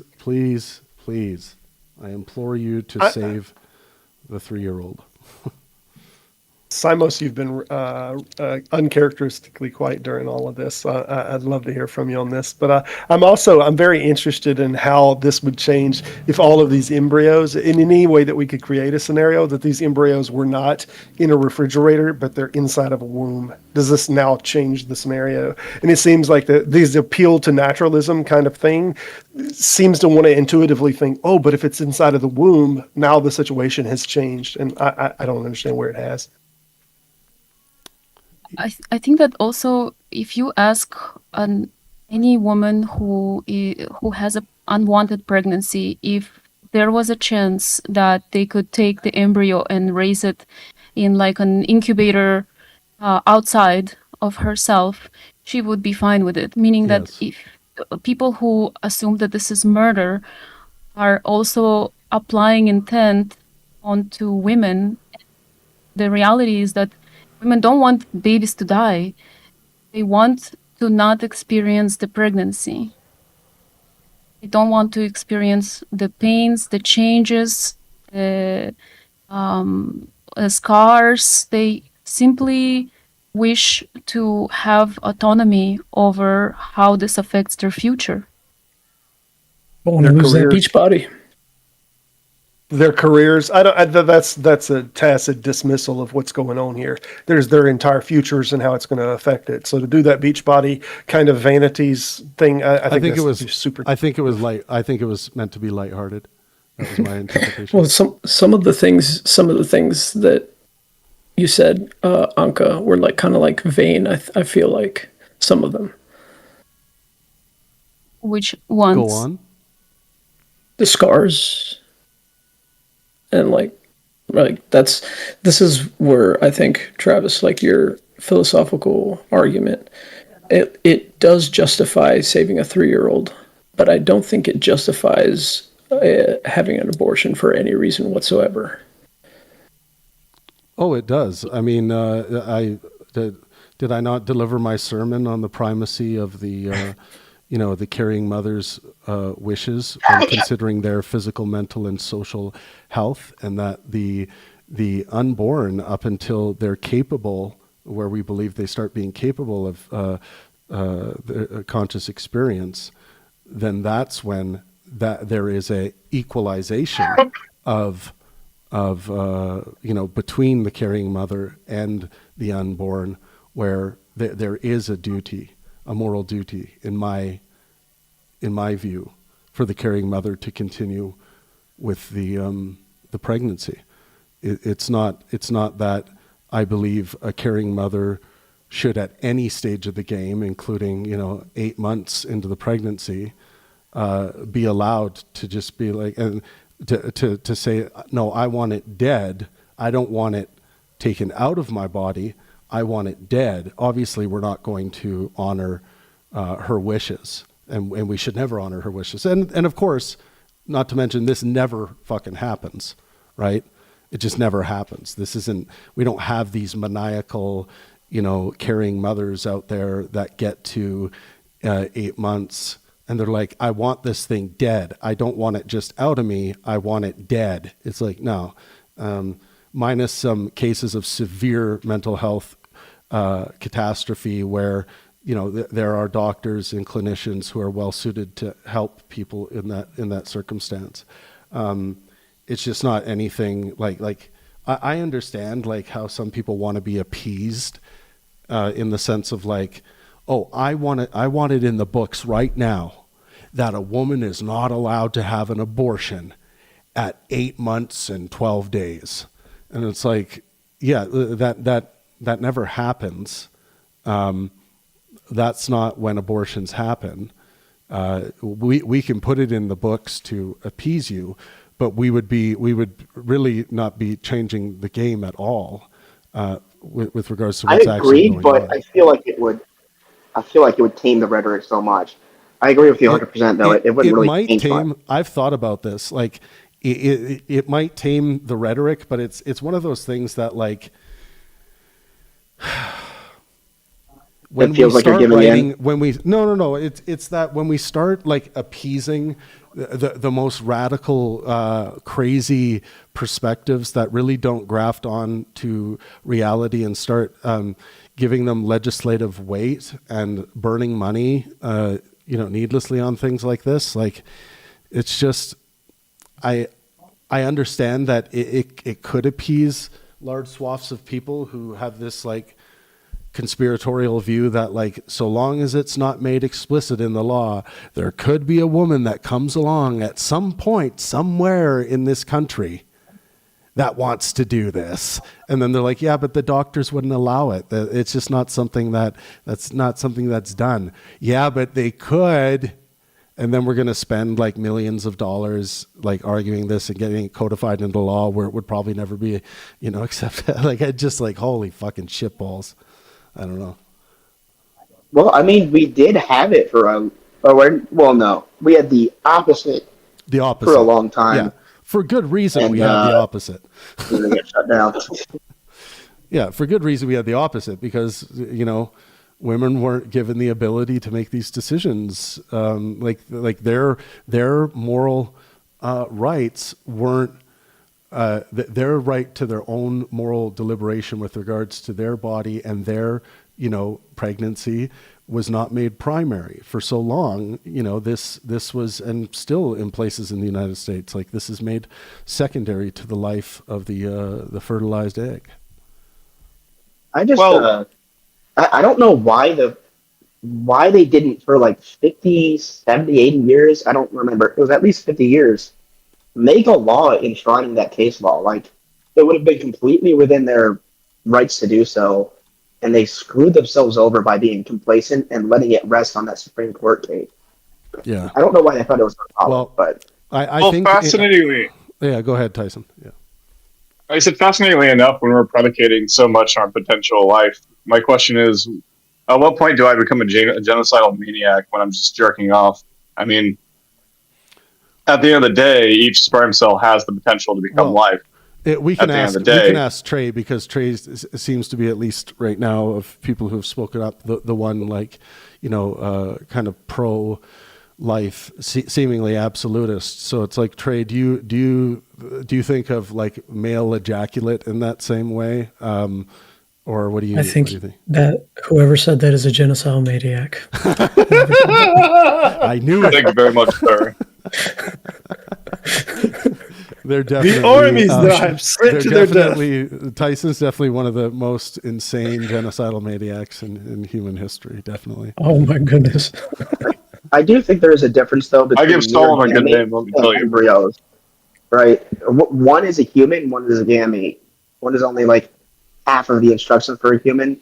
The other one is an actual human thing.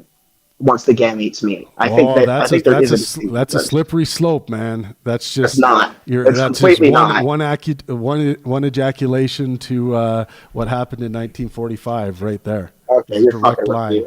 Okay. Okay, what do you say about the gametes? When the gametes cross hash within each other and they exchange DNA, it makes a distinct thing. So I think there's a difference between gametes and bound gametes, which would be a embryo. I mean, yeah, but that's still going to be roughly a clump of cells, though, like very early on, and then it doesn't matter if it's a clump of cells. I'm a clump of cells and bones. No, is that when the soul? Well, there's a difference between a clump of cells with a nervous system, a brain, and a prefrontal cortex. than a clump of cells that sits in a petri dish. Sure, but there's no difference in the DNA. I mean, shit, I share most of my DNA with a banana, and yet I eat the banana. Not nearly as much as a human, because you can't have sex with a banana and make a child.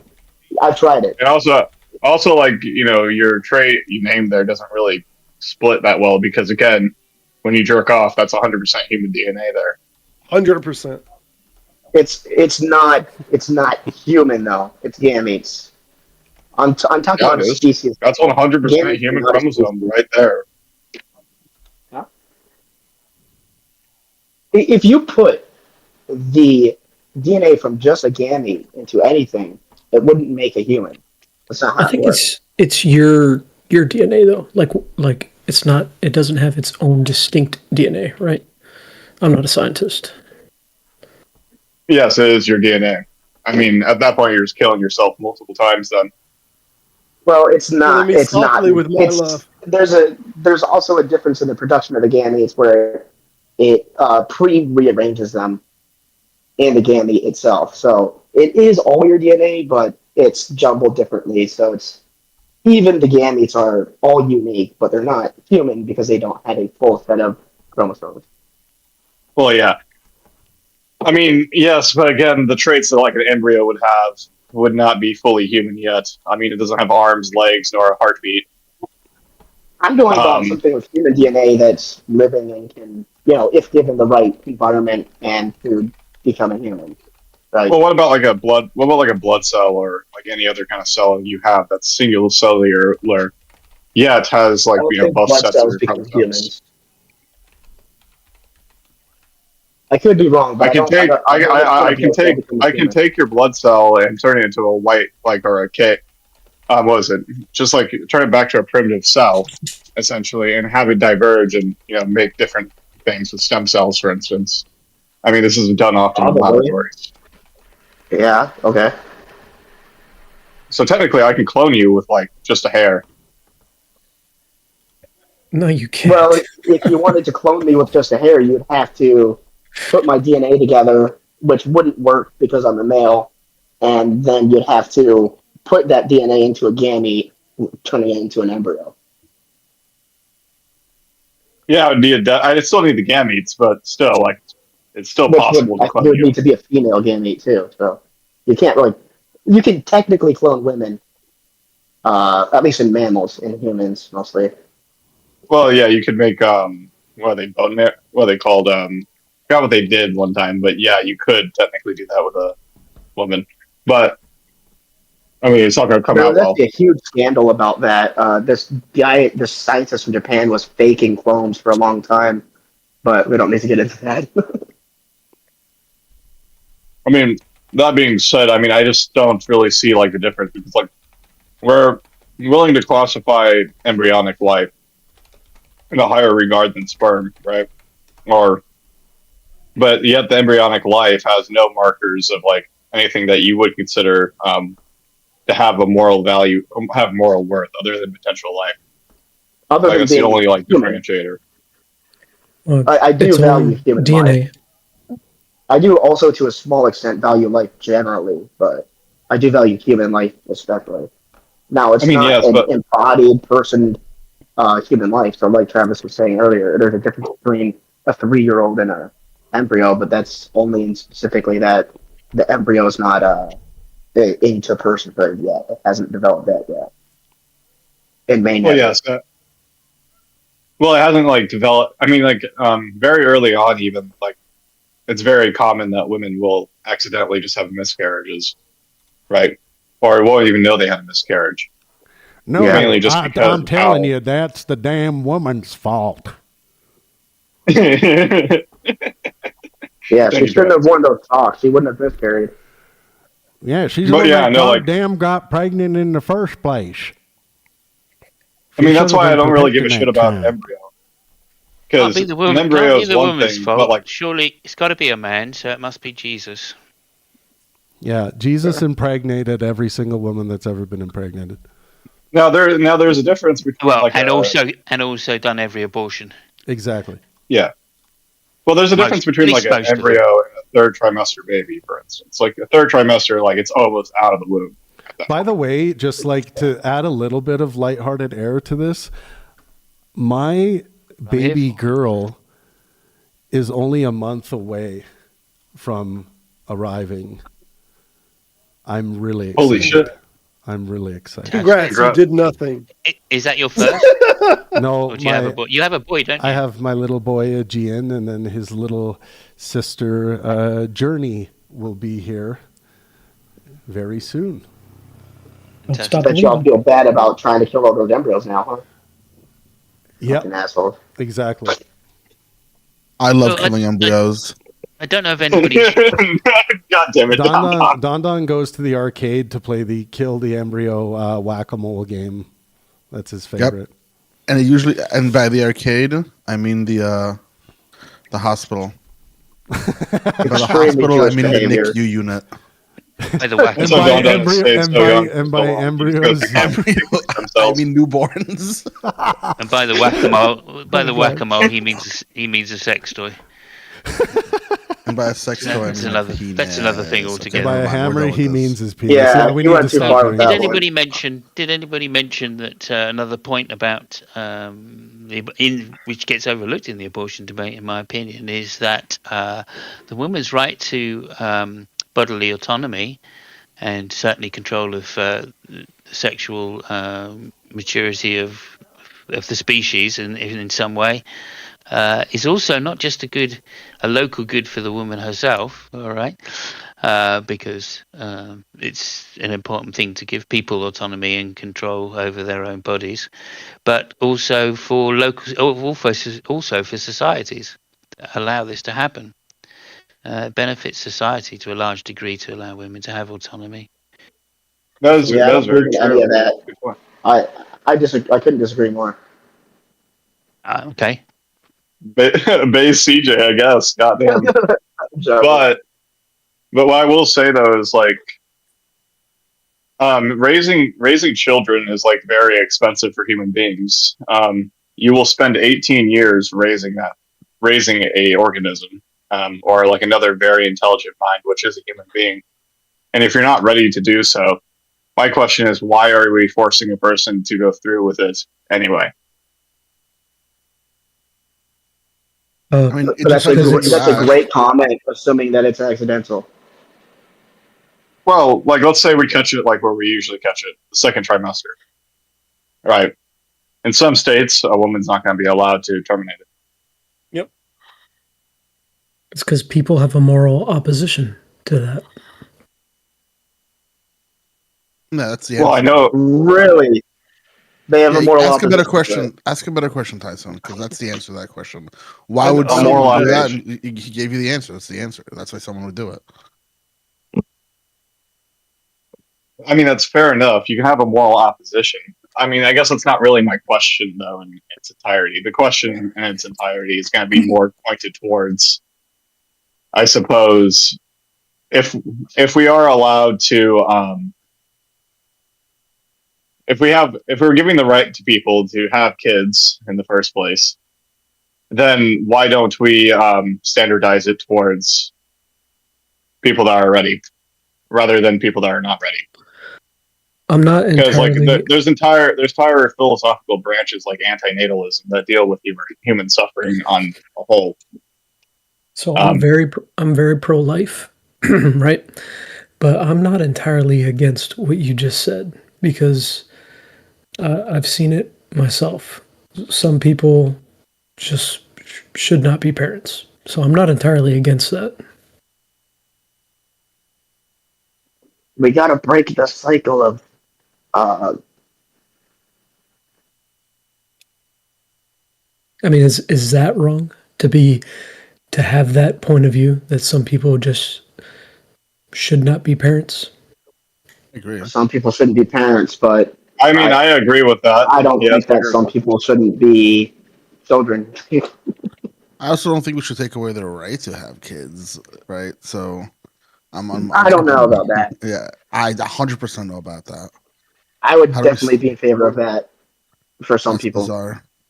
Yeah, I mean, I'm but okay for court ordered the point is, publications in yes. particular situations. And I only say that because we have what we call 103Ms or psych patients that wind up repetitively doing something. And I know one woman that is regularly in and out of prison, and she's already had 6 children, and she's just trying to get a check on each one of them, and she's killed one of the children. So that one, a court ordered tubligation, I could understand in some situations that she's just an individual is not mentally capable of, but they have a high sexual drive, but they can't even spell their own damn name right, and they're constantly popping out babies. Bro, that reminds me outside of of cases where the state takes guardianship of the individual and thus can make these type of decisions, I don't think the state as a whole should be like, we only people who pass this exam or do this or whatever it might be. Well, I'll tell you. I mean, Don. Dada does have a point there because it could become discriminatory very quickly on that front. We could tell you this though, Don. The state does have the authority to take children away from 100%, parents, and they should. So why not just not let them have a right if they are found not fit? Because what does that right entail? That would mean it would entail that that the state has a right to castrate you if they don't think you're fit to being a parent, as opposed to the state has a right to castrate you if they have ownership over your body because you don't lack the means to be your own guardian, right? Like someone who's someone who's a ward of the state, for example, right? Those are two very different things. Yeah, that's right? a very loaded term you're using, castrate there. It doesn't have to be castration. It's not the only way to do it. Okay, whatever word means appropriate way. biologically stopping the person from being able to have kids. I think whichever one is the most painful. I mean, we've already kind of done this before in the past. It was the eugenics programs. Well, I mean, India claims they've done it. I think I don't remember if China kind of do it. I think they just preferred killing the kids. But I know India did it. A few of the countries around there did it. All completely, unconsensual, like forcing people to do that kind of stuff. There was a time where America did have a program where they would just sterilize undesirables. It wasn't. I don't know on what scale it was, but it was still like on an industrial scale. Yeah, something Robert said. There was an interesting case in Holland, I think it was, where they were finding that the number of childbirths to heroin addicts was going up in these children, and also alcohol fetus syndrome was going through the roof. But it was becoming a problem that these children were being born in such a bad way, of being themselves heroin addicts at birth and alcoholics at birth, and suffering from brain issues simply because they were born alcoholic and they already had wet brain. So, and they was thinking about, I don't know whether they did, but they were thinking about instituting some laws which basically said, look, if the woman is, continually doing this, then she needs to have, some correction made to her life in order to either give up the drugs so she can carry on having birth, or have her tubes tied in order to prevent pregnancy for that period of time until she could get control of her life to be able to have kids again, and then they could untie the tubes. Well, like even take Victoria, England, for instance. Women, it wasn't too uncommon for women to be having babies, kind of just in very unsanitary conditions or leaving them behind because they were prostitutes, for instance, and couldn't take care of the young. And cases like that, and abortions, right? Backstreet abortions were happening. Yeah, get the coat hanger ready, for instance. Those kind of like instances went down. And when you don't have medical supervision, more women die because they're not getting abortions through the actual way. So at the end of the day, I think having abortions legal, having them more accessible at the end of the day saves more lives, if I'm not mistaken. Why do I care about the murderer? Yeah, there's another good example. I don't actually believe that, but that would be the argument. There's another good example of that in modern times of when abortion was illegal in Ireland. And the mothers specifically realized that their children were at much higher danger if they became impregnated as teens, which was happening a lot because guess what? Men couldn't control themselves. And so they would literally come over to the UK and go and visit their aunt in Liverpool or something, come to the NHS and then get abortions before going back to Ireland again. And this was done with the supervision usually of the family because they realised how dangerous it was and how life-changing it was to allow a teenage girl to go to full carry with a child, that it was basically a sentence of a ruined life because she'd never get married, she'd never be accepted for as a bride, be able to settle down and have a normal family. That's just how religion worked in Ireland back then, right? Catholicism. It's still kind of how it works today, right? Like, I mean, I don't think so. there was a girl in my school. She was in 8th grade with me. She got pregnant. She had to get out of school because she was a baby now. But mind you, 8th grade, 13, maybe 15 at most. Now I'm in high school. I'm either a sophomore or a junior. We see her at the school again. I think maybe I was a junior, and she came in as a freshman. 6 months later, she had to leave again because she had another kid. So it's kind of like, I kind of get it. Like, are we gonna let people ruin their lives like this? Because of a 13, 17-year-old stupid actions? I don't know. I think what's hilarious more than anything is that we already know that we're headed towards a population problem globally, and there's already some projections on this. And like every little thing that we can do to stop this overpopulation issue is it's going to be more and more paramount as time goes on. And I could see in 100 years this fundamentalist group of saying abortion is bad being completely 180'd on this subject and saying we're so damned overpopulated. I wish we wouldn't have took such a hardline stand on this, because everybody that's like waiting for Jesus to come for over 2,000 years, I think you need to hang it up. We're here, and this is the world that we're going to have to deal with, and we are going to overpopulate. And if people voluntarily say, you know what, I don't want to raise this child, maybe you should let them have their own autonomy. Where are we going to overpopulate? Gang. It's not happening in any first world country. I think maybe one first world country. What overpopulation problem? Like, I'm sorry, but like we've been saying that for like the longest time. Like in the 1800s, we thought we were going to run into a population problem because we didn't have enough phosphorus Yeah, to be fair, when I was soil. When I was the age probably CJ is right now, the population on this planet was 3 billion. It's now in excess of 8 billion.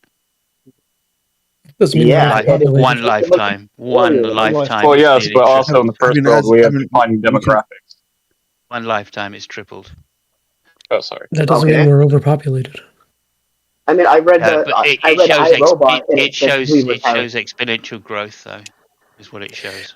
Well, here's once we have social security issue, when there's not enough workers to take care of us old folk in 30 years, then we'll be facing different problems.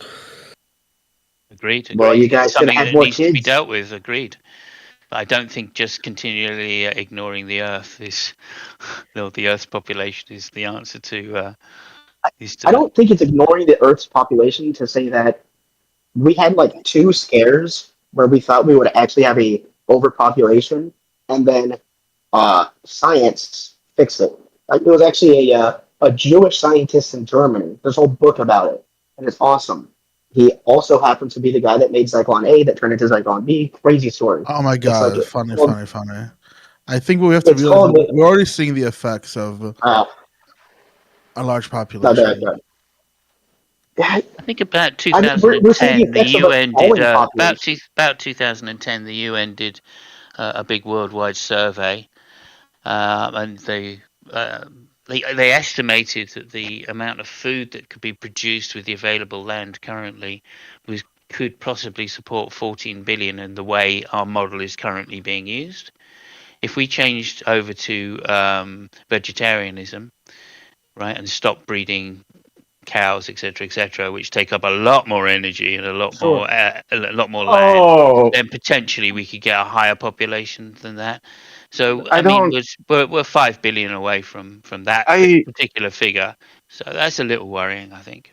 I don't know if it's like necessarily we need to stop breeding cows because cows are usually used in areas I that had no, I said no such thing. Oh, sorry.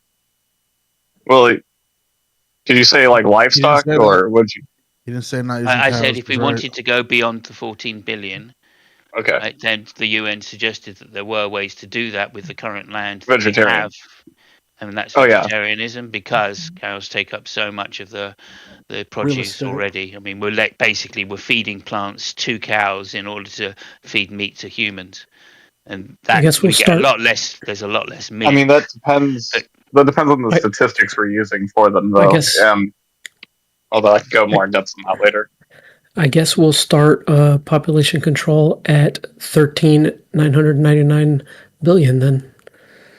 No, let's be serious about this. Where should we start population control? It's certainly not in the West. I don't think we should ever try I'm kidding, population I'm kidding. control. I think we should I'm just kidding. give people the right to decide if they want to terminate a pregnancy. That's all I think. Okay, if every Western country had the right to abortion, it would not change the numbers at all. Oh, I disagree that at all. All of this is building up over time. A fraction of a percent.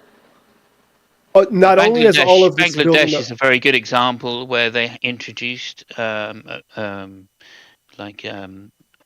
for women to control their sexual reproductive cycles, and it's reduced the rate of birth something from I think in the 1980s it was something like 7 or 8 per woman, and it's down to 3 or 4 or something like that now. Yeah, China was forcing people to have abortions and supposedly doubled their population. So Good point. Good point. You know, I'm more on board with not letting certain people or having people pass certain fitness tests to have children, or rather than abortion as a form of population control. What do you want? Is being married one of your stipulations, Trey? It's preferable, but no. No. How about having enough money? I don't think that's a no. I don't think that's a make or break. I think if you have who's the gentleman that would pay sheriff like what he was saying. He was saying this one person was had 6 kids and just wanted the other one for a check, and then already killed one of her kids and had mental health issues and just very disturbing conditions. I think that's a situation that we could look at. Okay. Maybe I'm missing this. You said they should have a test to see who can and can't Yes. have kids. So I should have said test. Okay. Is it serious? Or is this a joke? Okay, it is. No, he's serious. I mean, it would. We all know what it is, right? I mean, I don't know if you would trust the government fully to kind of implement that, because that's going to steer. That's going to steer into eugenics very quickly, because who are going to be left to reproduce? Oh, yes, the wealthy. That's a good point. The wealthy, purely. That long to say that. Well, what it boils down to is 2 things. Either the government is making decisions that curtail the population growth, or individuals and their own personal autonomy is making the decisions that curtail the growth. And if I had one to pick, it's damn sure not the government. It's individuals. Yeah, I can see what you're saying, but the government does kind of pick right now with the overturning of Roe v. Wade. So I feel like this issue can't get away from the government. It's going to be involved no matter what you do. Yeah, but the government doesn't have to determine who can and can't have. I mean, there's going to be a difference. Yeah. There's a difference between regulating abortion and regulating the access to birth. I think that in itself is the beginning of every dystopian movie or novel. But if you trust the government to criminalize and jail people and arrest people and go to war with people, then, why is this so out of the question, I low-key don't trust their judgment on a lot of that stuff. But it's gonna do it. Much less do I trust the government to deprive me of my liberties as a matter of rule, as opposed to a matter of exception, based on my own, showing that I'm not worthy of the responsibilities of liberty. The purpose of government is not to tell you which liberties you're allowed to have. It's to remove liberties from those that take liberties away from others. Like, what? Come on. That's an interesting way of putting it. But, I mean, at the same time, like, the scenarios you mentioned, generally, like, they're triggered in different scenarios, for instance, than, let's say, restricting X amount of people to have kids. For instance, wars or the draft is triggered when we sustain a bunch of casualties during the war. And wars are usually triggered due to either strategic reasons or because we kind of have to go to war. There's a fat difference between, okay, here's the draft, and then, here's the ability for you to not have kids. Like, how do we even go about signing that with a clipboard? And a bunch of bureaucrats coming around and saying, okay, this neighborhood or this residential zone is not clear. How do you even go about measuring it? What are the policies? Stop giving people ideas. Yeah, I would say this. The draft would actually probably be a really good way to do it because it already exists, but don't give them ideas. Like, come on. Oh, yes. I would say this. The government already has the right to take a child away from a parent once it has evidence and the legal ability to do that. So why not just have them have the evidence and legal ability to say who can't procreate? Well, like, the difference so between you're saying someone has to do something first in order to prohibit them from being able to procreate? Well, generally, that's how crime, like any kind of crime, happens. Like, they do a thing first, and then okay. Then Well, at least we made it this far. So, what things would prohibit you from being a child bearer? That you have like serious. I don't know. I haven't really thought of this, but I would say if you have drug history. If you're somebody that has repeated abortions for, like, let's say you have 10 abortions, like, can we just stop? Can we just stop? I was gonna go with like what is it called? The S. Do you want someone who's had 10 abortions RSO? to be forcefully forced to bring a child into this world? Do I want them tubligation. What? I think he was suggesting a tubligation, not tubligation. Yeah. Oh, why though? Because you see abortion as murder.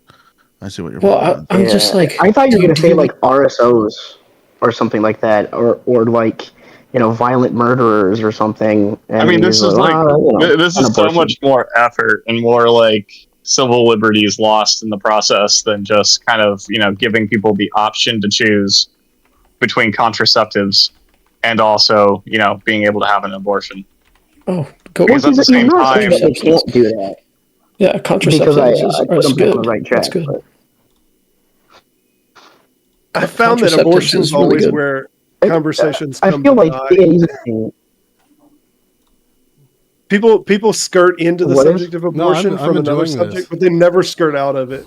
I know, but it's just been my experience. It winds up, the subject dies down all the way before it's dead. Like, everyone slowly leaves. The subject otherwise never dies. Are you trying to suggest the conversation turns into an abortion?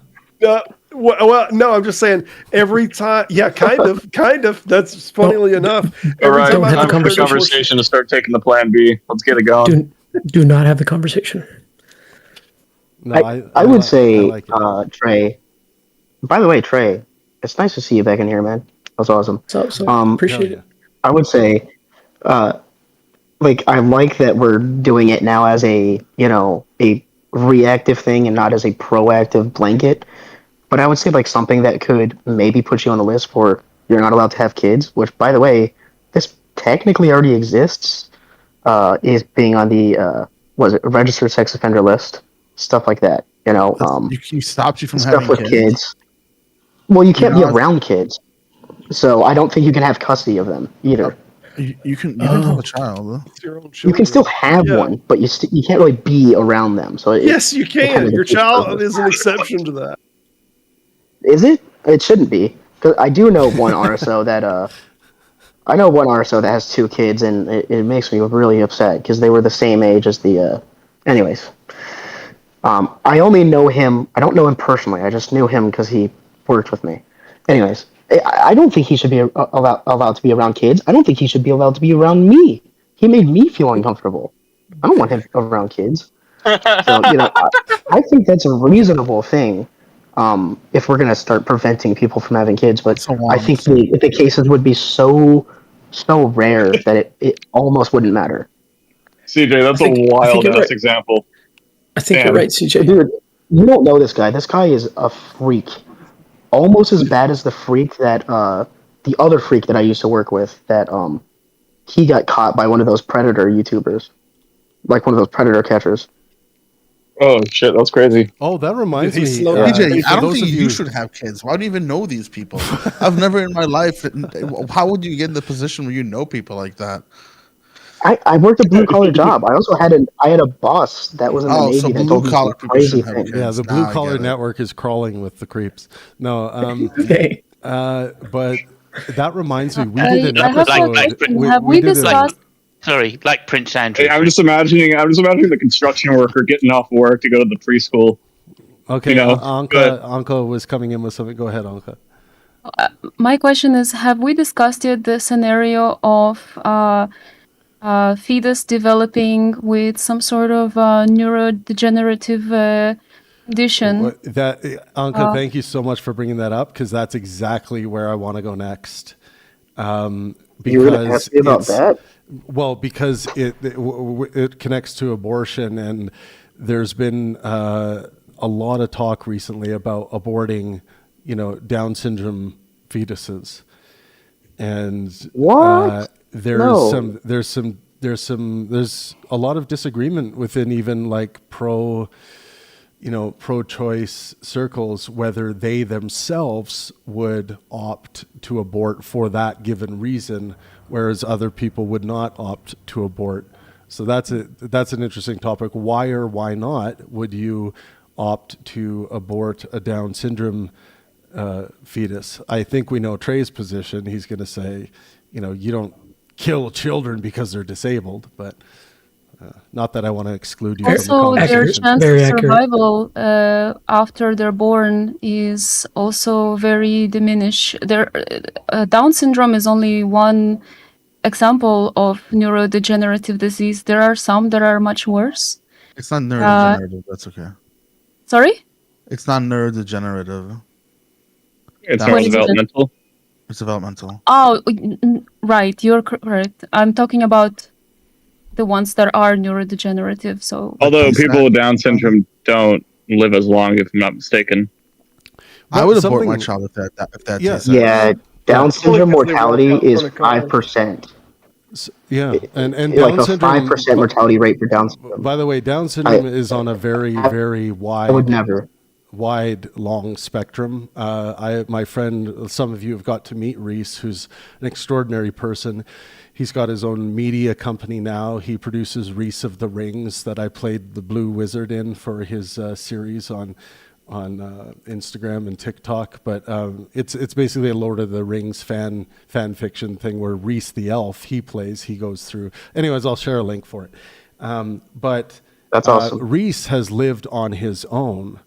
Has held full-time jobs, and he is someone with Down syndrome. He's been invited to speak, all around all through the country in Canada. He's an extraordinary individual, but not all Down syndrome is equal with regards to that, right? There's many different spectrums of Down syndrome, and Reese is in the pretty strong minority of what the realities of Down syndrome typically are for adults when they grow up. So yeah, I mean, it's a tough one. My wife and I talked about it, and we didn't go through that experience, but if we would have had strong indication that our child would have had any kind of genetic disorder or any other kind of anomalies that would have made life quite difficult for our child, I think she ultimately would have made the decision with my support to abort.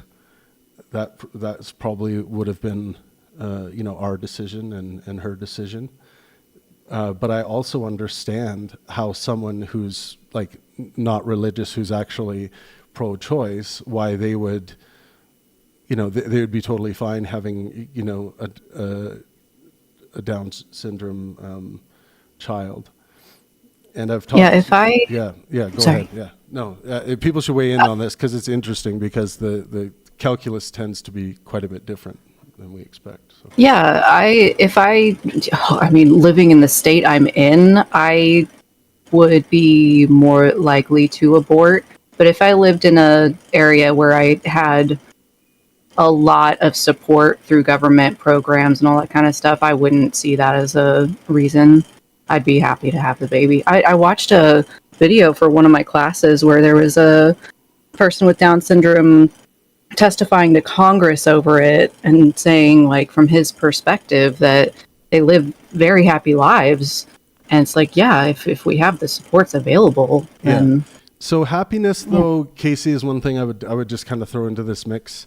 I think happiness has been demonstrated to be quite a pretty empty metric when it comes to the thriving of human beings. That this is why I use well-being calculus and I don't lean into happiness or eudaimonia like a lot of the ancients would have, because you can be I've met some people who are like literally on the brink of death, who were meth addicts, who were just like as happy as they could ever imagine. It's like they don't want to. They're so happy that they couldn't imagine ever living without meth, and these kinds of things. And it's not that I think happiness is nothing. It is a strong indicator that. Or it can be a strong indicator that the physical, mental, and social health in your life is at a pretty good stage, but it's not a great rule because of the obvious reasons. How some of the happiest people are can be suffering from a malignancy that they don't even know is there. So, With what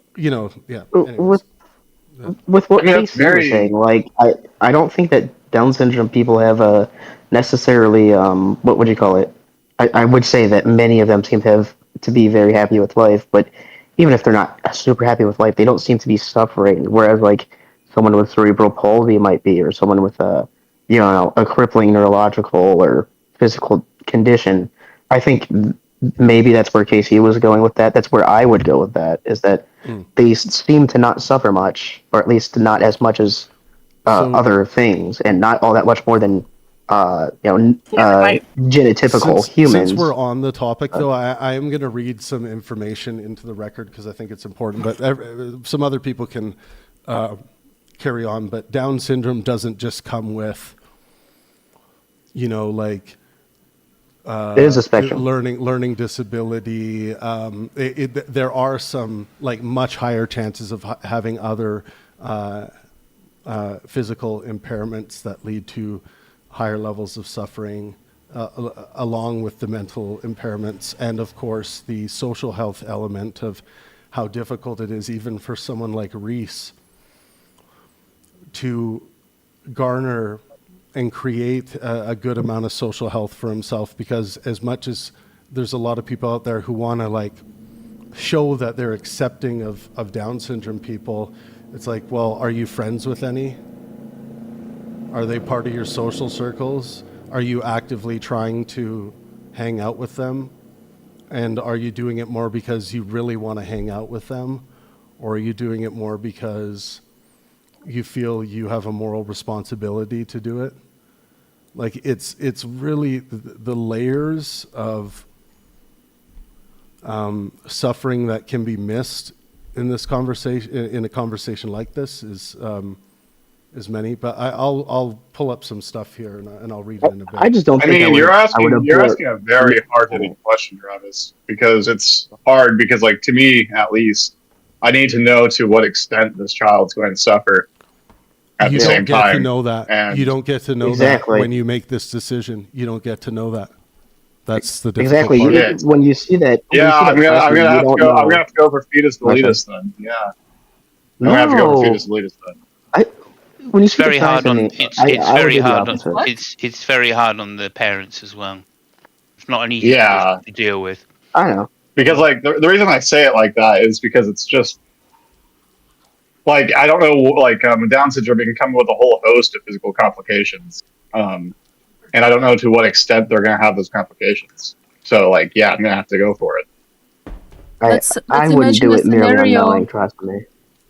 Let's imagine a scenario that mother or like parents already have a child and say they're 2 years old. And the second one that's on the way will have some sort of developmental or neurodegenerative condition that could put the first child interaction with the first child in danger.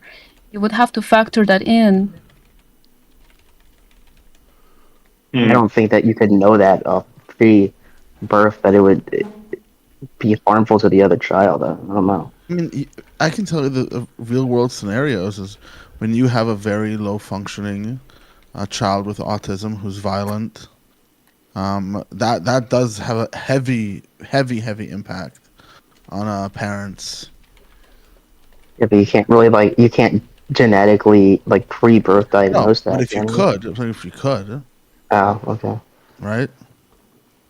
Or even any type of any disease like Tay-Sachs. I'm sure everybody here would be okay with abortion if it was Tay-Sachs, right? The child's going to die within a few months anyhow. A horrible, one copy, by the way.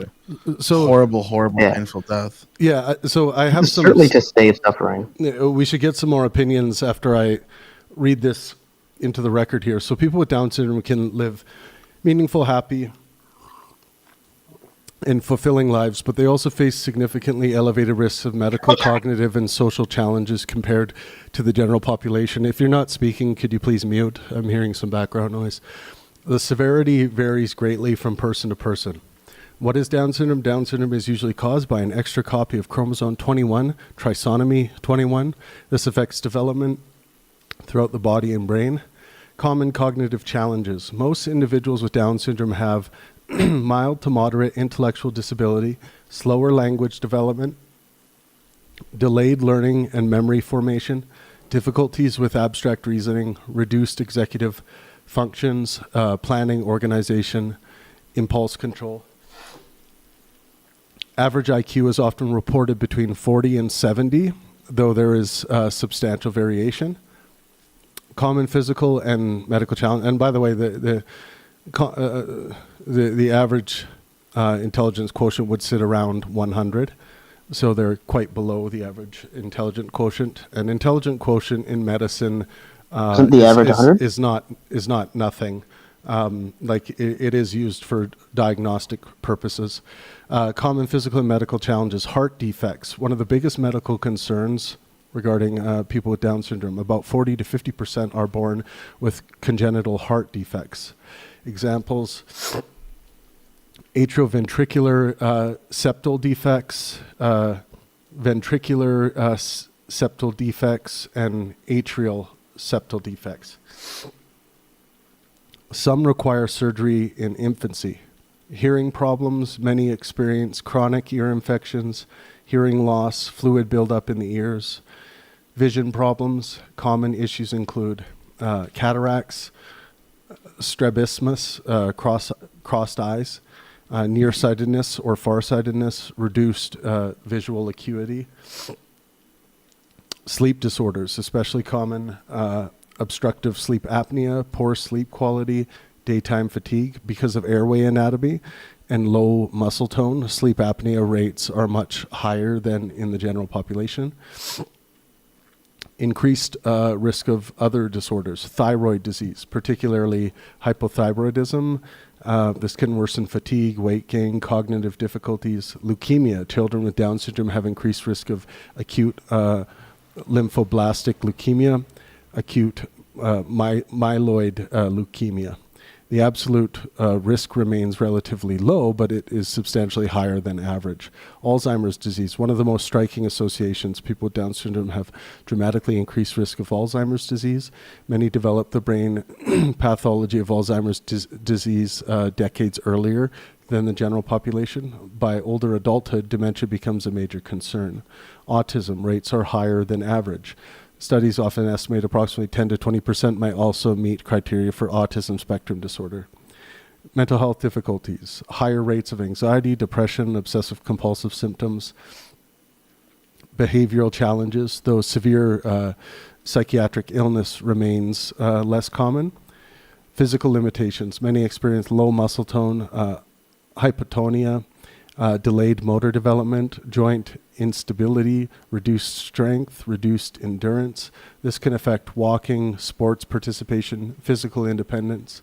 Social difficulties. Many people with Down syndrome face suffering that comes not from condition itself, but from society. Bullying, social exclusion, underestimation of abilities, employment discrimination, reduced independence. These factors are significantly impact well-being. Life expectancy. Historically, life expectancy was very low because of heart defects and infections. Today, with modern medical care, many individuals live into their 60s and beyond.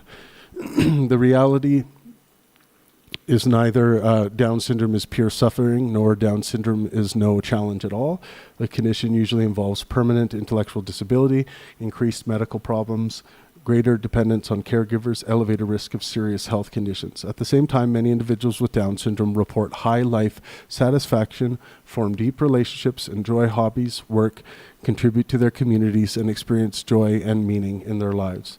From a well-being perspective, the condition generally imposes significant burdens and limitations compared with typical development, but the magnitude of those burdens varies enormously between individuals. Some require lifelong intensive support, while others achieve substantial independence. So just a little information for this. If I was a parent and found out my child has Down syndrome, I think it would be a serious conversation with my wife, and I think I will probably lean towards here. If we know it early enough, I'm okay with abortion. It's just not the life that I envision for myself, and I think it would be difficult for myself and my wife in any financial situation to really deal with that problem seriously for the well-being of that kid. I think you can detect it in the second trimester. It's a personal choice that I think everybody, should make, not the government. For sure.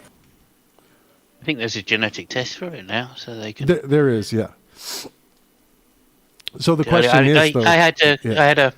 There is. Well, I'll just say this then quickly. My mother had a friend when I was young. I can't remember how old I was exactly, but she had a friend who had a Down syndrome baby, and when we came back from Canada, she used to take me out once a week to play with the guy, just to give him some kind of social aptitude, I guess, really, and to also teach me a lesson about dealing with people that had serious problems, and maybe to appreciate how lucky I was.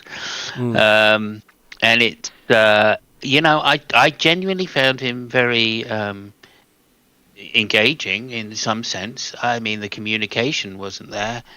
But it's not like, we didn't have some kind of body language and gestures that developed over a period of time, which meant we could understand each other and at least play together and give him some social life. And I think the main reason that she did it for was to give the mother a break.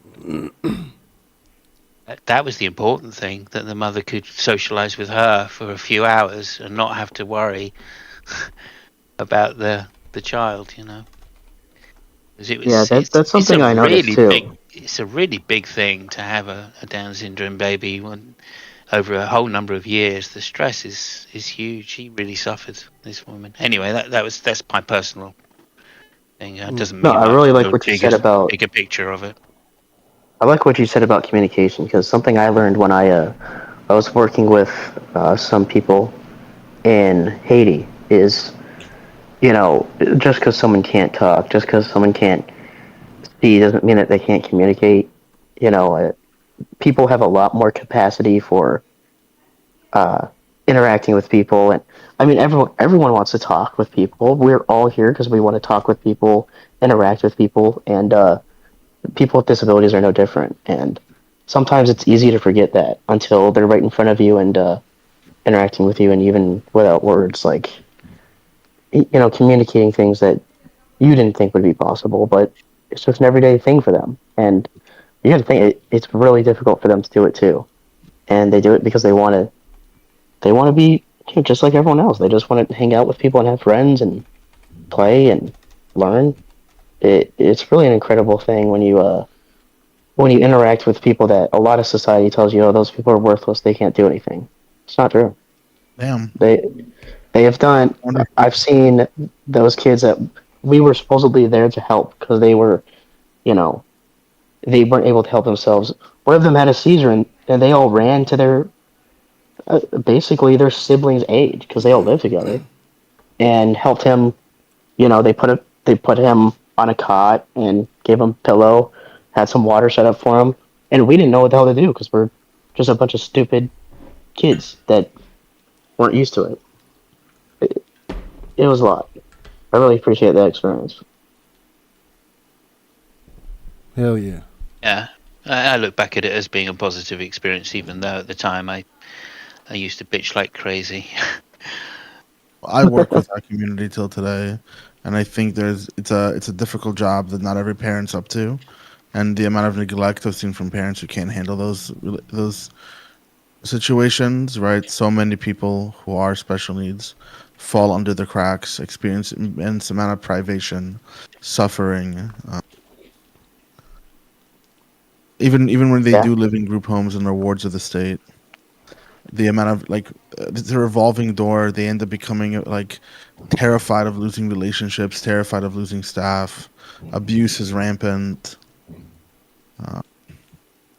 So knowing that, and I'm just It takes a certain kind of character. It really does.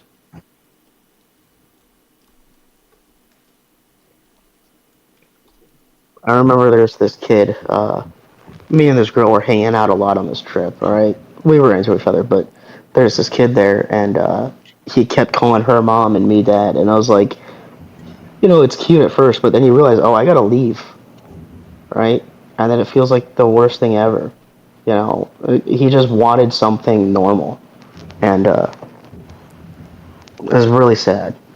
I didn't like it, especially because he was like about the, or no, I was just about to have a half brother, and I see this kid that just has nothing other than the group home he's in, and a few white people that rotate in every couple weeks. I feel like I got a lot of trauma out there, but not nearly as much as they did, which makes me even more sad about it.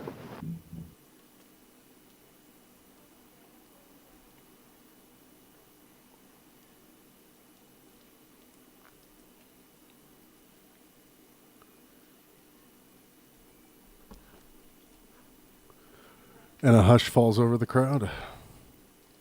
Happy, this is where abortion always goes, man. Yeah, it's what I was going to say. I think we've successfully aborted that debate. It's one of the most saddest, right out of the room. It's one of the most saddest and hardest topics out there because, we're talking about a segment of the population that probably suffer the most on average. So, I mean, I have a or at least maybe if they do not suffer the most, are the most vulnerable to circumstances. I have a tendency to break the tension of these kind of moments with that laughable kind of, when the tension is the highest, I just say something like "gay," or just some kind of jab to break the tension. But sometimes it's palpable, and I just let it simmer. It's good that we all feel these kind of things and have this, but I don't know. Maybe it's just the comic relief of me that prefer to move away from uncomfortable. I should find some good jokes out of that, because yeah, it is a hard one to pull yourself out of sometimes. Speaking of gay, though, I was on this trip, so it's me, two. Congratulations. That's hilarious. Two male, youth group guys, because we're going through a church. Two male youth group leaders, me, seven chicks, around my age, close-ish, and then one female youth group leader. We're about to get on the plane, and I say the F word, the bundle of sticks word, and my friend looks over to me and she's like, "Oh, you can't say that. You can't say that." I was like, "I mean, I guess I won't because you're cute, but like, why not?" And she's like, "Well, the youth leader is gay." And I was like, "What? This is for a church. You can't be gay." And she's like, "Well, it's a Methodist church." And I was like, "Oh, I didn't realize they rolled like that." So yeah. He was a really great guy. Oh, it's all right. They're Methodists. They're not really Christians. He was a great guy, but I was very surprised to be spending 2 weeks in a room with him. I mean, I could have took polls. I could have paused you and took polls, and no one would have guessed this is where this was going. I don't know about that. I wouldn't have guessed that they're Methodists, though. I would have gone Catholic, but So there you go. Oh dear. Yeah, that's where the church is now at. I think they've had a division, which I think is the Methodist Church's third division, if I'm not mistaken, that it's kind of split or rifted over something. The last two times, though, I got to say the Methodist Church squarely landed on the right side of history, and I think this time it will too. So the United Methodist side of this, I think they had a division over women's rights before. And I just think that the united side of the organization always lands on the right side of history on the division. So I think it's naive for the group that's breaking away from the United Methodists to think that history is going to favor them. They're ridiculous. Bro, those guys are always doing some gay shit. I swear. The only people that beat them out are the Unitarians.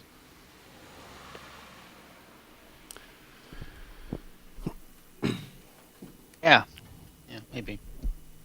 So the Anglican Church has a female archbishop now. It's just in terms of religious progress. You guys see the Catholic Church spoke out against gays again, going back to their roots. Did they? In what capacity? Who, the Pope? Basically said it's none of our business, and also like don't be gay, probably. And then he shit talked Francis, and then that was it. Recent Catholic Church remarks about gay. Gay.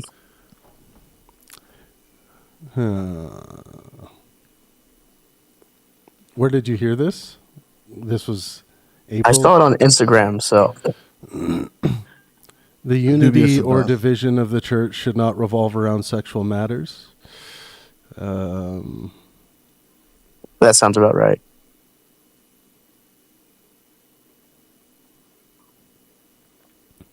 Okay, Since it's my Catholic friend, I might be fine with it. Seems like they're still trying to adopt a more welcoming and less confrontational pastoral tone toward homosexual Catholics. Yeah, he didn't outright say you can't be gay.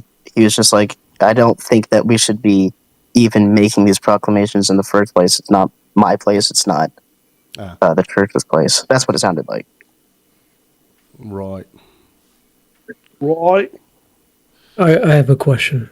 This is probably not related. I just came back, but I have a question. not related, probably. When you are morally outraged, if you are a materialist or slash believe everything is explained physically, and you are morally outraged, how do you calm that moral outrage? By praxis. You continue to act towards the good and righteousness in the world, and also by way of propping out useful virtues to deal with outrage.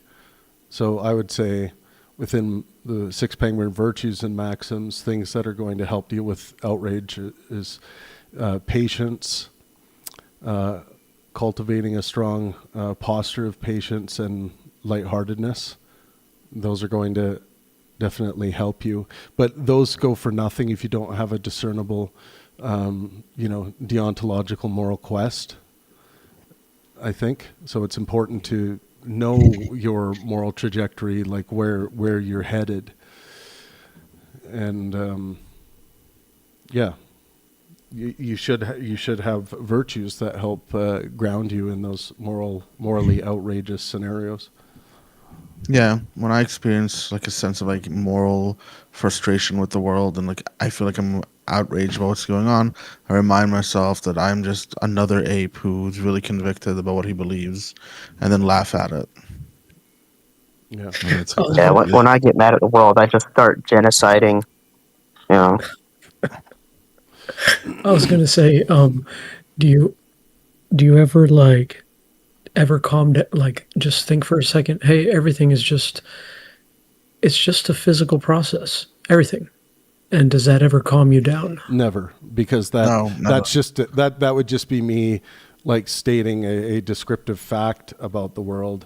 That wouldn't have anything to do with the true reasons why I'm feeling this moral outrage, which is to do with my prescriptions feeling violated.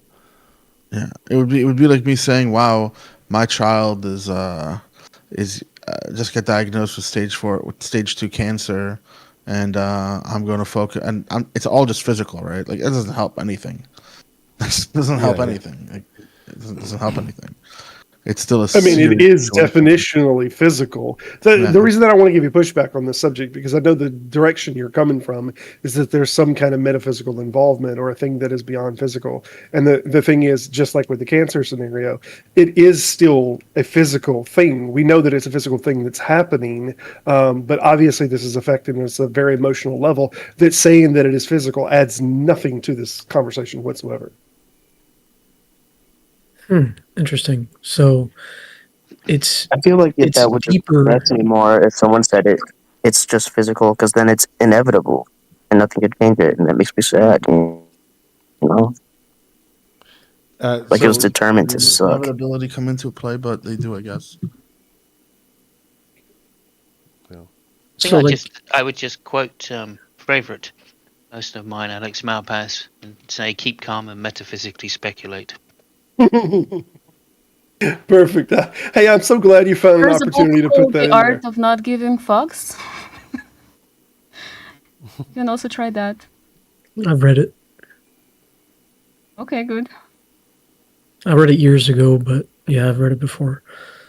I mean, it's not something. Sometimes I tell myself, "Hey, it's just a physical thing," and I'm not even a materialist. But it's interesting that when dealing with moral outrage, you do kind of go beyond physicality, right?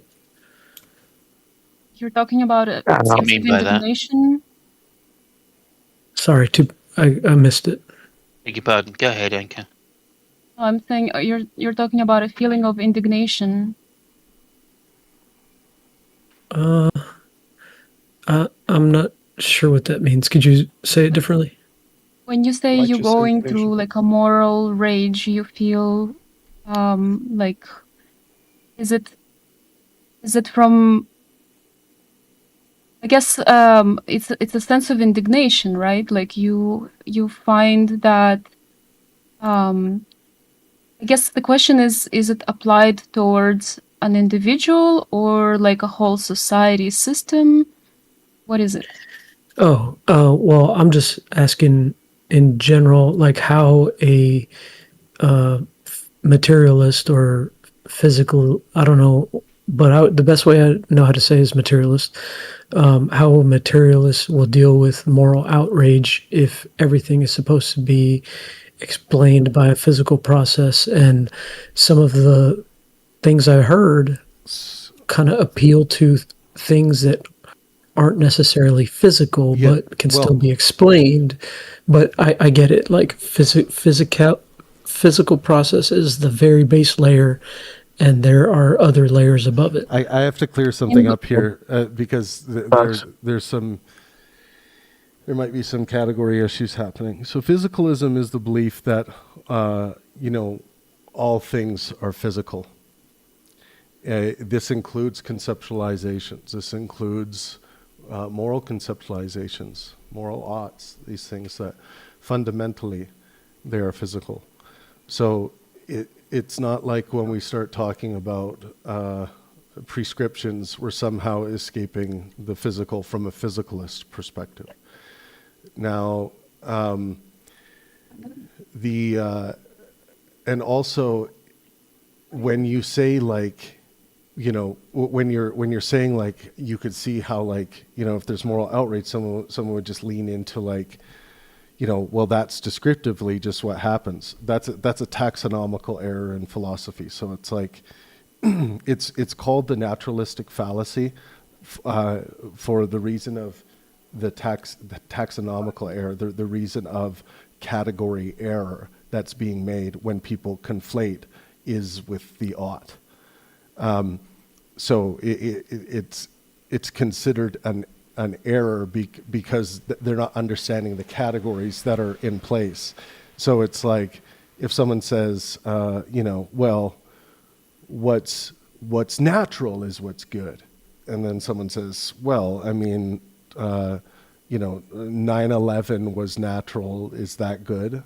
And then the person sits there and they're like, oh wait, yeah, what's being outlined is a logical fallacy, a failure to understand the difference between categories. So something that I talked about with an individual recently is they were getting bunged up on this idea that, like, let's say if you're a physical determinist, that somehow determinism must weigh into your moral oughts, your moral calculus. And I believe that's also a category error to do that. And one of the reasons by way of demonstration is that regardless of what you may or may not believe today or tomorrow about free will versus determinism, it's almost certainly not going to change your sentimentality, how you feel in your gut about the proposition of a child being assaulted. It's not going to change the fact of determinism, the fact or the fact that you think free will exists. It's not going to change that. You're talking about moral outrage towards child abuse. So it's important to not conflate the category of is with the category of ought. Completely different categories that require different. Now, one thing I'll say is that one of the most common errors I hear in philosophical discourse is people doing this all the time.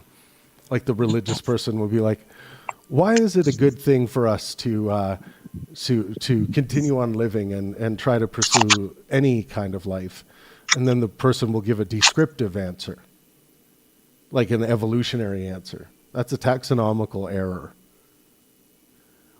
So doesn't that Sapolsky guy say that about determinism? Like you're supposed to reduce your blame, your praise. That's all like. So he can prescribe that, but I would say he's making a mistake. Because he said that stuff's not coherent under determinism. It kind of makes sense. What stuff's not coherent? Coherent. Blame, praise, all that stuff. You're not. Yeah. So if you look at it through that lens, that's exactly right. If you do look at it through that lens, it seems incoherent why we would blame someone who's physically determined to murder people, how we could blame them at all for carrying out that murder. So it doesn't make coherent sense to conflate these categories. That understanding that could steer our feelings and change our behaviors. I don't know. I've never been I'm morally making the moral prescription that we ought not do that. Like, I've never been upset about something or morally outraged at something or pissed off at the way the world is treating something, and then the first thing I think of is the world's deterministic. That'll calm me down. I don't think it's a thing people do. Whereas, I could see a Christian going, being mad at the state of the world and going, well, everyone's saved. This is all part of God's plan. That might be comforting. So it might be something that they go to. But I've never been like, these people are acting irrational, but everything's deterministic, so I'm fine with it. Like, it's not a switch. I'm an agent. I can change the world around me. You would have to train yourself. It's not easy. It's not something you can just throw a switch and do that. He explains that. That's something. Well, I wouldn't want to do that. Okay, I can't comprehend why. Regardless, if you want to do that. That's what he's prescribing. No, he's not. He's asking us because he doesn't do that. Well, I'm saying, why would he do that? He doesn't even believe that. I'm saying it's a mistake. He as in Robert Sapolsky. Oh, okay. Yeah, I'm just saying it's a mistake to do that by way of the demonstration I just gave. Now, even in court, like when we're talking about mitigating circumstances for someone like Jeffrey Dahmer, right? Well, Your Honor, here's my mitigating circumstance. The reality seems to be determinism. And it's so like, that's that would be the case for every action. That would be the case for every action. Correct, it is, and then you quarantine them from society or whatever. But you don't. I mean, you decide what they do, and you need to keep them away. But how does determinism make that calculus any different? It can't. Oh my God, Travis, you're so right. I never said it did. Oh, okay, yeah. I don't know if you're arguing for this or not, but yeah, if Sapolsky's arguing that, then I would. No, you still have consequences for your actions, but they're just not. You take away the blame, whatever that means. No punitive. I mean, it's like you can take away. I can take away blame for other reasons, like just understanding biology, understanding how creatures are natured and nurtured. I don't have to understand and believe in determinism. It doesn't even have to enter the conversation. That's why I think it's a taxonomical error. Well, if I truly believed things were determined, then I wouldn't get as mad as I would. Really? Morally outraged at people. Yeah, 100%. I doubt that doesn't make that. sense. I doubt that. I doubt that. It doesn't make sense. Yeah, that means you have no choice. How does that not make sense? Do you know why? Because wait. I want to go back to why you said that doesn't make sense. Well, do you think it makes sense, Travis? No. Do you think it makes some sense? No. I can't hear either of you because you guys keep talking over each other. I'm saying that if you tried to remind yourself of determinism when you're out there in the day, like here's an example. Like, we can go back to the child abuse case. Someone abuses if someone abuses your child, right? And you believe that determinism is the case. Mm-hmm. Is that going to weigh in at all, do you think, to your sentiments, your feelings that determine your moral oughts, the way you view the world? Do you think that whether determinism is the case or not is going to affect your moral calculus? Because surely you are operating on a moral calculus that if free will was to be demonstrated to be the case tomorrow, that you're still almost certainly going to feel the same about your child being assaulted. And if tomorrow it was proven to you that the world is deterministic, you wouldn't have any choice but to feel the way you feel. You can't say, "Oh, the world's deterministic, so I'm going to change the way I feel," knowing that the world's determined. It was already determined. So I don't understand why people start smuggling in free will decisions about determinism in It's a not hard to deterministic understand world. at all. It's really not hard to understand. I don't know why you'd care. It's a deterministic world. No amount of metacognition is going to change Okay. what's determined to happen. You know what I mean? Oh, you know for sure. Okay, cool. Thanks. I don't think Thanks, he said man. for Thanks for sure. Because proving it's it. deterministic. It's definitional. Like, I just think that, Well, to answer your question, you asked me like a long question. I would. It would be very hard to do that, but there are cases where we sort of already do that. We look at somebody's circumstances and we weigh all those things, and depending on how we feel, how much like they had control in the matter, we change our opinion. Despite is that not determinism. true? Is that not true? Despite determinism. It's right, not, but I'm saying it's if we not fully because believe, it's because we are playing within the illusion, treating each other as though we have free will. In that situation, we're going to say, okay, even though this person had free will, look at how they grew up. Like, what chance did they have to do better? why is it good to do that then? Why is it good? Because of my deontological and consequentialist stance of maximizing well-being for myself and those around me. I think it's in the best interest of that person's well-being for us to give them a, the best assessment of what exactly happened in their life and what led to them, committing let's say a horrible crime. I'm just saying, like, even though I believe that's good to do that, it's good to understand what led to certain behaviors and actions. I'm saying I agree with you what you just said, that we do that like despite what we may or may not think about determinism. Right, I'm just saying that example, you could just take it to the next level. If you really convinced yourself everything was determined, you'd still have your instinctual reaction to be like, oh, that's sad, but you could get over things a little bit easier, I think. I gotta follow up. So if it's a category error to ask that, moral outrage and materialism, then do you believe that morality is something that can be scientifically studied at all? Because it's not in the same category as physical things are. Well, so physicalism is a big topic. We're talking about your ultimate, first principle presupposition about reality, right? And whether and the conversation is whether you have good reason to believe that, for example, reality now, how reality has been, how reality almost certainly always will be.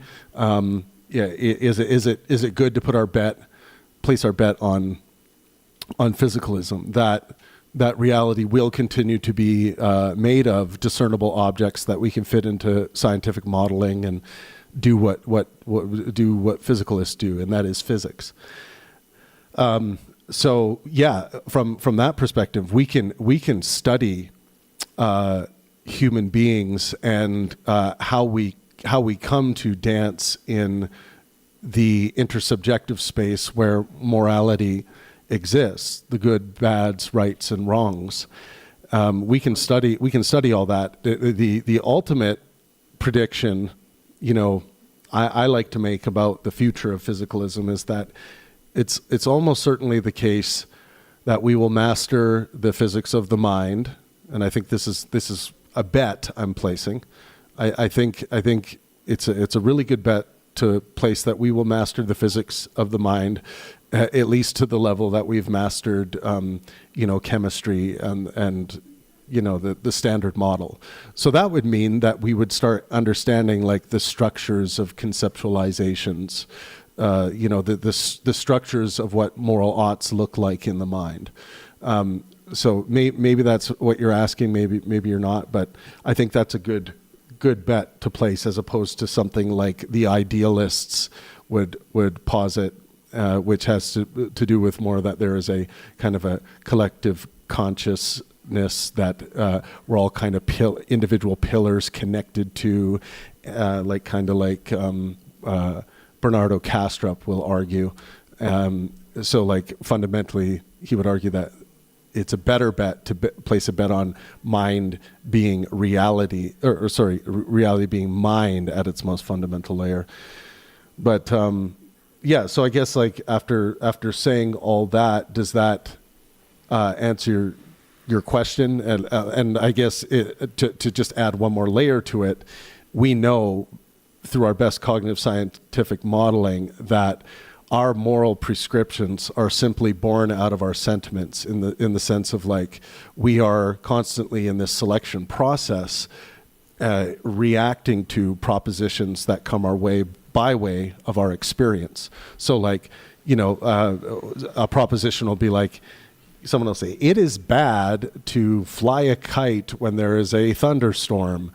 And then we will have a certain feeling about that proposition, and then our feelings may or may not change once our higher epistemic faculties come into contact with that proposition and try to make it make sense with our ethics and all that stuff. And then we come up with our decision. But it's ultimately just a sentiments game, at that determining layer. Does that answer your question? Yeah, I think you answered it well. I mean, can I share? Yeah. Can I share? This might be a little long, but I'll try to keep it as concise as possible. There's an experiment that was done on morality. It's considered the biggest worldwide experiment ever made on this topic. It's called the Moral Machine. It was designed by MIT, and it was running between 2016 to 2020. And basically, it's a website you go to, and there are 13 trolley problems that have very different scenarios. There will be like the idea was that there will be a car. You are a car, a self-driving car, and you have to decide if you were to train an AI how to behave, what would be the best moral choices. In every scenario, there is a collision and there's going to be some death. But you get to decide what kind of outcome is, how to minimize the death, or for example, who would you rather save in this scenario? So there would be, for example, children crossing the road, and the self-driving car has a couple. And so you decide, should the car crash and kill the couple or kill two children? This is something that, just one scenario, for example. Another would be something like there are cats in the car, and should the car hit like an old person to save the cats that are in the car? So sometimes it's kind of ridiculous, and then sometimes it's really hard. Should the car hit someone who's crossing on a green light, or kill people who are crossing on a red light at the same time? So, people who are breaking the law versus people who are not breaking the law. So, but the interesting part about it is that what they found was that they were hoping to find some kind of like a universal morality pattern that would be shared by many people, and to some degree they found. But what they also found was, depending on the geographic location of the participants, their morality was vastly different than people in other regions of the world. So, for example, in South America, people had a tendency to choose to save the more affluent person in the trolley problem than someone who's poor. And in Asian countries, there was less emphasis on saving children, for example. So there's like there were overall trends, but there were also signs that morality is geographically dependent. We are affected by our values as like a Western values, Eastern values, such as that. So I think that it's important for us to understand when you think of moral rage, it's a matter of understanding also that all these moral systems, even the ones you disagree with, they basically come from people thinking what would be the best way to minimize suffering in their view.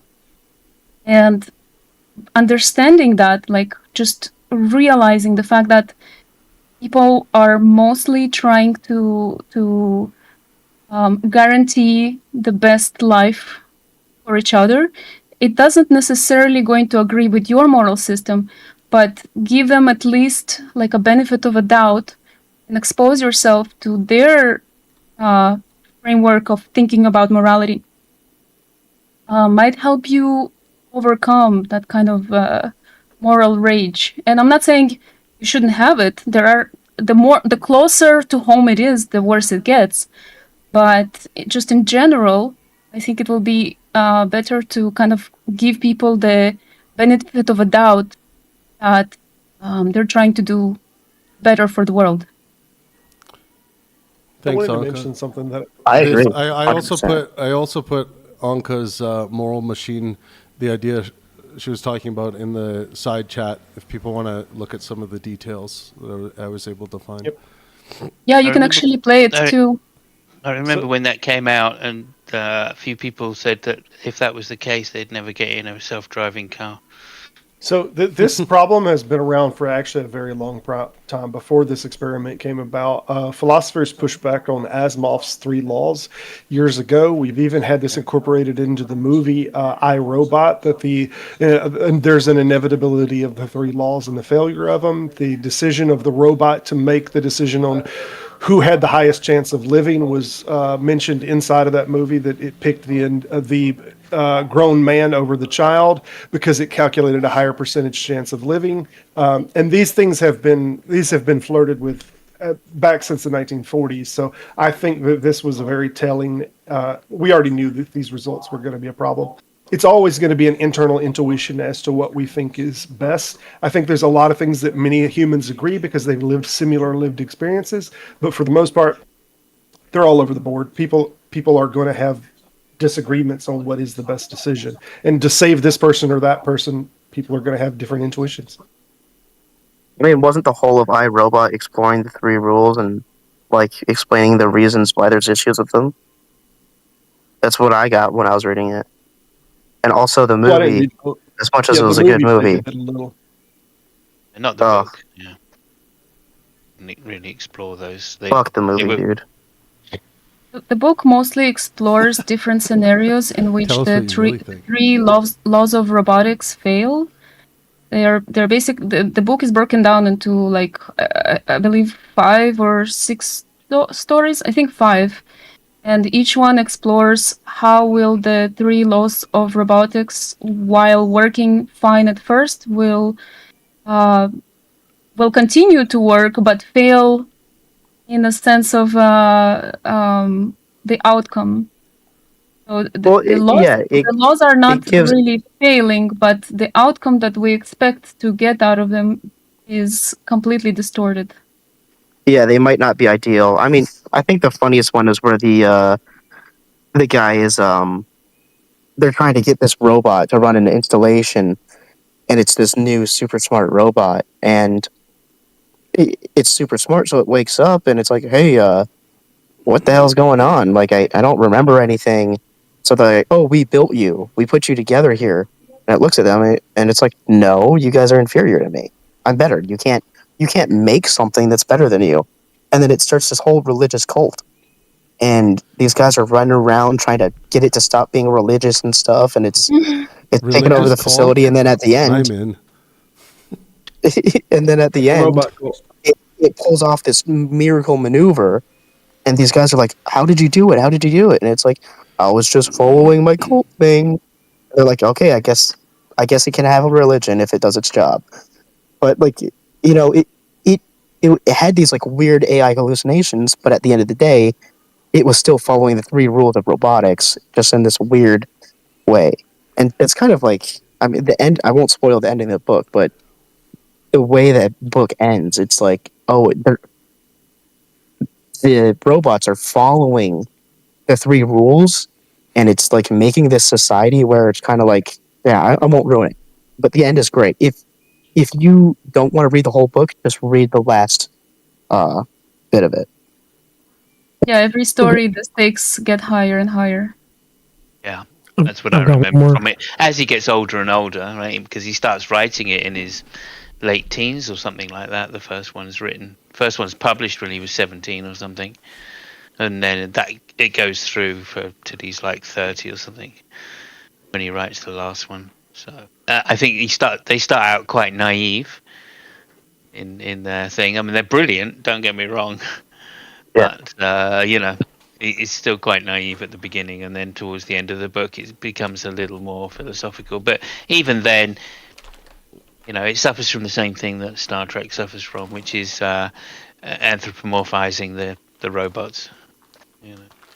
Another interesting thing that happened during the moral machine experiment is that as you go through the trolley problem, you stop thinking necessarily like what would you do in a situation, and you start thinking about what kind of system would I rather there be for moral decision making. For example, I might be someone who will save an animal over any individual. I mean, you even know people who would say, I will save a dog better than a human. But when you actually take the responsibility and assume the responsibility that you are going to be contributing into teaching an AI how it's going to behave, you start thinking differently. So even your own morals, whatever you decide you prefer in your own life, changes because the responsibility is now for society, not just for your personal preference.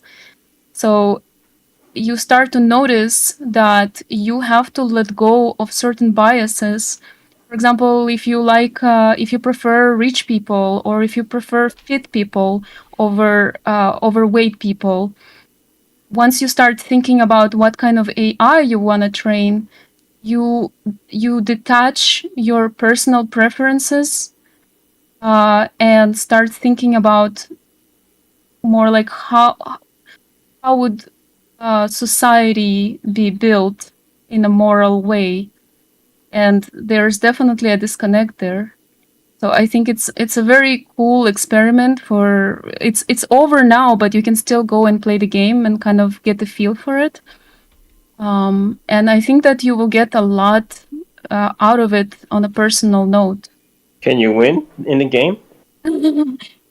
Everybody loses. Everybody dies. If I remember, at the end of the game, it tells you how many people you killed. Yeah, it tells you your tendency, and there are some hidden tendencies.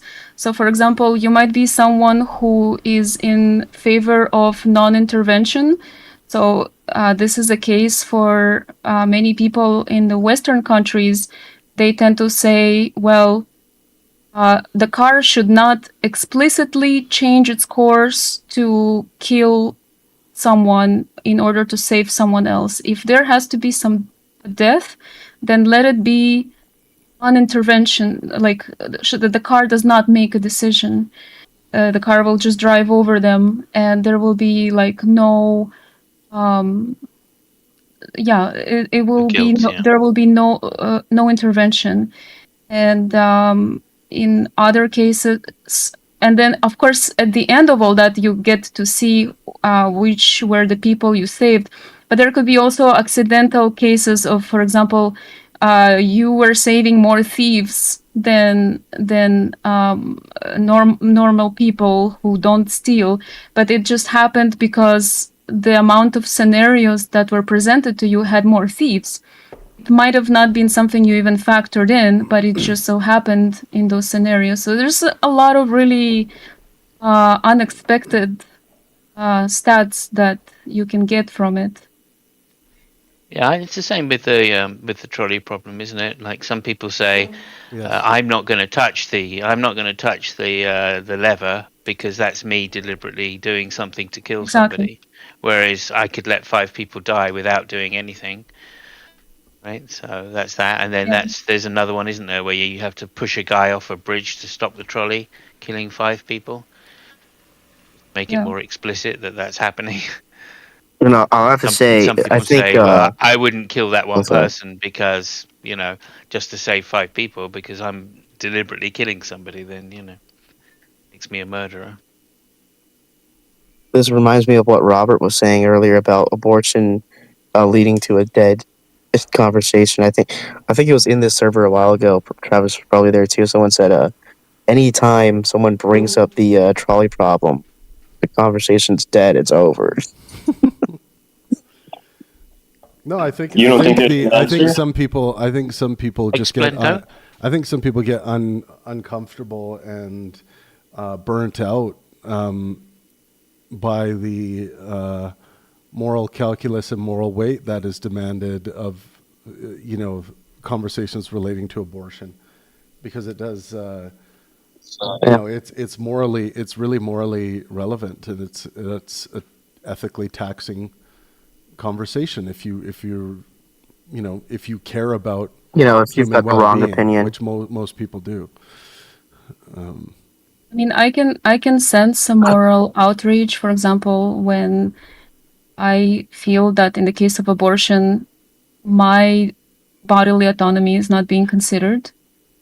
That's the other side of the equation, because it's basically two lives are being put against each other, and we're asking, society to pick which way they're going to go. And of course, as the side that has the bodily autonomy, that loses bodily autonomy as a woman, I feel moral outrage. But I also understand that it's a matter of understanding both sides. There are things that I can say I will meet in between. For example, like I wouldn't say that abortion is okay in like the final trimester of the pregnancy. And I guess what I would like is for people who are pro-life to be able to meet someone like me somewhere in between. For example, say, okay, there are scenarios where a woman's Can you? autonomy will take. Mhm. Can you define what you mean by autonomy? I'm not exactly sure what you mean by that. Do you mean like your body not being used for Yeah. the baby being alive? My For the ability baby to to continue being alive?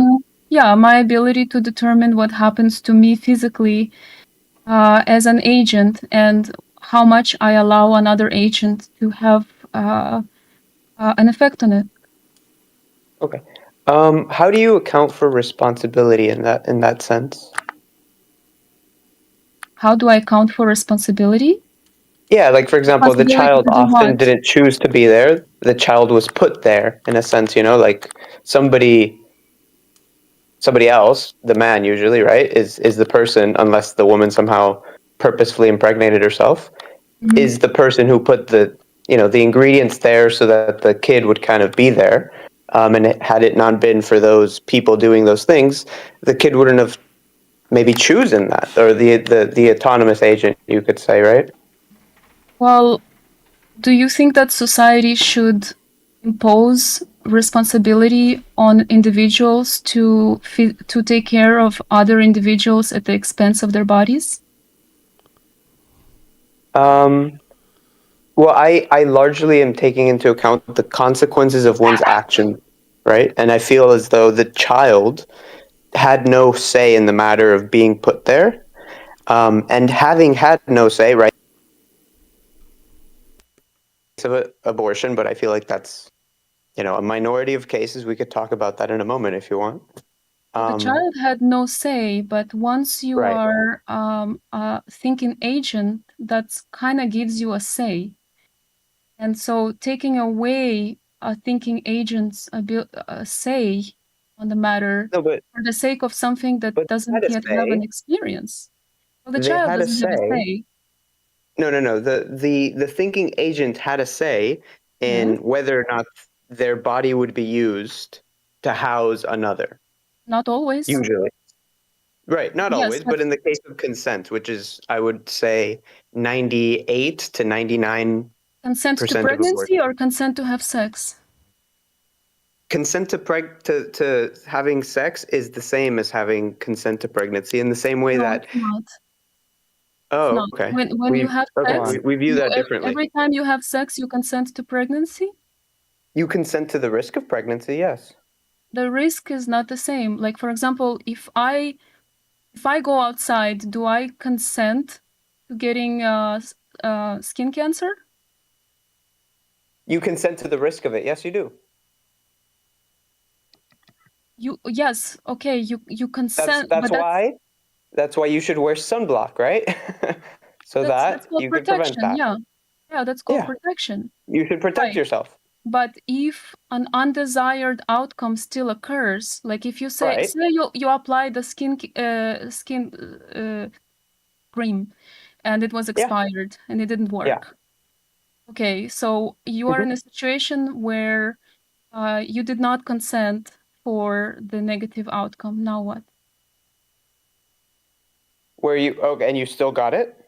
You got a sunburn. You can Okay. get skin cancer So how from did it. the sunburn happen? Did the sunburn happen through reasons that you chose, or did the sunburn happen through reasons that you were not chosen? For example, here I'll give you an example of each. Did you choose to sit in the beach and take a nap in the sun? On purpose, all, No. devices, No, I or went to were you no, I physically chained to a chair, put in front of the sun, and forced to get sunburnt? I would say that's a distinction between the scenarios, right? If you so chose in to the sit in front of the scenario sun, that you're okay, guilty so for getting sunburnt. let's work through the scenarios. In the scenario that Yeah. it wasn't voluntary, would you say that that person then still has the right to their bodily autonomy if it wasn't voluntary? The right to their bodily autonomy. So in the case that they were chained to like a chair in front of the sun, should they have the right No. to not get sunburnt? Yes, they should have the Yeah. right to not get sunburnt. Okay, so does that mean that in the case of rape, you're okay with abortion?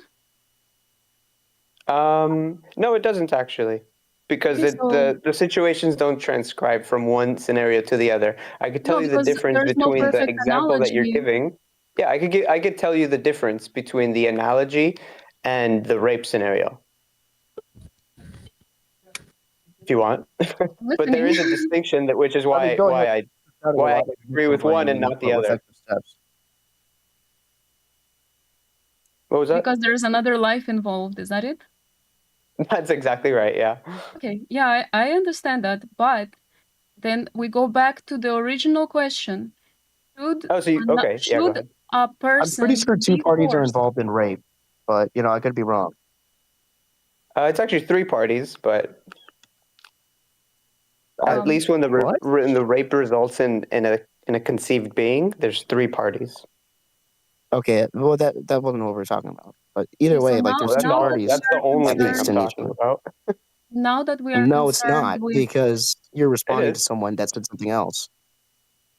About a question about rape, yeah, and abortion, right? There's three individuals. It's Very not relevant necessarily to my three argument. people. So So, Docio, the three original people. question was about responsibility, and you say that if the person was raped, they no longer carry the responsibility for the Okay. act. So I don't know if you remember this. I did mention the case of rape is different, and we can talk about that if you want. But I'd like to just finish off on these 98% of abortions. Once we get settled on those and we can agree that those are not justified, I'm happy to move on to the abortion under rape case, and I can explain to you why those I think are also illegitimate. No, I understand that the reason for that is because there is another life in question, right? I mean, in that's the case of an rape. example. In the case of rape, like we already eliminated the idea of we're going to In like the case of rape, it doesn't. blame Yeah, the person for going outside and bathing in the sun. Now, for choosing to do that willingly, yeah. okay, so but when you go out in the sun, there's always a chance of you getting a sunburn, right? Yeah, so you should wear Things can sunscreen. go wrong, right? But the sunscreen is also not guaranteed. The only guaranteed thing is for No, you the to stay sunscreen's indoors. guaranteed. No, The the only sunscreen's pretty What are you guaranteed. talking about? Wait, the only Docio, do you think that guaranteed way sunscreen is like infallible? Is sunscreen infallible? I mean, there's degrees to which it's infallible, right? That's kind of the SPF rating. And I think there is a degree to which it is literally, yes, infallible, that you will not get cancer, like, That's wild. at all likely. Probably. That might be the 100 worst people, take that I've heard. None of those 100 people get cancer. This is like if you just put them in front of a sun, if you have this, like SPF 150 or something like that, What if the equivalent to bottle like is a wall in that expired? is front of so them. not how sunblock works, dude. That's not how sunblock works at all. Okay? We could. Okay, We're getting into the intricacies with sunblock, no. and I'd like to just pinpoint right here. This that the is actual important, thing that Docio. What does being put SPF here is 50 mean? abortion. Hang on, Docio. What does SPF 50 go mean? ahead. 50 specifically? Yeah, what does SPF 50 mean? Or just tell me what an SPF rating means. Okay. SPF stands for sun protection factor. It's a measure of how well a sunscreen protects your skin from UVB rays, which are the primary cause of sunburn. The number 50 indicates that it would theoretically take 50 times longer for your skin to burn than if you were wearing no sunscreen at all. So let's just think of, an SPF 100 blocks about 99% of UVB rays. Yeah, so certainly not impossible. It just blocks like 50%. So what if you put SPF 100? You put maybe, let's say, 45 layers of SPF 100. One dries, you put on another, and then you do that multiple times. What if someone wears That's the likelihood of you getting cancer in that area of likelihood, skin that you not do that. like infallibility. Exactly. You just corrected yourself. What if she wears 10 No, I burqas? actually mentioned that from the very beginning, right? I didn't say it was like impossible. I said you could make it close to impossible with your testing, right? You test 100 people. This is recorded, and it. you said that it can be infallible. This is recorded, and I'm glad it is. Yeah. No, Okay, just well, I mean, we can roll back the tape. I'm happy to roll back the tape. But back to the abortion thing. As long as you admit that it's a likelihood and not like an impossibility, then that's fine. Of course. Also, there could be, for example, a case of expired sunscreen, or your sweat affects. This is some major, I'm just saying trying that to change the subject here going on. Let's go back to it. Protection in general is not 100% guaranteed. So, just like with the Of course. Just like, for example, a condom. You could get pregnant, you use 2 condoms, you do all the things right 1,000 times, you might get pregnant still. Yes, I'm with you. Using 2 condoms would actually make it more likely that they fail. Sure. Yeah.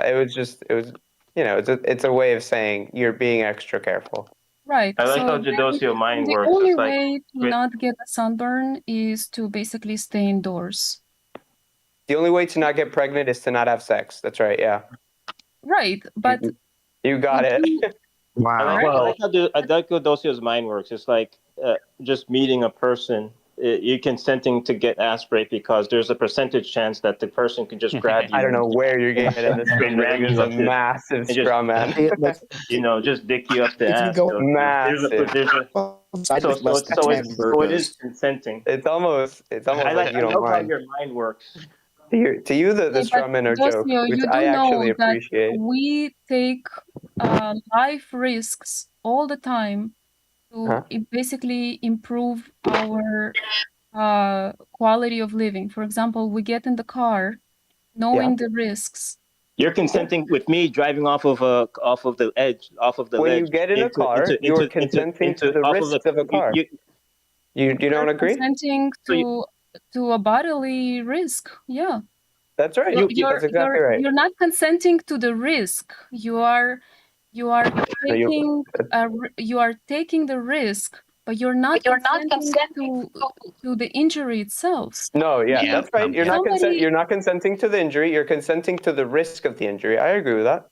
right. So I if don't an understand injury why we have to happens, say consent here. if an injury It doesn't make happens, any well, sense. He's trying to It's because we're distort what talking a about person wouldn't sex agree with. ultimately, and sex He's trying to is a consent twist what thing. a person wouldn't agree with to saying, well, you agreeing with it because there's a percentage probability. So that you pretty much consenting to Can we get some everything. moderation here? I would love to get this back on topic. He's pretty much saying what a person wouldn't agree with, they would agree with it because there's a probability percentage. So you pretty much consent to everything, right, Jadosio?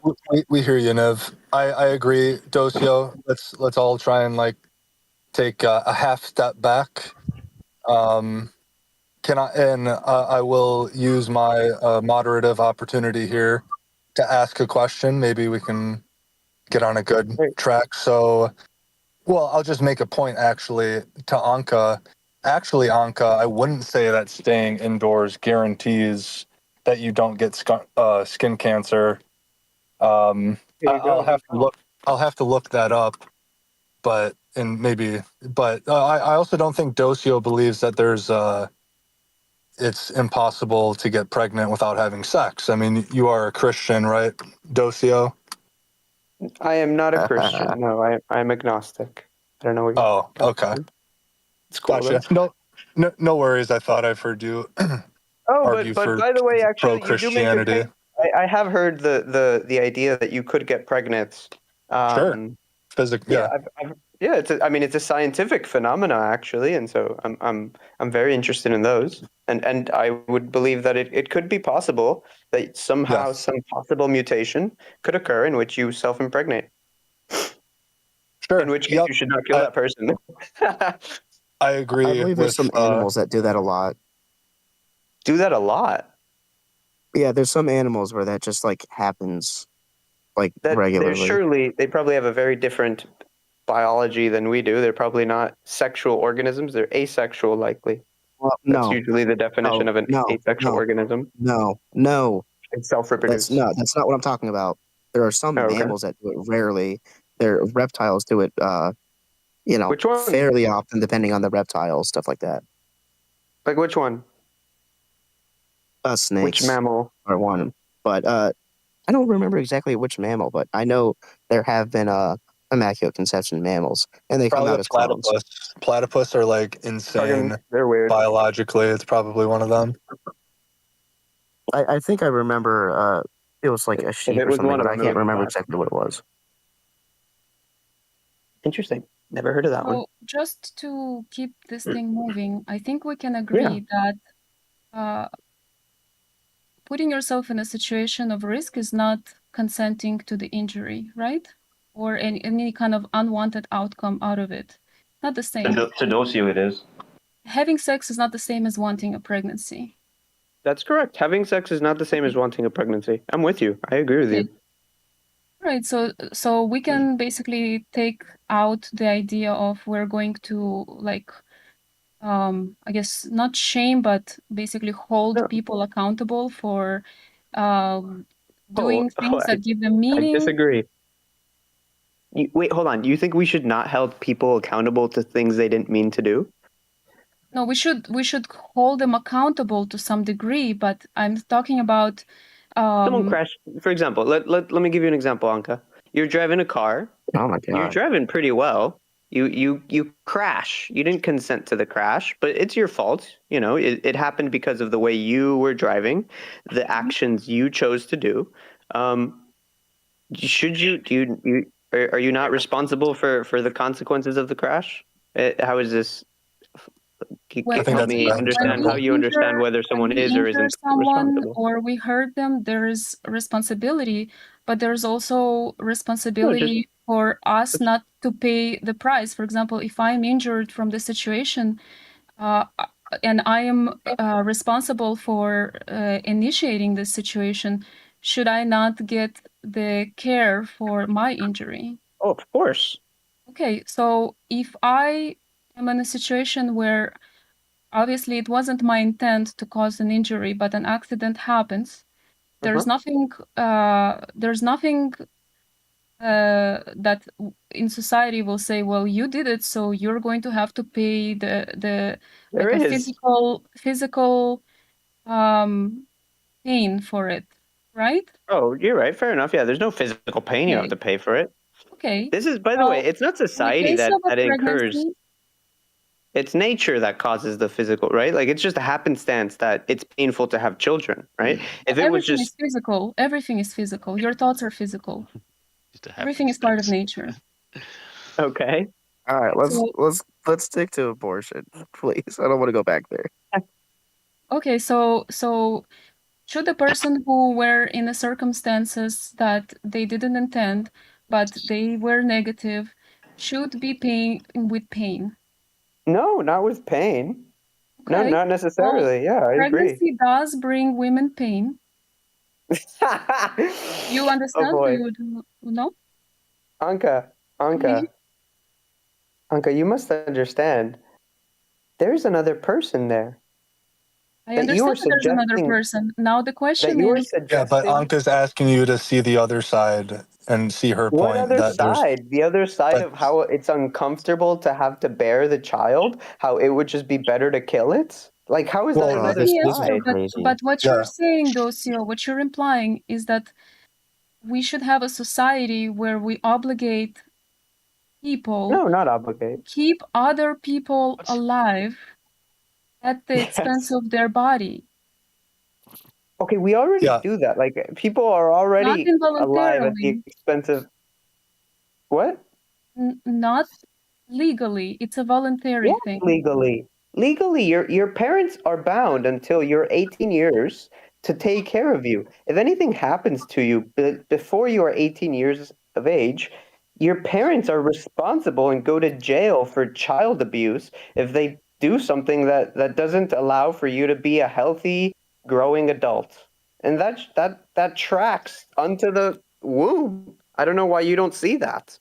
No, it doesn't, because in the case of You don't want parenthood, it. first of all, Why? parents that don't want children can leave them for adoption.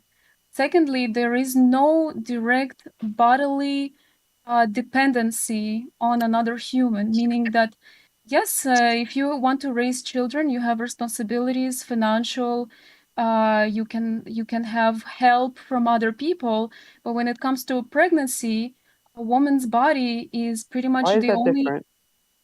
what?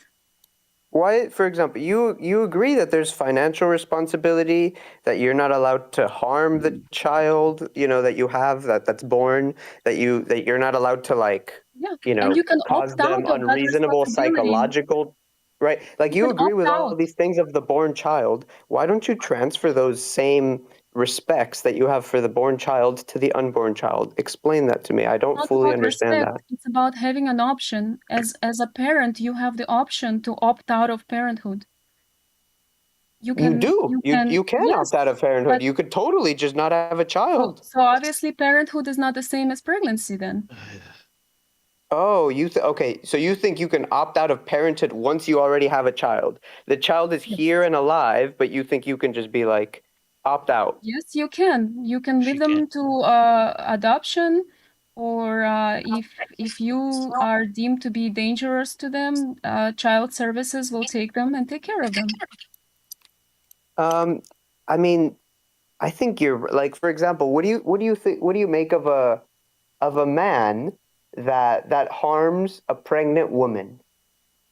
Do you make of that thing that they harmed a person? Did they harm a person when that man that harmed a pregnant woman also happened to harm the child within her? Not the Or double do you homicide make no argument. distinction?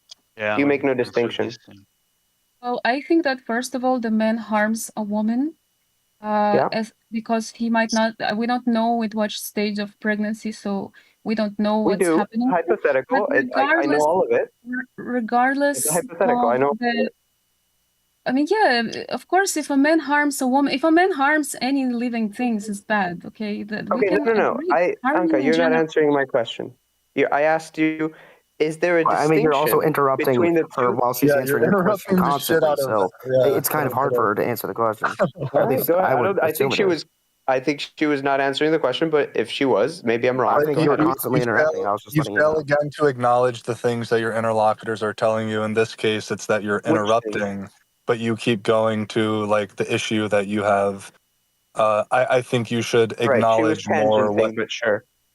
what your interlocutors are saying.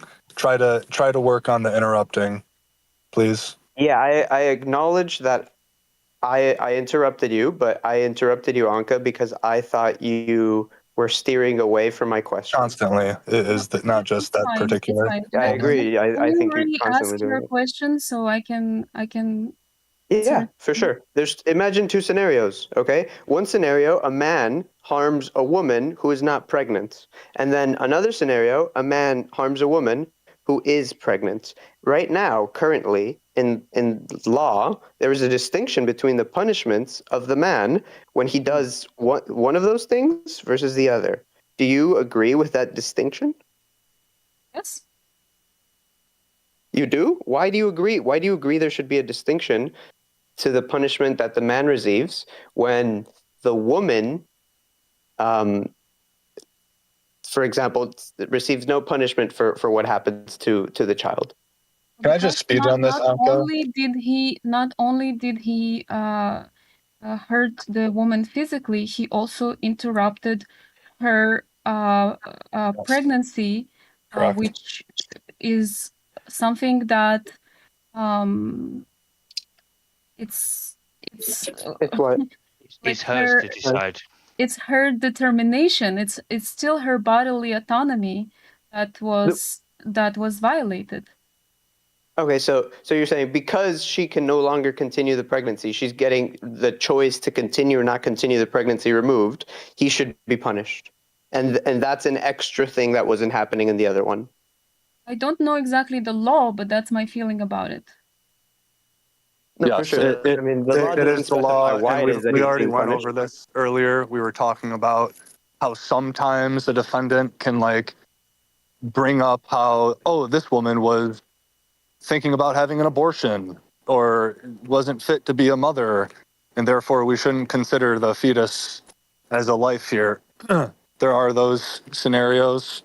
We already went over this, the whole double homicide thing. Obviously, a pregnant woman being murdered is different than an unborn or a non-pregnant woman being murdered.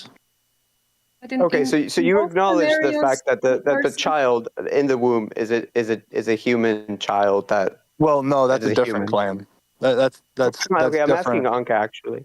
It's different because it's we're talking just don't mean to a cut you off. 1v1. Gotcha. I thought It's this not a was a 1v1. group. It was just that we were. It's all right. I mean, I'm down for the question to go around along the room. I don't. I just was wondering about Anka specifically. No. Please go ahead, you two. I think we're talking about the level to which a person's bodily autonomy was violated. Of course, in the first case, and again, in both cases, a woman's autonomy is being violated, meaning you have an agent that hurts them physically.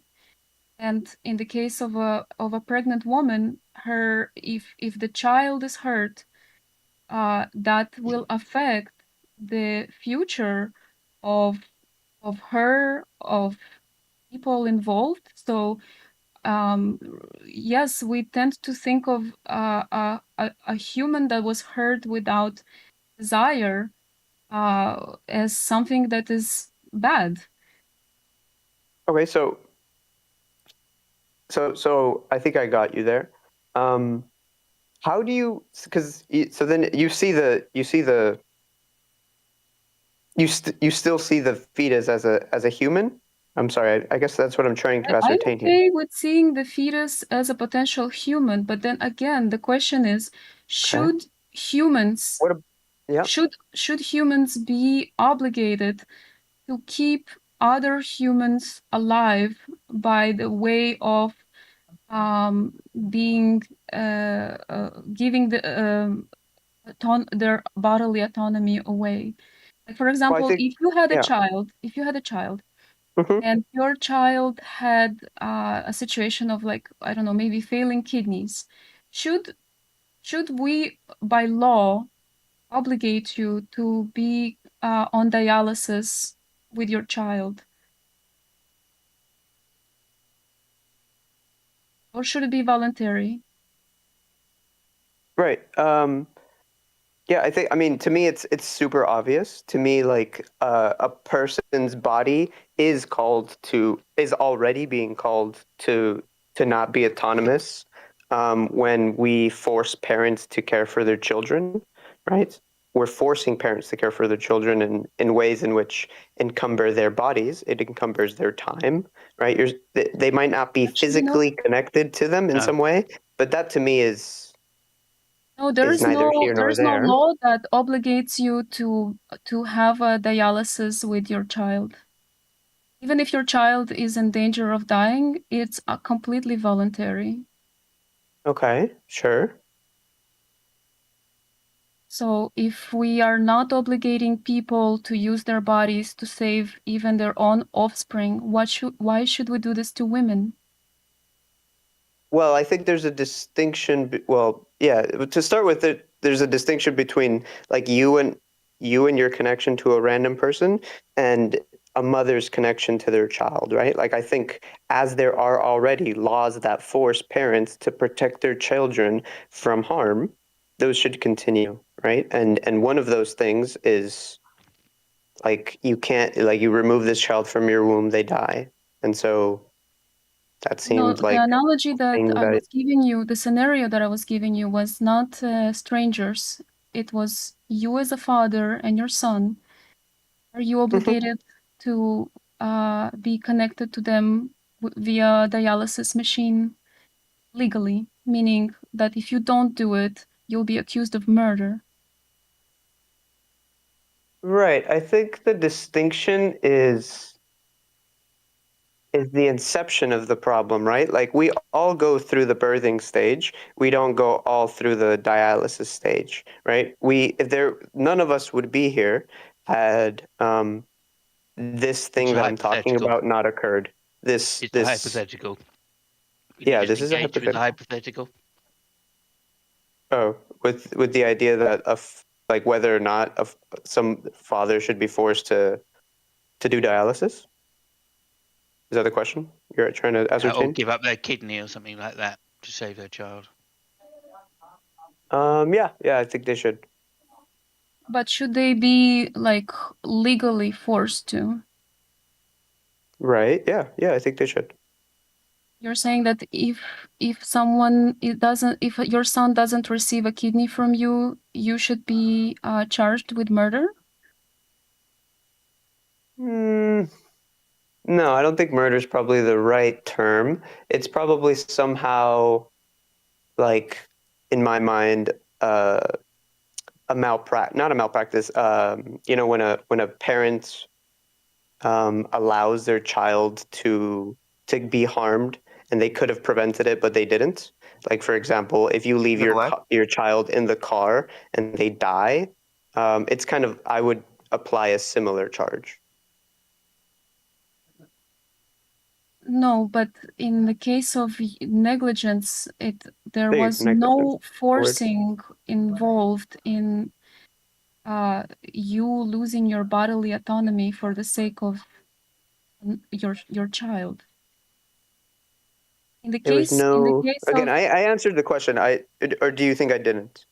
I don't think that the case of negligence is the same that we're talking about. We're talking about should the I think it state is. I think it's step negligence. in? Yeah, I think it's negligence to not give your kidney up in that scenario, right? And you should Negligence. probably be given a So would negligent a charge. Yeah, woman that's right. would a woman doing an abortion be just negligence and no punishment? I think it depends, actually, right? It depends to the degree in which they understood. I think a lot of women nowadays don't are have been like shown incorrect information that has made them not understand that the fetus in their womb is a human being, right? And so there's missing mensa prada, right? There's a part in law that mentions that the person that killed another there's a distinction between whether they did it deliberately or whether they did it accidentally. And so if they didn't know that it was a person, I think there is a distinction in the charge, right? And so that needs to be taken into account. Felony. I don't know. Can you use the same analogy for choosing not to give a kidney to your child? Like, can you say, oh, well, they just don't understand that giving a kidney will save the child. They just don't value the child above their own. I mean, they have two kidneys, right? They should give at least one. Right. So I'll tell you the distinction, right? In this scenario, right? So you gave me a hypothetical, and so I'll ask you a question about the hypothetical, right? Is in the hypothetical culture it like a well-known, common known fact that like you have two kidneys, like you could do this with your kidney and you'll be fine? Like is it understood that the kidney is not a huge, like all these aspects that I'm telling you are occurring within abortion, right? Like that there's a cultural misunderstanding of, I think, because of the political tension around abortion. If there was a similar thing around giving a kidney, then I would agree. I have a question. You said there was, and the charge for it is manslaughter. Yeah, that's right. Yeah, you did say that, Joseph. I said what? That the charge was manslaughter? Accountable if they didn't give the kid. The parent should be held accountable if they could have given the kidney and they didn't. Yeah, like if a child is left in like a hot car all day, whether it was, like accidental or not doesn't matter in that scenario because it's negligent to have done that, right? The difference is in the understanding of whether or not it was a child. That I think is a different point than like, oh, I should have known to not leave the child there, right? Versus I didn't know the child was a child. Your point is about saving a life when you could have saved a life, but you let it die. You let that life die. It's the same as like with the kidney, where you could have given a kidney and saved a life, but you let the life die. That's the issue you have with abortion, is that you let a life die. So that's right. It should apply to other areas, right? That why you draw the line with just the abortion when that same scenario could be applied to other areas of not letting a life die when you could have let it live. No, I mean, I try to stay consistent. Let me know if there's like an area that you think I'm not being consistent in. But like I said, I do agree that there should be like a negligent charge up to maybe even like a murder charge if this person is like forcibly like, not wanting their child to like continue living and unwilling to do like dialysis or give a kidney or whatever the fuck Saving a life. specific scenario was. You have a duty to save a person's life. There we go. Do you think you have a duty to save a person's life then, when you simply could, or just let the person die? But it's the same thing applies, right? It's about saving a life because you oppose. Again, no. Here's the detail. I think you're misconstruing what I'm saying here. I think a parent has a Okay, that's fine. I'll tell you specifically what I mean. I think a parent has the responsibility to care for their child until they're an adult. That's really like from beginning to end. I think that's where my logic comes in and stops. And I think that child is still a child when they're in the womb. They're in a earlier stage of development, sure, but they're still definitely a human. They have human DNA. You might not want to call them a person, but fuck your, ability to distinguish between valuable and unvaluable humans through your definition of what a person is or isn't. And so, in general, yeah, I'm down to stand for the scenarios that you might think in real life that might be synonymous to the abortion. Two questions for you. Yeah, I wanna let Casey ask. If you've got some to push him on this hypothetical, then I can wait. Well, yeah, I do. I guess, Docio, I think that what you're saying is very moral. The idea of parent having responsibility and living up to that responsibility fully up until the child is an adult even. I think that that's a moral thing, but the question is, should we force people legally to do that.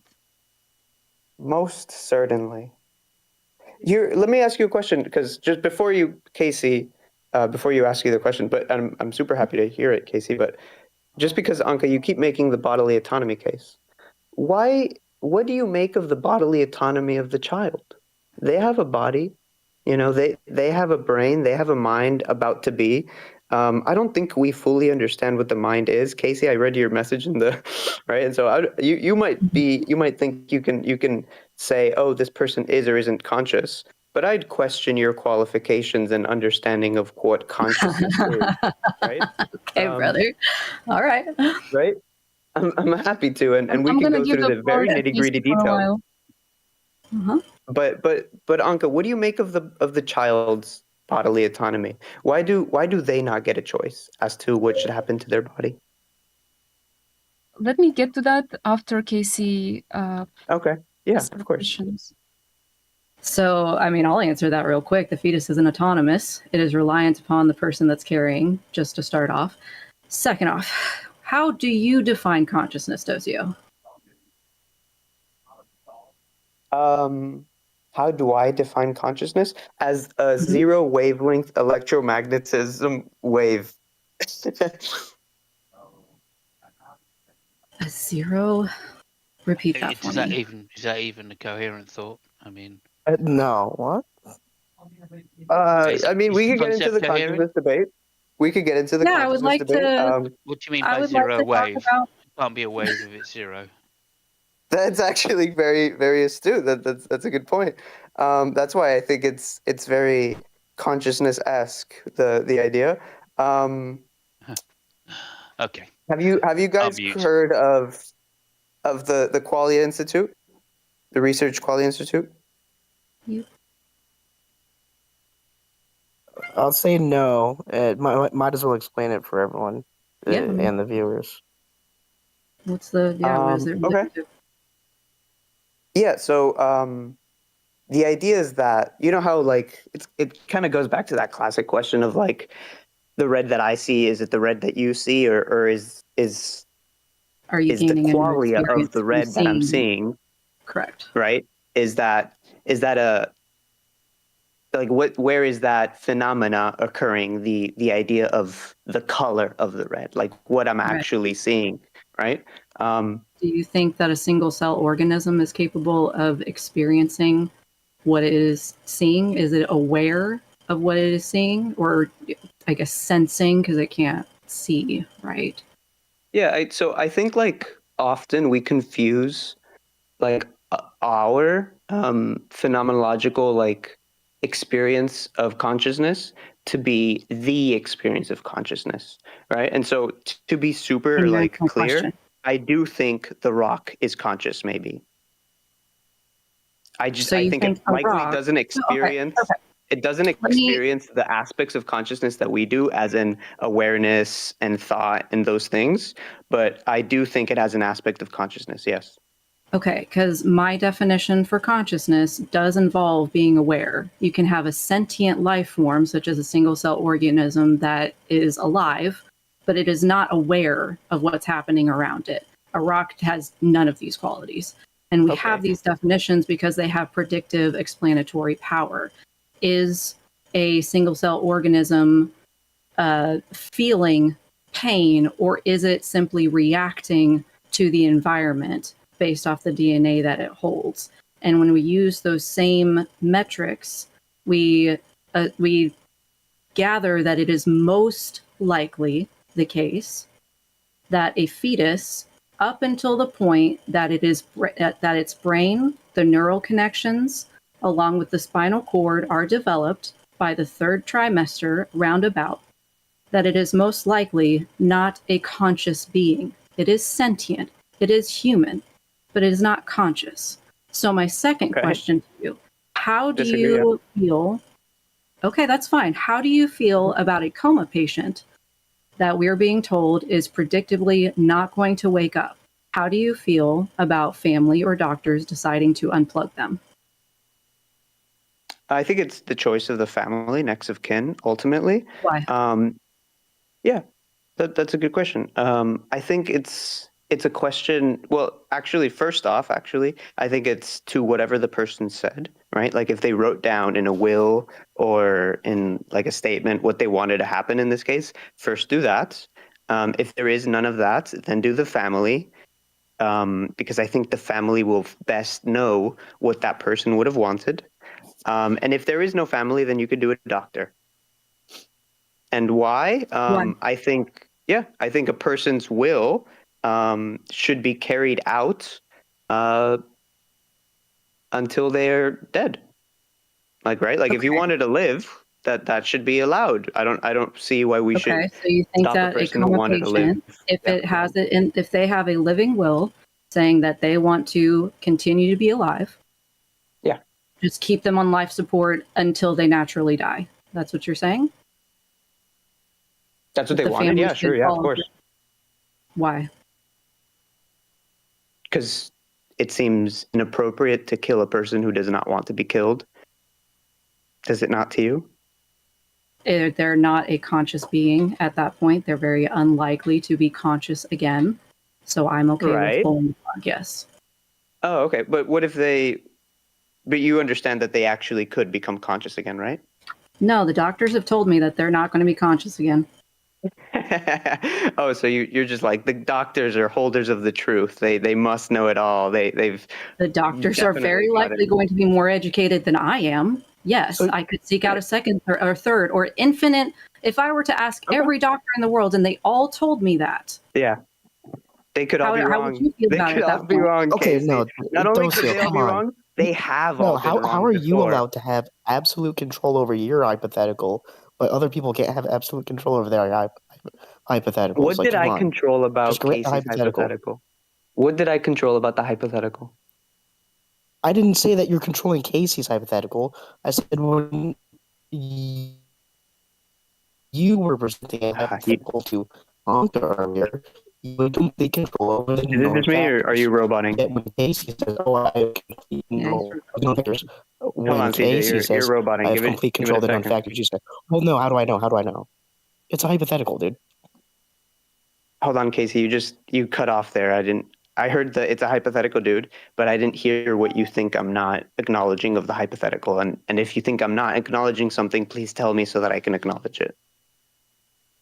Yeah, you were roboting to me, CJ, so if you can repeat. What, Casey? Yeah, I can hear you now, CJ. Oh, was I? Yeah, just you were inaudible? cutting off. I was saying earlier. Yeah, sorry about that. No, that's okay. I'm sorry. I'll say earlier, you had complete control of your hypothetical, right? Of the facts of your hypothetical, correct? Mm-hmm. Correct? Sure. Yeah. Yeah. Yeah. So I'm just saying, just grant Casey the facts of this hypothetical. It's not saying that doctors are absolute truth units. Yeah, no, I grant the hypothetical that all the Yeah, I grant the hypothetical, Casey. It's just the truth that even like I can bring you some past medical cases if you really want it, but I don't think we have to. No, I know there are anomalies. Right. Yeah, things happen where everybody says they're not going to wake up, and they wake up. And so yeah, I'm down to not murder them. You're not granting it. Once again, that wasn't the hypothetical. The hypothetical was all of the doctors on the planet say that they're not going to wake up. Yeah, I agree. All of the doctors. The cases that you were thinking of bringing forward, and not that case. The cases where they woke up. Yeah. They didn't have all the doctors on the planet saying that There is no case. There is no real case where all of the doctors. That's why it's a hypothetical. No shit. Okay, well, that's why I'm talking about the hypothetical, right? Yes, even in that case where all the doctors were brought. I can bring some cases where the doctors were wrong. That's not engaging with the hypothetical, then, is it? No, it is. It is, because in those cases, obviously there would be no scenario in which every doctor in Earth was allowed to view the patient, right? That would be impossible. But there have been cases in which every doctor in the vicinity has been shown the patient, every doctor within the 5 hospital radius, where they've been flown out from one hospital to another across the country. That has happened, and where those people have survived and have woken. Do you know what You a know that for a hypothetical fact, is? do you? That I'm acknowledging the hypothetical. In the hypothetical, if I was alive there, I would also say the Nexa can get the choice. Yes, if they want to live forever on a tube, let them. Okay. Yeah, I thought I said that before. Yeah. I think you just went round in a bit of a circle. That's all. No Can I ask worries. a question for this scenario? If they didn't have a will from this person in a coma, and the doctor said that there was no chance to bring them back, what would you say then? That the family gets to decide? The family gets to decide. That's right. Well, in the case of fetus, there is no autonomy and no letter. So, and there's no consciousness. So, does that Yeah, mean but the child isn't. The child isn't about to die, though. The child is trying to grow into a human being. You person know. is in the coma is not about to die? They can live another 30 years in the coma. You don't know that. That's actually not true. But there's no development. There's no progression in the person in the coma as there is with the fetus. There's a distinction. What kind of I mean, distinction between, because there is a progress, there is always a change. No, okay. You literally I'm just talking said, about a specific type of change, not any sort. You literally just said that in the coma case, there's always a chance that they can recover. That's right. There is always a chance, right? Right. But in the case of a fetus, so there is it's always the development case that possibilities it. in the coma case. Let me draw the distinction. Let me draw the distinction, right? I just say the one you did draw is incorrect distinction. That's why. No, I think you're incorrectly interpreting the distinction, right? And let me distinguish it very clearly for you, right? There is a point of development that you go through as you age, and which begins at conception and ends at your end of maturity, usually around 30 years of age for most humans, right? And at which point you start to die after you're 30 and you stop growing, right? Until that moment, you're continually growing. The person in a coma is not growing, right? Even if they're a child, they're not growing. We can actually check that. I think that one, though. depends largely on the kind of coma. That's a distinction. Yeah, I guess you're right. There's always, Fair enough. What type of coma are we talking about, Casey? There's certainly a chance they may progress, though, and that was the point that you made about the child, right? There's a progression with the child, and that's the same with someone in a coma. They may progress. No, but the child isn't that like they may progress. They're actively progressing, and not a little, a lot. You don't know right? that. There's to speak on the volume. You don't know that. No, you do know that. You can measure for that. Of course you can. Not all children can be taken to term. No. No, of course not. But you can measure the status of all children. Know. So Are you saying that the doctors actually know and would be able to give you a very educated guess about what? About the likelihood around these scenarios and anything involving the medical science that is currently being discussed, like their specialties? I guess I don't know the question. I'm sorry. But doctors can definitely, determine the healthiness of a fetus. They could. So they'd be able to determine the healthiness of a coma patient. They may not be correct 100% of the time, but they're going to have very educated guesses. Right. Yeah, of course. Again, so you see the distinguishing factors between a growing fetus and a person in a coma. You can distinguish them, surely. You agree there's many things distinguishing them, both in yes, I distinguished earlier that it doesn't have consciousness until the 3rd trimester. So that's very important to me. Not to say that I don't value life as soon as it is conceived.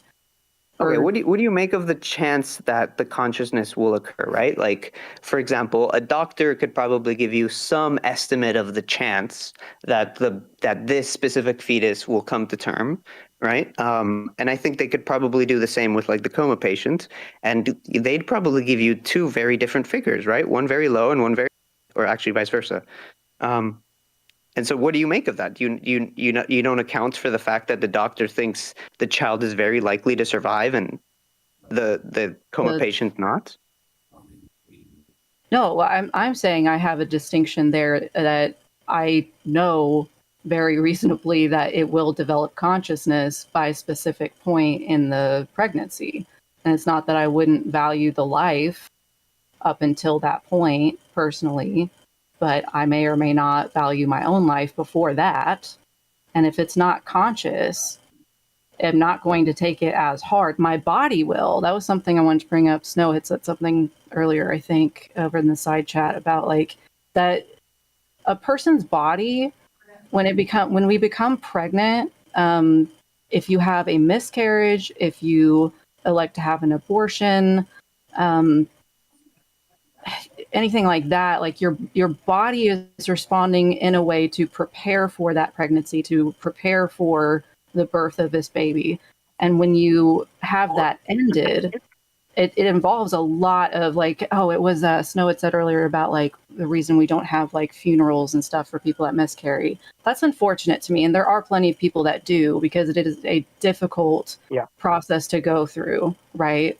And I think that is the same. I think Snow has talked about in her experience seeing women at abortion clinics that they're going through a similar mourning process. Their body needs time to recover from that.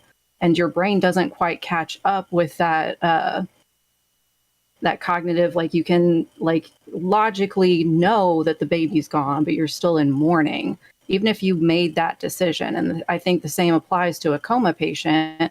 They're not conscious, right? And if they're very likely not going to be conscious again, and they can't give me their autonomous belief, Casey, then I'm going to make that decision for them. You know, you're not conscious when you're asleep. Right, but I will be again. Right, but in a coma, you also might well be again, right? And then a fetus will most likely be conscious again, right? So I feel think like of sleep the three, one is more likely than the others. You might not and have much the more same immediate. kind of conscious, but you're having an experience. You're capable of experience. If something hurts you, you will wake up. Not true. The fetus doesn't have that capacity. I think one of the three is much more likely than the others. The fetus responds to pain. Well, it depends at what point, right? But I could shoot you in the head and you could instantly be gone, feel nothing while you're asleep. Yeah, a bomb could drop. CJ, I'm sorry, you're cutting off, CJ. One second. I hear you, CJ. Go ahead. Am I good now? You're better. Yeah, go ahead. Yeah, a bomb could drop on all of our heads right now too. So what? Okay, right. My hypothetical is not random. I'm just saying, like the idea that the person is not conscious, in my mind, allows you no grace in their and the ending of their life for your convenience. They're still an autonomous person at that point. You know, they're not reliant. Let's say a 1 day old baby sleeping soundly. This is, yeah, their first sleep. You could just end their life right now. There's a distinction. I don't even understand how any of this is relevant. Yeah, I'm trying to draw the distinction. That statement isn't relevant. Yeah, I think it's relevant. You guys just don't like it, but I'll make it more relevant. I agree. No, it's not because we don't like it. I think once the baby's you don't like it, it's okay. No, we're just I don't like it. Once the baby's been born, go ahead. I wouldn't suggest aborting it. Yeah. Why not? Because they are now autonomous. Can't abort they have autonomous rights. Well, they're autonomous often before they're born, like they take like maybe 23 weeks, 22 weeks. I don't know how low we are now. Well, I think it might be even 21 weeks. Okay. Yeah, okay, good. Right, so you think that it's okay the real issue before is that, they're not viability. They're autonomous. viable. So you think they're not autonomous before 21 weeks? They're not. Well, they're not autonomous until usually like they're 12 years old or something like that. It depends what level of autonomy you're talking here, right? That's rubbish, isn't it? Though you don't think Oh, a really? 12-year-old has autonomy, and then you've never met a 12-year-old. I said until they are 12, and I can show you many, many 11-year-olds that have very little autonomy.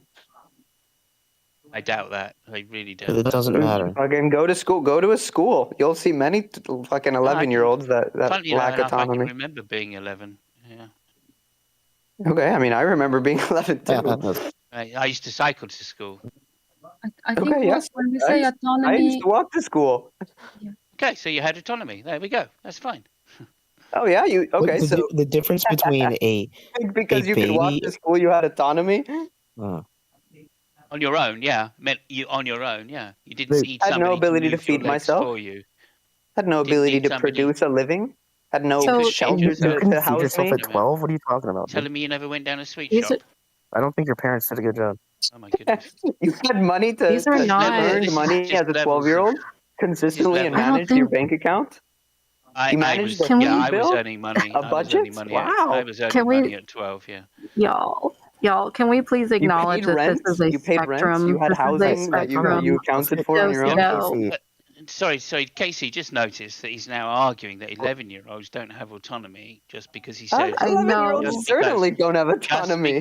Just because he said that baby or fetuses don't have autonomy before 21 weeks. What do you mean just because? I don't know how one takes to the other. I don't know how you can't follow the dialectic. I really don't sometimes. It's okay, no worries, Simon. Can we go back to the difference between a 1-day-old infant and a fetus? Unless you want to say something, Casey, you fetus can is go ahead of actively me. affecting another person's body that is Yes. carrying them. Yes. And when they are out of that Also, body, oh, sorry. if that person, the woman, or she doesn't want to have any more contact with that baby, she can give it away for adoption.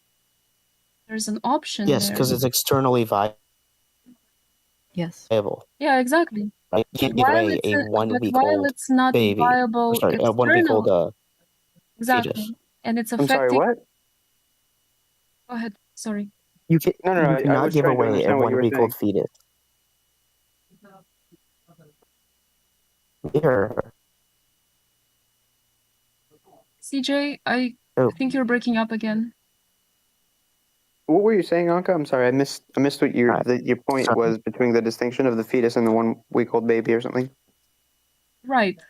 The fetus is in a state of basically affecting another person's body, correct?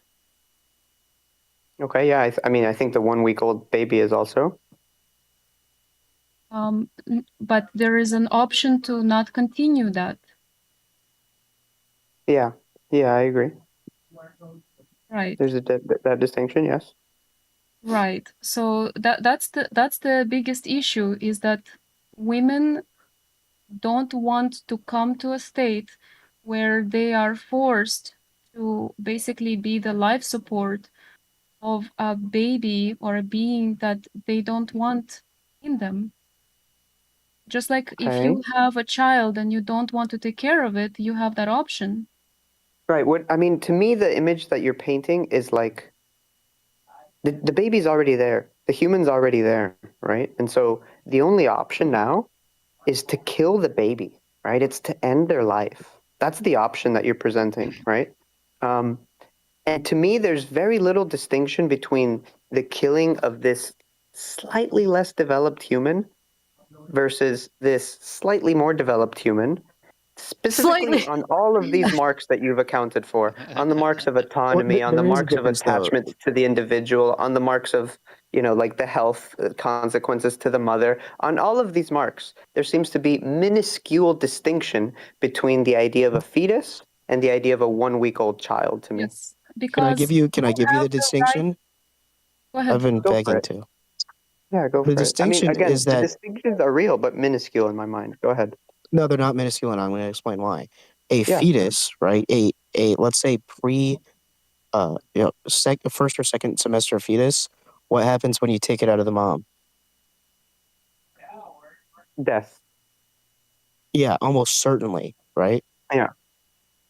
That's right. Yeah, most certainly. Very few exceptions. A 1-week-old baby. What happens without the mom? Death. No, that's not necessarily true at all, because there's plenty What? of 1 week olds that that aren't in their mom, that haven't been near their mom for a while and are still Oh, alive. you mean? Oh, They okay, might Yeah, okay. Hold never on. be so near if their the you mom mean? mom again. dies, Okay, what so hold on. happens? So you're saying you take the child out and you put him in like the perfect scenario with like a pseudo mom and a pseudo good place. You're saying? Or a Incubator, NICU, or maybe. just a Okay. bottle Well, of formula. I mean, I think The you got a original. similar God of the Gaps thing going on here in the case that What? like No, no, no. science Okay, is no, pushing forward no. every year. I think No. literally every year It's called the age medical. of which. Hold on, yeah. I think every year it is the case that the age of which the youngest human to come out of the womb decreases. That is to say, science is getting better and better at allowing a fetus to become viable outside of the womb. Which is great. When we can get to a point where it's like at conception and somebody says, I don't want to go through a pregnancy, and we can take it out of their body and put it into an incubator. That's great. Like, totally great. I That would be think gas, right? Anka said earlier, if you ask most women in that position, that most would say that yes, that would be something that they would do. But when Crazy you that make it some wouldn't. reliant on their body, that's where it I becomes mean, a it's a whole problem. hypothetical. There's a whole line of hypothetical just based on a really good artificial machine. I'm not going to get into it, but I'm just saying, like, the difference here is that there is external viability versus no external viability, right? A baby doesn't necessarily need its mother when it's, had the full 3 trimesters. Right. I don't think that allows, that gives the woman a special magical right to kill her child. Either. I don't think that lack of viability allows the woman to be able to choose whether or not the child lives. Well, I don't think that choice should be upon anyone. The difference is if the child is already born, or if it's in the 3rd trimester, right, and you remove it from the mother, it can still live. Before that, that's not the case at all. Right, I got you. You're saying There's a that distinction. from your own perspective, a parent shouldn't abandon the child at all, and I get that. That's why your whole perspective is around that. But I don't think everyone is holding that specific axiom as hard as you are.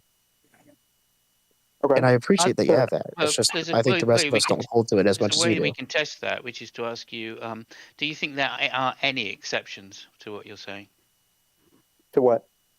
What you're saying about terminating a fetus? Are there any exceptions to abortion? I don't believe in any. No. I'm an immediatist. You're saying there are none, is what you're saying. Right, yeah. Like in the case of some people bring up the idea that some women are in danger of dying if they don't have the right to abortions. And I've all of these people, I've asked them, can you bring me the medical scenario? Even initials I'd be satisfied with. As to the medical explanation as to why it is that a doctor would have to kill a child so as to save a woman. And there might well be, but I have not come across the medical case to this day. Okay, well, I think So you you're need to look a saying little that harder. a child should be saved and a woman not? What? No, I think both should be saved at all costs. Right. And if it's not possible to do Yeah, that, there are no to be fair to cases where Docio, it's Yeah, not like I possible, think medicine, like most things, is an not extenuation of viable. nature, So, and so nature should be allowed to work until the where the doctor has the best ability. like where the child is not viable, and that continuing the pregnancy is almost certainly going to kill the mother. That's something that happens. I'm sorry, I missed the first part of that. What was that? Yeah. Okay. Yeah. So there are medical cases where the pregnancy the baby becomes unviable. It's unlikely to make it to term, and even if it does make it to term, it's going to be born in such a way which makes the life unviable, and in doing so, it risks the mother, extreme risk to the mother. There are cases where the pregnancy becomes so unviable that it's Right, almost certain the the child woman still will. needs to It's come almost. out. I haven't finished. You have to listen if you're going to ask me to repeat myself. I So mean, it turns okay, out. go It ahead. turns out right? The child is not even going to survive the pregnancy. This is very dangerous for the mother. And it turns out that in some of these cases, in some of these actual cases, right, the mother is almost certainly going to die if she tries to continue the pregnancy. Okay, so I'll remind you. I've met a lot of people that have told me what you have told me, or a similar scenario of what you have told me, right? A description of a medical situation. Now, what I'm asking for you to provide is the actual details of this medical scenario. You kind of mentioned that this has happened in various times and to various women, and so please show me. Like, I'd like to know the name of the procedure the doctors had to use. I'd like to have the medical detail. Like, doctors usually learn about, medical anomalies, and that's why they write about these things. They document them. I'd like to know about what happened and why it happened. Like, I'm just going to those Google it choices for to you. me Don't worry. seem very important. I've Googled this, and I've failed to view of a real case. And so I'm very happy to evaluate and tell you why the case you're probably about to bring me, I think, is not that. So these common cases included blighted ovum, epiopic pregnancy, molar Let's go one by pregnancy, or one. Yeah, let's fetal go. demise, Let's go or deep, or nitty or gritty into one or at a fetal time. or fetal demise. Right? Management involves natural miscarriage, medication, or surgical procedure like D&C. Let's go into one of them. Let's go into one of them at a time. Are you down? No, I'm not down. I'm not a doctor. I mean, what do you mean? Am I down? Are you down to learn about them? Of course, you're not a doctor. I'm not asking you to No, I'm produce not a anything. doctor. I'm not. I don't want to learn about them. I'm not a doctor. Oh, you All don't I'm want to learn saying about the is, scenarios. Well, only not in all this I'm case saying of is, like I'm us reading being able this to do these things. straight off I mean, Google. If you think Google is not a good enough source it's for your certainly not, information, right? Like, I want an explanation from both cases of the doctors, right? Like, I want to know what was happening and what were the limiting circumstances and what would alternate scenarios have done and what other doctors, think of the same scenario from different places, and what, like, I'm interested in that dialogue. And that dialogue to me holds the truth. And the idea that one person summarizing the scenario and saying, "Oh, DNC was required here," to me seems very favorable to, minimizing the exploration of actually what was going on here and actually determining the need you're and not a purpose doctor. of the abortion. You're not a doctor. Even if I gave you Neither these of you. details, you're extremely unlikely to understand them on the I, level. I, I'm not sure, Docio, what are you implying? Let me ask you. If the doctor says that the child is not viable, meaning it's not Show going me to that live doctor. long. So if we know this, for example, on week 20 of the pregnancy, we know that the child is still alive, but it's not going to be alive for very long because it's Thanks, developed a condition that makes it not viable. Should we force the mother to continue to be pregnant when we can already know that this life is going to not be? Let me ask you a different question to Oh, answer your no, but question, right? answer the question, please. I will. Oh my gosh. I will. I will. No, we should not force the mother to have an abortion. But let me now ask you this, okay? Same scenario you gave me. Imagine the mother wants to have the child despite the complications. Should we force her to have an abortion to save her life, quote unquote? If she wishes to, you cannot perform a procedure on a person without their consent. We already have Okay. that established. I think that's There what an are abortion no, is, by the way. no, Funny enough, it's you a can. procedure on their body without their consent. Yeah, we get it. They cannot consent. They cannot consent. They don't have agency. Exactly, as to why you shouldn't do the procedure, probably. Ocio, you and I have argued about this before, and I fail to see that you actually at times want it. I'm sorry I'm coming in hot, but there's times where I fail to see that you're actually trying to lower them, and that your more concern is that the procedure, like you said to me before, if I'm quoting you right or paraphrasing you, is that it literally needs to stop tomorrow, And the issue with your position, fundamentally, is that people's lives are being affected by this right now throughout the country.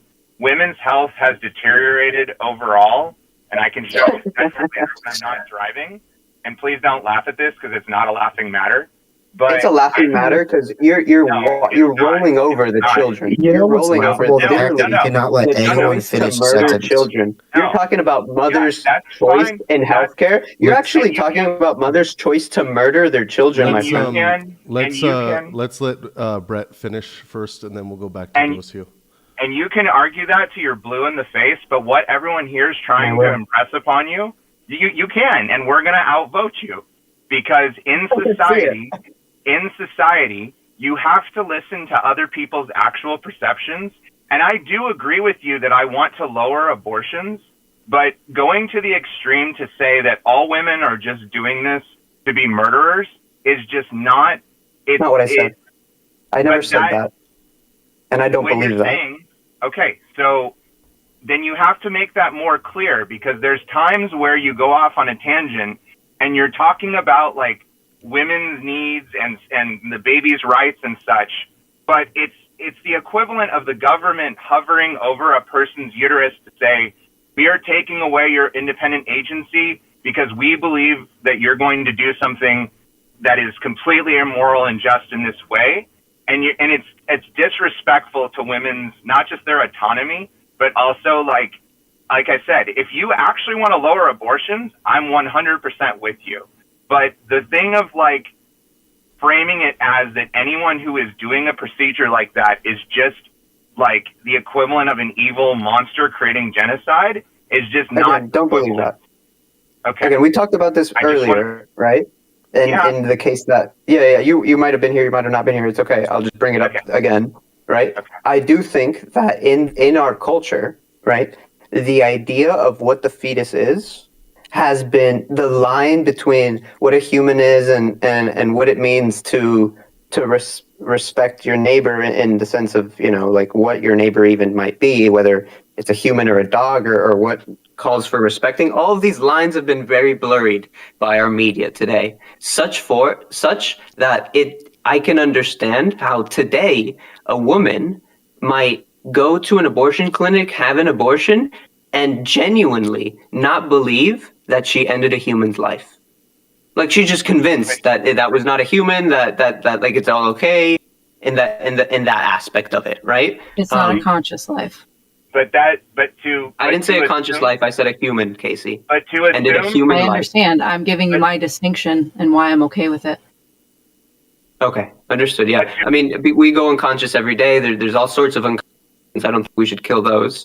Not only that, but that's not the point. What I'm just to finish my point, Benson. Right? Yeah. I don't think that. I think there's a distinction between a woman who is knowing that, like, has an image of a human in her mind, and goes to an abortion clinic willingly wanting to kill that human. I think there's a deep distinction between that and, in my mind, this is like a younger woman, but like it often doesn't matter, right? Just a less informed woman, let's say, one that does not understand the actual things at play here, right? And so I do draw that distinction, and I don't think women are evil, and I do not at all think that the choice to have a child is an easy choice. I think that's likely the hardest choice you could put upon a human, and not to mention a young human that is capable of having a child, right? Like most old people don't have to,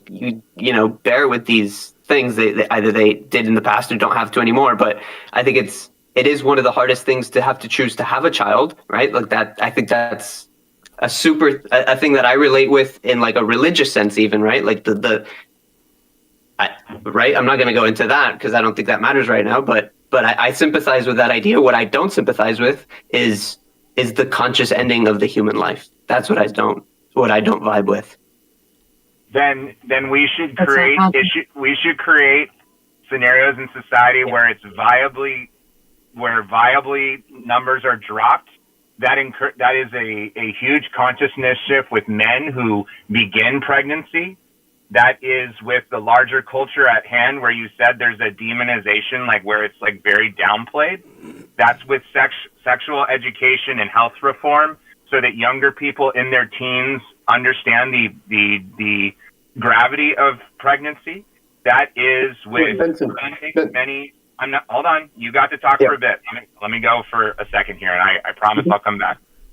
That's for fun. That's for funding food for all and ending this bullshit of people don't deserve food. Like, we need to get past that consciousness shift.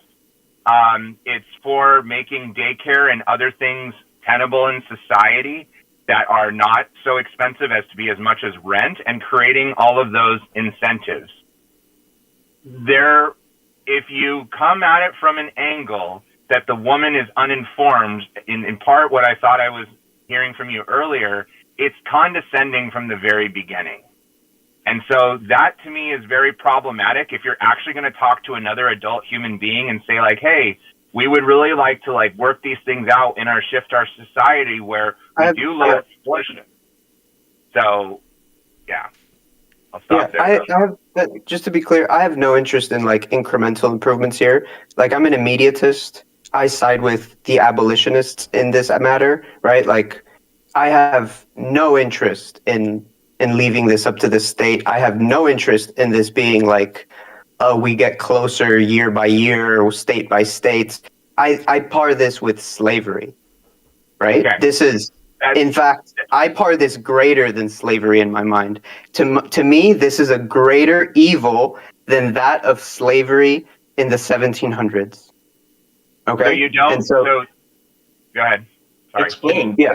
And so I think that the solution to that should be complementary to what is going on, which is extreme, right? It's not what you're mentioning. Explain that, it being worse than slavery. More people. Okay, let me draw it this way. Okay, how many lives do you think year by year were ended through slavery? Surely thousands, maybe millions, right? If you're looking at it globally, right? And the scale that we're talking, I mean, even adjusting population, right? We're talking whether the laws that I'm proposing would go through or not, and I've talked about this before, right? We're talking about a world with millions of more inhabitants. Millions of more people that would be walking around whether this law was passed or was not passed, right? There are few other laws that would change whether there are millions of people walking around. And by the way, none of those millions of people get to vote in this right now. We're all voting for them, right? Just as we have in the prior versions of Many of those slaves wanted to die, but they weren't. The slave owners didn't want them to, because they wanted to enslave them, so they wanted to abort themselves. Bro, I fucking love you. I think the death that is occurring. You being selfish, you were the slave owner, but you want the slaves to be born, right? I was never a slave owner, Nivik. I'm not a slave owner. I was probably closer to a slave than the slave owner. Hang on, guys. Niv, hang on. Statements like you're targeting the person and not the argument. Let's focus on the arguments, please. Right. What I'm trying to say here, Nivik, is the scale to which this is affecting people is greater, and the aspect to which it is affecting those people that it's affecting is greater, and that's why to me it is a greater occurrence. Go for it. Am I remembering right that you had said once that if you could, you would see the doctors that are performing these procedures be jailed? And if that's right, yeah. Yeah. Okay. So can I tell you the actual consequences of what that can cause? I'd love for you to tell me, but I will have a very fiery response, Casey. Go for it. Sure. I'm actually curious. What do you think I'm going to say? I think you think it'll increase abortions through the black market, and it'll increase, what do you call them? The hanger abortions, right? And that'll be a worse harm to women. That's Okay, not what I was going to say. I missed that. Right? Yeah, you're jumping the gun here. That's why you listen. So I often am. Nev, Yeah. you're in that thing So- where you're jumping in and targeting the person. You know, so you said, It's true, Dozy, he doesn't listen. stop targeting him and focus on the argument. Casey, please continue. Okay. Yeah. So this has been an issue in Missouri. Prior to the overturn of Roe v. Wade, we had one active abortion clinic in the entire state. And what was happening is we saw before and after Roe v. Wade that we were losing doctors and that maternal death rates have been rising. So when you punish doctors to that extent for prioritizing the life of the woman, you are denying them the opportunity. You are denying them the opportunity to perform their job. And even if, I mean, because oftentimes it's not just the one patient. It's not that they're only performing abortions. They provide many services. So when you signal to people that, oh, we're going to jail you for performing this, well, it's going to make it difficult for them to figure out how to do everything else to take care of their patient, and then end up making them not want to be there. Huh? What is everything else? As far as obstetric, what's the word? The care for people that are pregnant, like check for on top of like cancer. women's, yes, breast cancer. It could be, all kinds of things relating to. So I guess biology. I'm failing to understand. You're saying preventing doctors from performing abortions and jailing the ones that do. You're saying It makes them less likely to be in that state. They're going to go somewhere else where they can perform their services to the extent that their medical training has allowed them. okay. I mean that to me sounds like we're missing doctors. We need to train more doctors. Yeah. Well, no, I'm saying that the doctors aren't going to work in the areas where they can do that, and that's going to and has caused maternal death rates to rise. We view this differently, Casey, but like you need to, for a moment, sit in my shoes and realize, to me, these doctors are murderers. To me, these doctors have failed the very first notion of being a doctor. To like they're. Do you think that of all their patients, all the patients that they care for, other than the people that they are helping to perform an abortion on? It's like saying this Nazi was doing so good. Shouldn't we let them out of jail so they can heal all these other people they were healing? Sure, they were a Nazi, but look at all this good they were doing. Right, we did exactly, and we shouldn't have, right? Like, I think we should allow and push as many opportunities so that we can improve women's health and improve maternal livability rates and viability, like all of that. I'm as interested as you are. Socio, I'm sorry, dude. I don't believe you with your claim that you actually care about women's health at that level. And I'll try to be careful to not make this personal. I don't believe you when you say that. What Casey's trying to outline there is a rational position that it's not just abortions that doctors do. It's very many other medical procedures. And Simos and other people have spent a lot of time in the last half hour or so that I've been listening, talking about various scenarios that do require an unfortunate procedure that could put somebody's life at risk. And again, like you said with your point earlier, when you made about the absolutist position, if that's the word you're using, I don't think that's in line with a putting women's health priority as a paramount factor. And while you may say that you're coming from a moral position of well-being, thinking about kids being killed through abortions and whatnot, I think you're underplaying the effect that the state then puts on people and the medical profession as well. If you really, like I said, want the change in society, to work with other people that are on the, not the literal other end, because you really would be upset with them. I'm not trying to work with anyone else here. I'm trying to work with like the abolitionists in that sense, right? Like I don't agree with. Again, again, the position at a fundamental level is of a totalitarian nature, where it does not acknowledge that there is propaganda that has gone, admittedly, like you said earlier, in society, propaganda of the dehumanization of people and such that exists in various portions of society and treats it maybe not with the seriousness it needs to. But the overcorrection that you're talking about is not as equally not acknowledging of the complexity of the issue. And you can say you don't agree with that, and that you say, like, I see it as like something as the equivalent of slavery. But it's very again, simple. Huh? It's very simple. It's not. It's not. It It's is. not. It is. No, it's not. No, it's not. Sure. Yeah, I mean, it was also really complicated to get rid of the slaves, you know, right? Like, how am I going to feed myself now? It's not black and white. If you think women's health is black and white, I really would like to walk down the issue with you even deeper on maybe another topic time. I think the details matter here. You know, but the details matter. People have lined out. Several very intelligent people have tried to line out to you, and you've basically dismissed them to say, I have a sense of it. Sorry? What details have they outlined?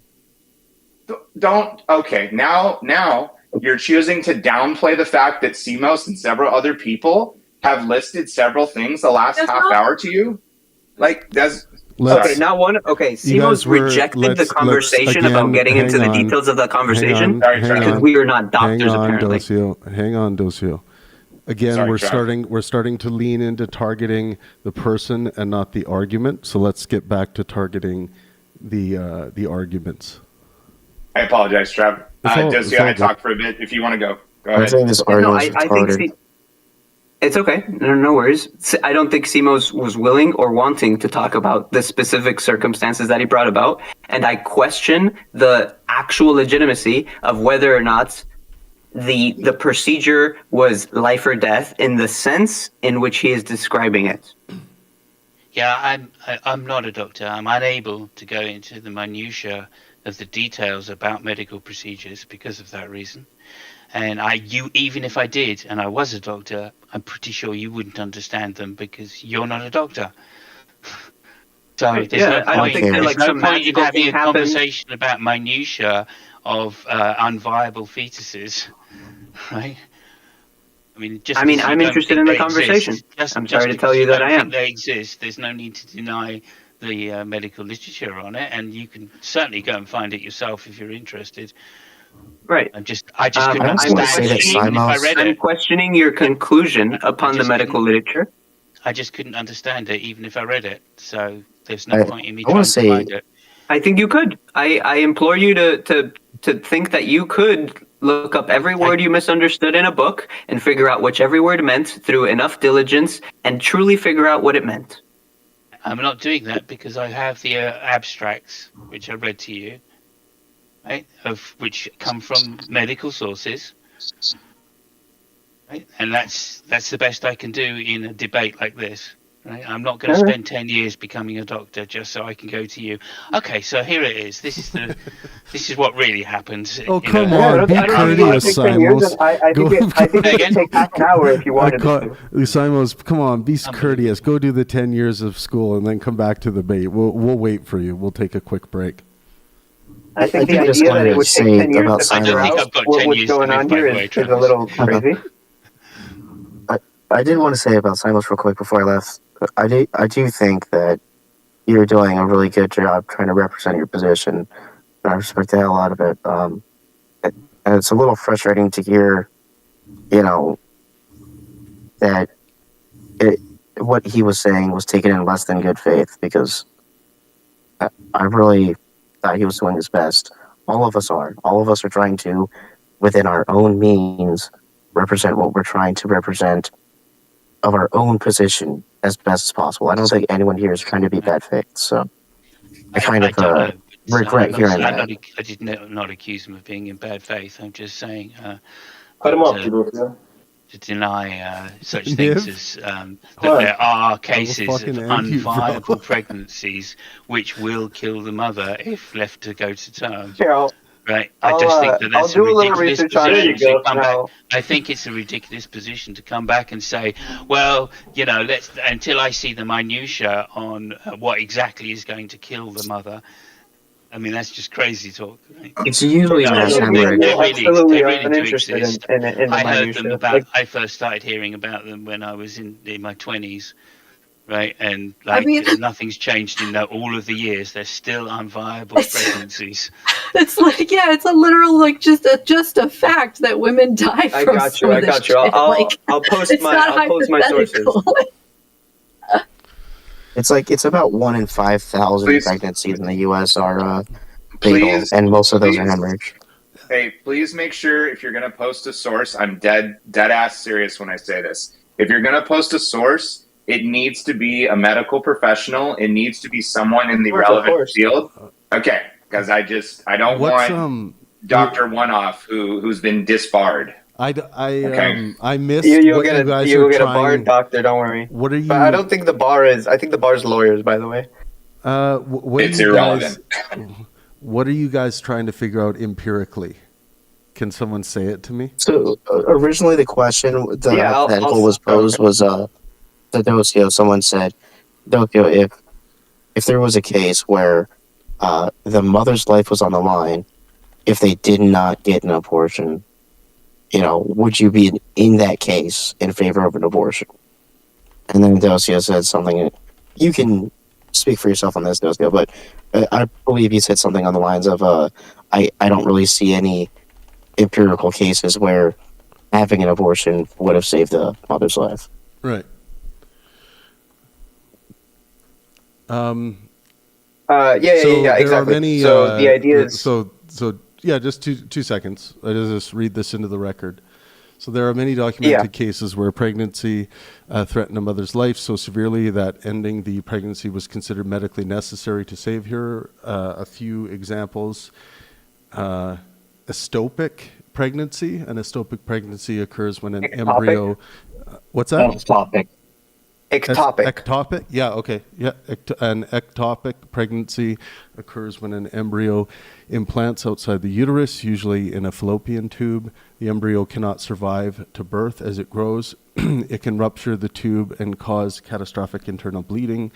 Before modern treatment, ectopic pregnancy was a major cause of maternal death. Today, doctors typically remove the pregnancy through medication or surgery to save the woman's life. Many ethicists, including many who oppose most abortions, consider treatment of ectopic pregnancy morally permissible because the alternative is often death for both mother and embryo.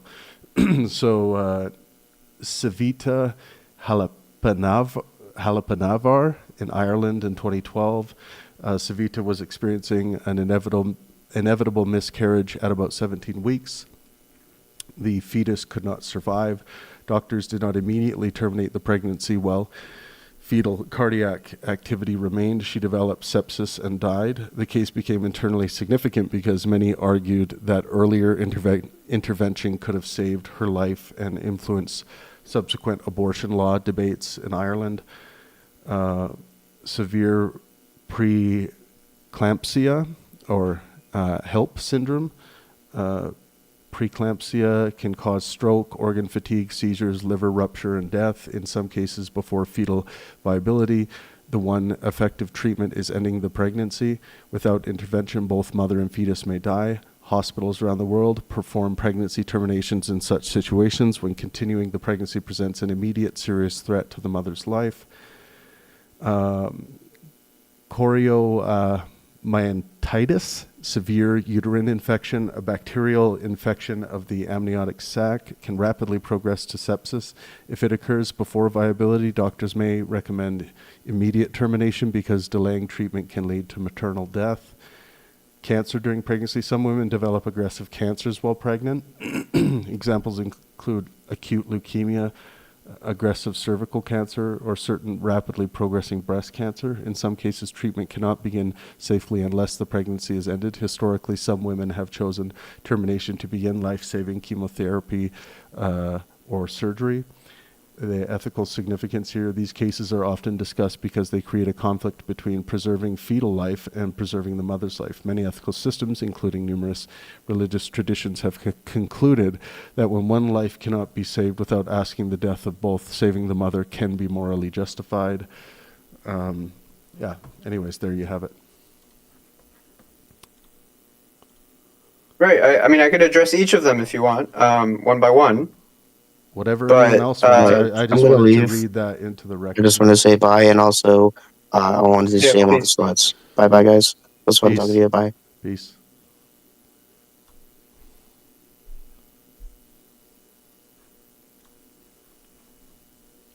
All right, who's up to bat? Who's on second? Who's on first? Yeah, I don't know if you want me to talk about that or if someone else wants to clean up. Well, I think Doso, you said like there are no empirical cases for like the woman's health being in danger. Do you agree that these are like some good? I can get you a rough Totally disagree. And the reason I disagree is I don't believe that the solution to these is classified as abortion. Well, I'm just saying, do you agree that there are cases where pregnancy can pose risk to the health of the mother? That there are empirical cases for this? Yes. Yeah, I do agree with Okay, cool. The solution is to terminate the fetus, yeah? Or terminate the mother, Simos. Have you considered that? Mother. Yeah, well, no, because the fetus mate isn't viable outside of the mother. Oh yeah, we save the fetus, right? All costs, but the mother. There's between 200,000 to 750,000 pregnancies per year worldwide. This is the estimate. 200,000 to 750,000 per year worldwide are terminated primarily because continuing the pregnancy posed a serious threat to the mother's life, with a middle-of-the-road estimate around 350 to 500,000 annually. So that's the rough. Where'd you get that number? I got this from the Lozier Institute.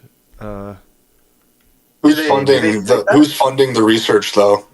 Would love to cite how they got that, because I would wonder what they classify now, right? Because every study probably uses a slightly different classification of. The rough estimate is 70 to 75 million abortions annually happen globally. Right. My question is so then how it's they got born the out number. of. Yeah. So listen, right? I'm giving you the global estimate Not the for. number. Which number are you interested in? Like how they figured out the rough estimates for pregnancies that are terminated due to serious threat to the carrying mother? Right. I'm wondering how they define serious threat. Cancer? Do you think cancer is a serious threat? So we already went through some examples of that, right? Were you listening to what I read earlier? He was raging. You're telling me that I gave those you the actual examples where you diseases. I gave you the actual disease classifications, and I also gave you a couple specific cases. That number was attributed with those specific ones. I was wondering. So the limited data we have from jurisdictions that track reasons for abortion generally suggests that abortions performed specifically because the woman's life is endangered are well under 1% of all abortions, often around 0.3 to 1.1%, somewhere in that range. And in this information that I'm posting here,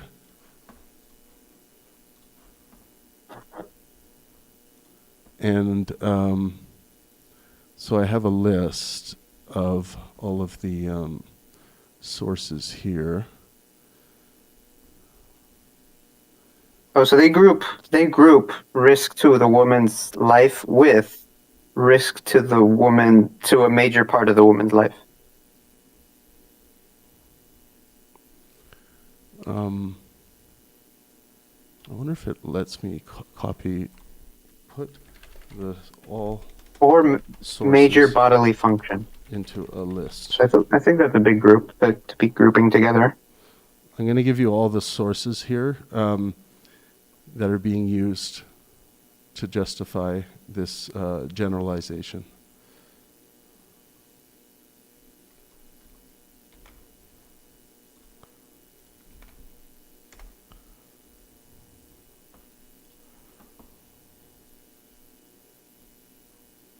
A lot of it's going to come from the WHO, the Gut Matcher Institute. So it's the worldwide fact sheet for abortion. Oh, I forgot I was in the middle of a chess game and I lost. Fuck. Yeah. Timed out. Yeah, can I just ask that you just go through, look all of these up and find the relative studies and then read the studies before you come back and answer any questions?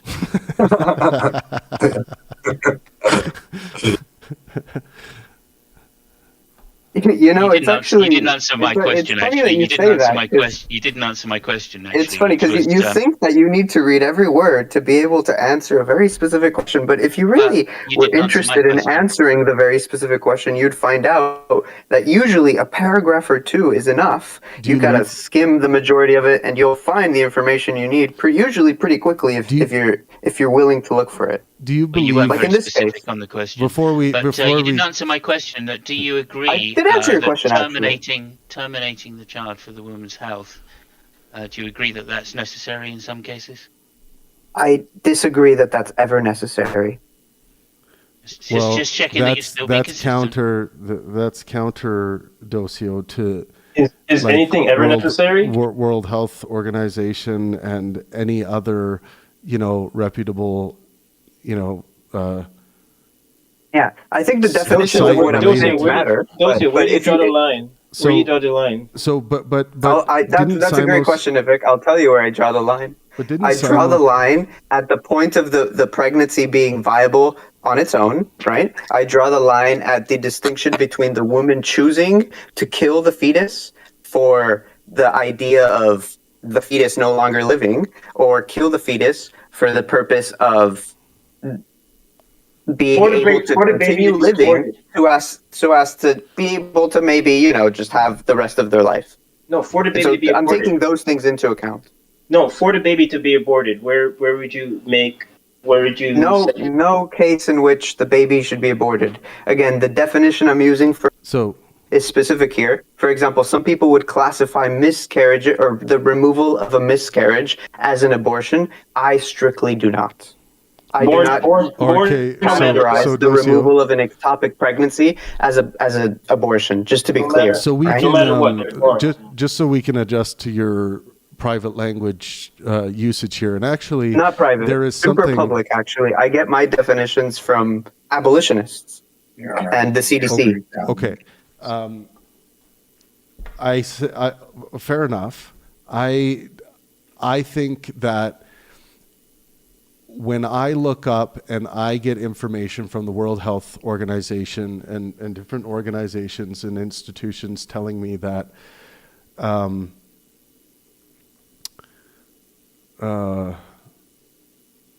what were we talking about? Sorry, definitions, right? Someone help me. Yeah, like what an abortion is or miscarriage. Oh yeah. Yeah, I can walk you through where I get from. Yeah. You already mentioned where you get them from, but when I see the academic institutions around the world that are tasked with tracking this data, and when they're considering these these abortions or these terminations of pregnancy that happen when a mother's life is under serious threat, these are being categorized in many of these cases as abortions as well. I don't think they should be. I actually think that abortions should be classified or whatever we're going to classify this as, but the carrying mother making the decision to end the pregnancy should be considered something different, I think, statistically, than the pregnancy needing to be ended because it's they have to make sure her life isn't under serious threat. Right, that's a good point you're making. Actually, different studies define abortion differently, by the way, and they use different standards, medical body standards to determine their definition. And these are usually philosophical definitions, right? They're describing different processes under groups of categories that they make, and some people classify like what you described. Like an abortion induced for the purpose of medical survival. They distinguish between those and an abortion induced for other reasons. So elective. They have different categories of this. Like they're going to call, what we were just talking about, elective abortion, and this would be by some reason, right? There's some prescriptive value coming from the carrying mother, whereas, basically sometimes doctors can just say, you're almost certainly going to die here if we don't terminate this pregnancy. So that would be, unelective, right? Or non-elective. So, maybe we should just be using these terms. But I do think in the abortion debate topic generally, the way they typically go down, there can be confusion between what kind of abortions we're talking about, because I think like so far tonight, we haven't even brought up the different kinds of abortions like, spontaneous abortion, medication abortion, elective abortion, ectopic pregnancy, like we were talking about. Those who said no matter what, it's not happening. Like, so again, the matter of definitions matters, Nivik. So what I was saying was, I define abortions.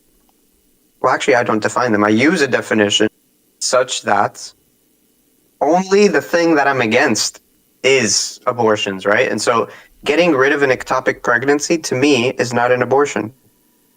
And so what about in that? Okay.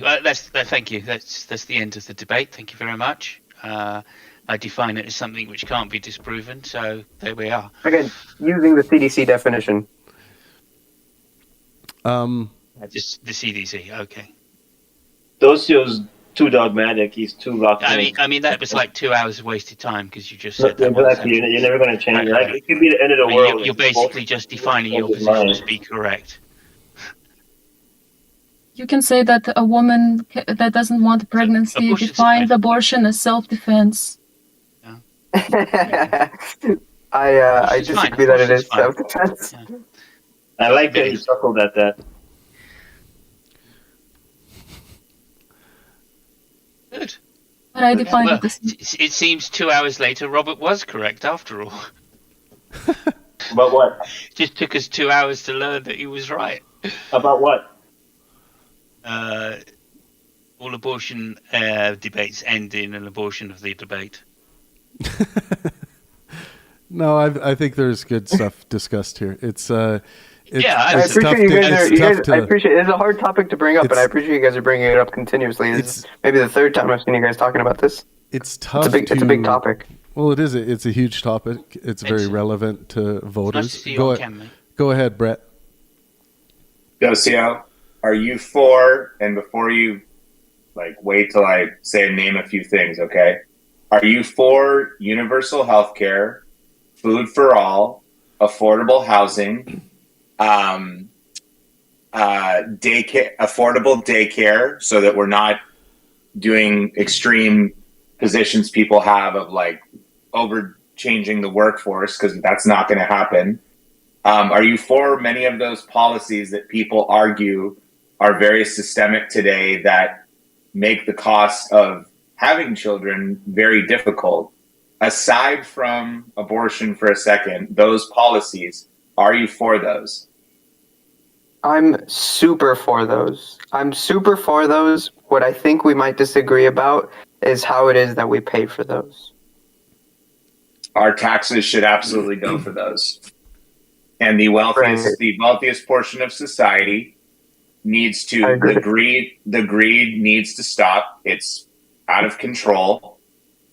We're talking about various. It becomes an economic thing very quickly. It becomes an economic thing super quickly. The baby you don't abort is going to cost. What do you mean? Why is you concerned about pay when the baby you don't abort is going to cost?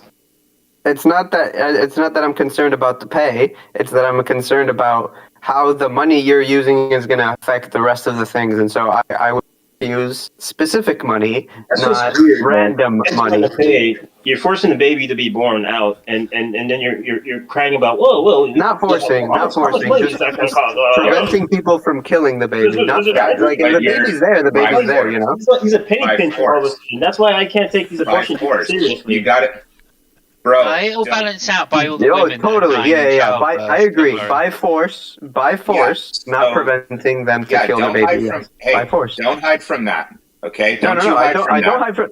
No. Okay. What I was trying to correct was the idea that I'm forcing the baby. I'm not forcing the baby. The baby's already there. A lot of people try to get away from the idea that the baby's there. Okay, the baby's there. Through your entire argument, you are saying that you know more and that you're willing to say that there's conspiratorial, whatever in the culture, no more than the women themselves and the doctors themselves. I don't know more. I don't know what you mean by that. Now you're playing. What do you mean by that, brother? What do you mean by that? I don't know what you mean by that. By making the assumption that you have even have the inkling of the right to go vote to say we're going to take this to an extreme position. We've talked about affecting women's health and whatnot. That's right. I do. Yeah, I do know this. You're right. I understand what you mean. So I appreciate the fact that you talked about the when I asked about medicine and stuff a second ago, because if you had said no, then I would have. I think the discussion, at least on my end, would have been over from my ethical standard, because it's not actually about pro-life, like quote unquote pro-life. I also hate those terms, pro-life and pro-choice. Again, I'm not pro-life. Yeah, fundamentally, I am of the position that the best way to lower abortions in society is to have the conversation about, like we've named, about these various health circumstances that occur, and yes, then look at times of gestation and whatever else it might be, but to also be educating the public on things of like how for all women to know, to like look to see, like to know if they are potentially pregnant. Extensive education, which is lacking in many places, including very underfunded rural places, amongst others. But it's not solely rural, admittedly. That I think that would drastically drop the numbers, and also again the affordability. I know that's not an argument from your perspective, but dropping those numbers is possible. But there is also a thing here that the state basically saying, ultimately saying to women, we are going to have the last say in this over your body, is in some nature of its fundamental point totalitarian. I have no interest in women's bodies. You can do whatever you want with your body. I'm purely interested in the child, the child's body being respected as well. In fact, I would say my stance is more of bodily autonomy than yours is. That's okay. That's absurd. That's an absurd point. Okay, right. Because you're completely ignoring the bodily autonomy of the fetus. But again, we would say, like, we've talked about viability outside the womb, we've talked about viability non-viability after certain weeks. You're given reasons why it's okay to murder this child. And none of those are he's talking about after the baby's born. He's talking about after the baby's born to you, and now you're ifing and butting, and you're trying to take a small high ground that you more care, but you don't act like you more care. You're talking about cost. Because from the fundamental standpoint, when you tell an adult woman you just don't know enough if you're trying to potentially take this decision and take this route, it's not just that it's condescending, but it ignores the fact that why potential abortion occurs in society. Are there people potentially who have multiple at like various levels of pregnancy, and like this is a very horrific thing because it, like what life is lost? Absolutely. I'm with you on that. But to then say that all of the procedures are that extreme, like when people make the claim of 9-month abortions, which I'm pretty sure we went over those positions earlier, right? Like what percentage actually occurs there, if it's actually, threatening the life of the mother or whatnot. Yeah, again, if your goal is to actually lower them, is to actually lower the number, like I would be at that fundamental point, we would agree that would be a very net good for society. Those other things, the healthcare, the daycare, I agree. Yeah, but I disagree with like the approach, right? Like I understand that you would want to like the Biden thing, the safe, legal, and rare or whatnot, right? Like that's all good and nice, but that's not at all my objective here, right? I don't want to decrease this. I want it to be realized what it is. I want the respect of the human to be acknowledged. You know what it is? I think ultimately we value life differently. And I think that we all should value life more. That's ultimately what I think is at play here in the depths of what pushes us there. You do realise that Travis gave you some figures there to say you're effectively condemning up to 75 million women yearly worldwide to certain death. So it was again, don't consider those abortions, and so those are completely okay to So help the women in those scenarios. Again, so terminating a fetus is not the problem. So terminating the fetus is not the problem. Is that right? And just you're wrong. And just to terminating reiterate, a fetus is the problem. Just to reiterate the numbers, the global estimate of abortions annually is 70 to 75 million, but the assumed percentage of when the pregnancies are terminated is anywhere between 0.3 and 1%, which is anywhere from 200,000 women a year that's to also 700,000. The statistic that you provided is including more than just women's life being in danger. It also includes any major part of their body being in danger. So, for example, I mean, we would have to look into that, right? But does that mean the prevention of a C-section scar? This is based. No. This is based on when a woman's life is to be considered by the physicians to be endangered, the life, not a scar. Is this? No, I'm asking. Is this the Lozieren Institute fact sheet thing that you're talking about? Yes, that's part of it, but the WHL abortion fact sheet goes into it.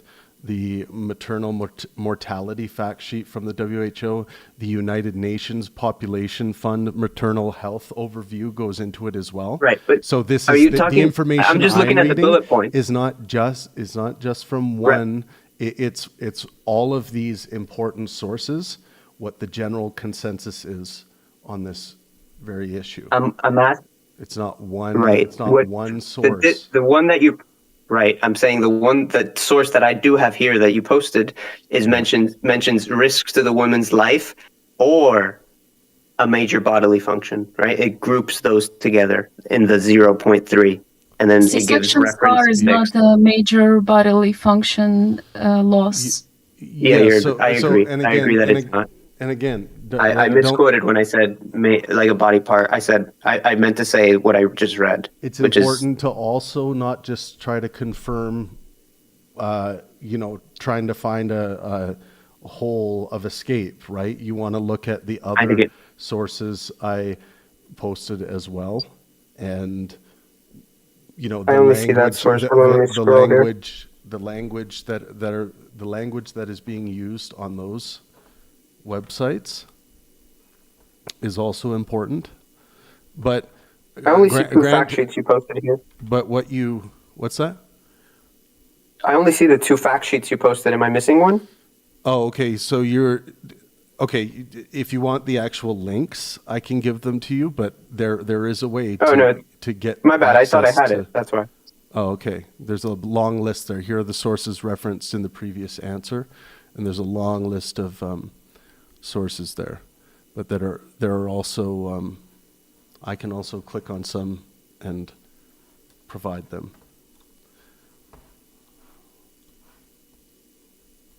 All right, hold on. The fact still remains the same there. That by your you've already said you don't define termination as abortion, so no, that's a confusion in language. Again, I use the CDC's definition, Center for Disease Control. Yeah, could you just post that link? Yeah, if you want. Center for Disease and Control. Yeah. What does he mean by that? Gotcha. What do you mean by not seeing termination as abortion? He's just making his position unfalsifiable, that's all.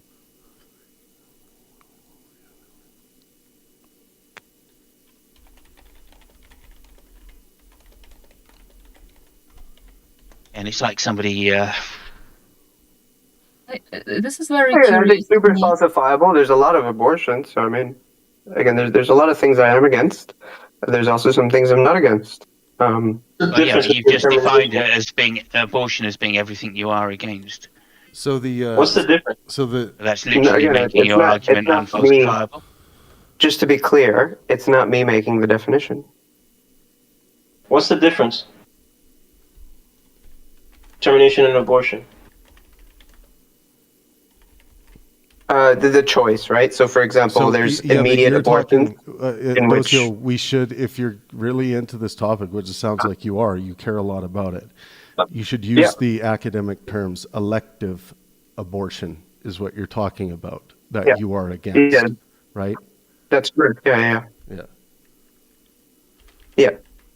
Some people don't know that term, but yes. So you're pro termination, but you're against abortion. No. And just so we get this straight, the academic termination allowable. Yeah.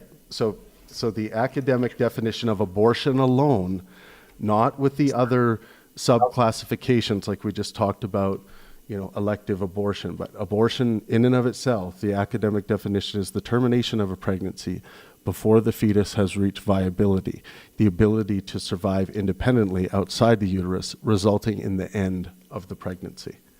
So that's the academic definition. So it's the termination of a pregnancy. Sorry, you have to head out? Yeah, I have to head out. Sorry, guys. That's all right. I love that you guys are talking about this. Yeah. Awesome. Until next time, though. I'll see you guys soon. We'll do it again. I really appreciate your good faith, helpful effort. Yeah. Thanks, Docio. Okay, I'll bring some friends next time. Maybe we can have it more than one v10, but it'll be good. It'll be good, guys. No, seriously, Docio, invite them to the server and we'll do an event. I will. Good. I sure will, Trav. No worries.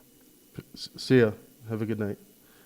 So what I was trying to read into the record here are the academic terms, and I think it's best to use these correct terms so we are differentiating between the kind of that would have made abortions a big difference. That would have made a huge difference if he Mhm. said that at the time. Right. He wasn't claiming that, though, unfortunately. Right. His claim was much more black and white. Because All people were abortions. pinning him for a long time on like, oh, you just want these women to die.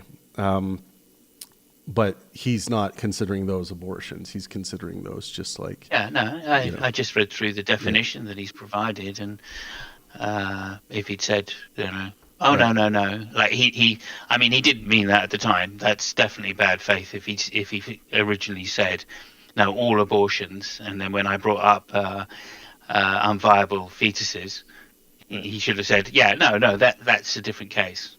And I agree that those should be terminated, yes. But he didn't. He argued straight away about autonomy and whether, we should kill people outside of the womb and 11-year-olds didn't have autonomy, right? So should we terminate them, This is why taxonomic clarification in the dialectic is really important. Yeah. It looks like he meant no matter what. Well, he made that claim. He does mean no matter. He still does mean no matter what with regards to how he's using the concept of abortion, but he means no matter what with regards to elective abortions, right? No, we know that now, but he didn't say that at the time. He was given the chance to say it. Yeah, that's not your guys' fault. Yeah. I mean, you can only go by what somebody says, and if they don't say, "Oh no, my definition is X, Y, Z," or "No, I agree that those terminations can be done, but I don't consider them to be abortions because I'm only talking about ones which are consensual or voluntary or not medically dependent." You could have said it a whole number of ways. It can be difficult. Chose not to, and that was the general dialectic all night, even when he was arguing against Anchor on other points.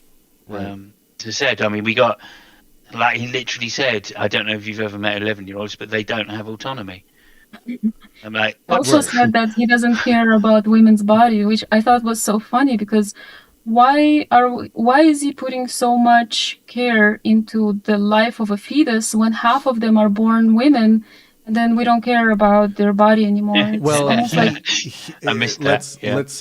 I think if we were to steelman it a little more clearly, though, he's talking about with regards to whether or not, like if we're to perform the full steelman, with regards to women's bodily autonomy, it matters not to him when it comes to them wanting to have an elective abortion. That's when he doesn't care about the body.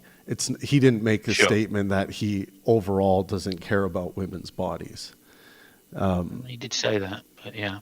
He did?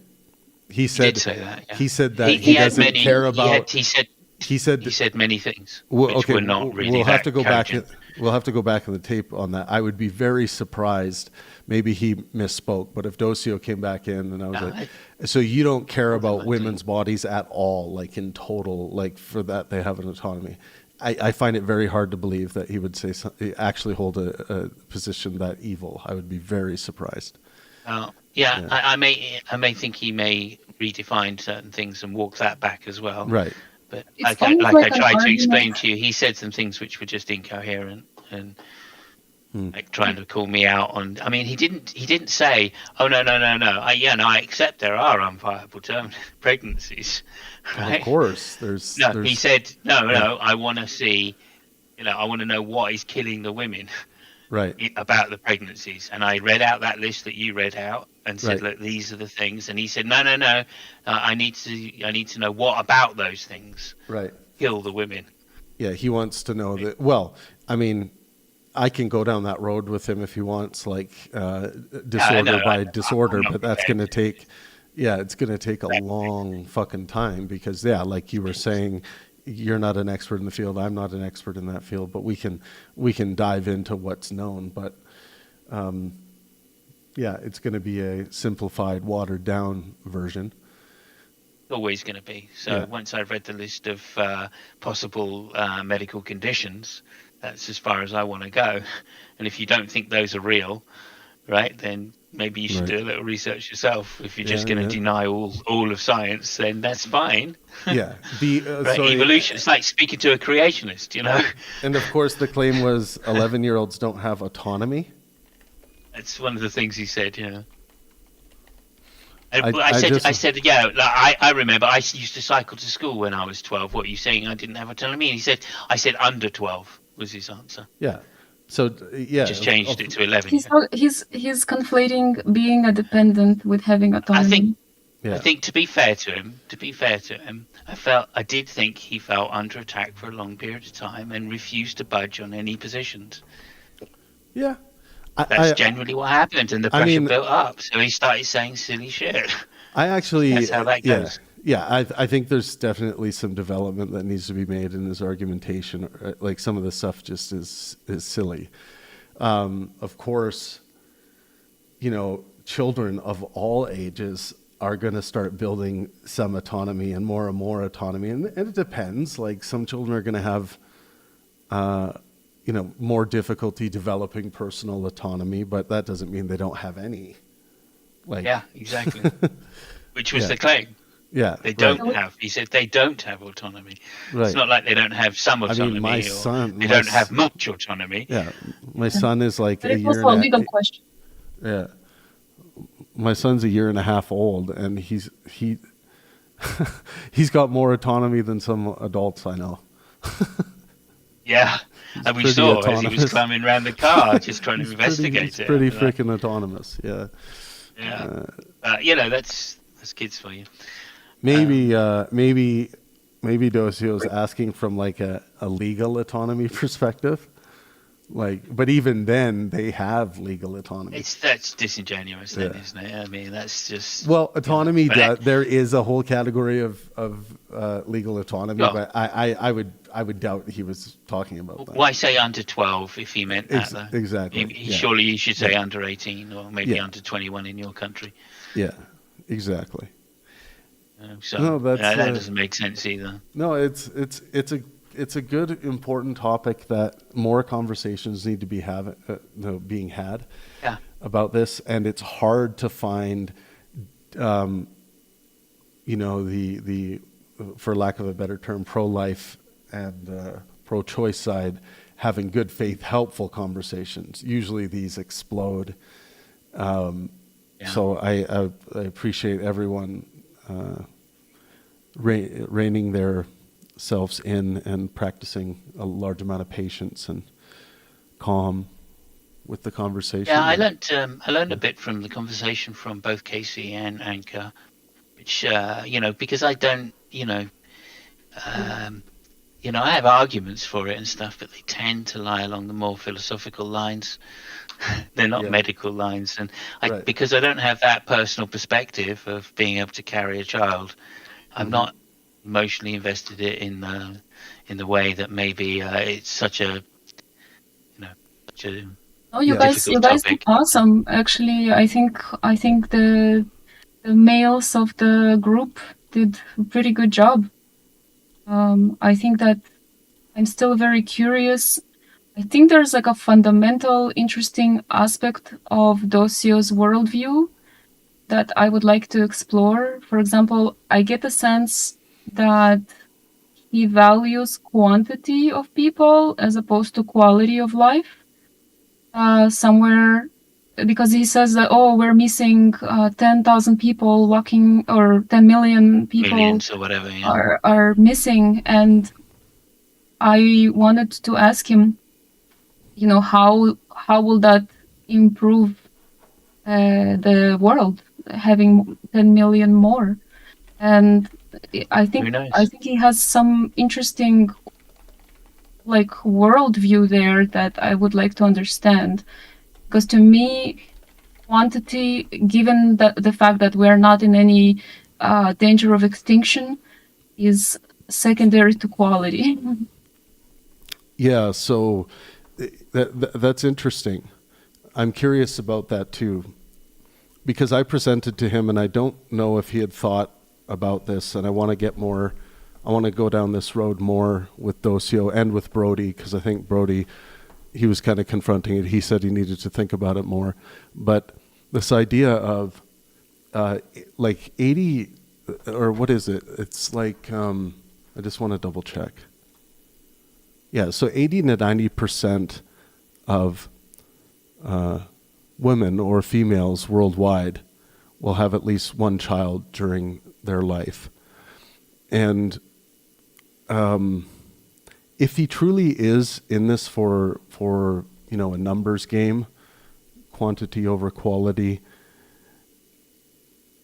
this forcing of women, forcing them to carry on with a pregnancy, doesn't bode well for giving good chances that they are necessarily going to want to have more children.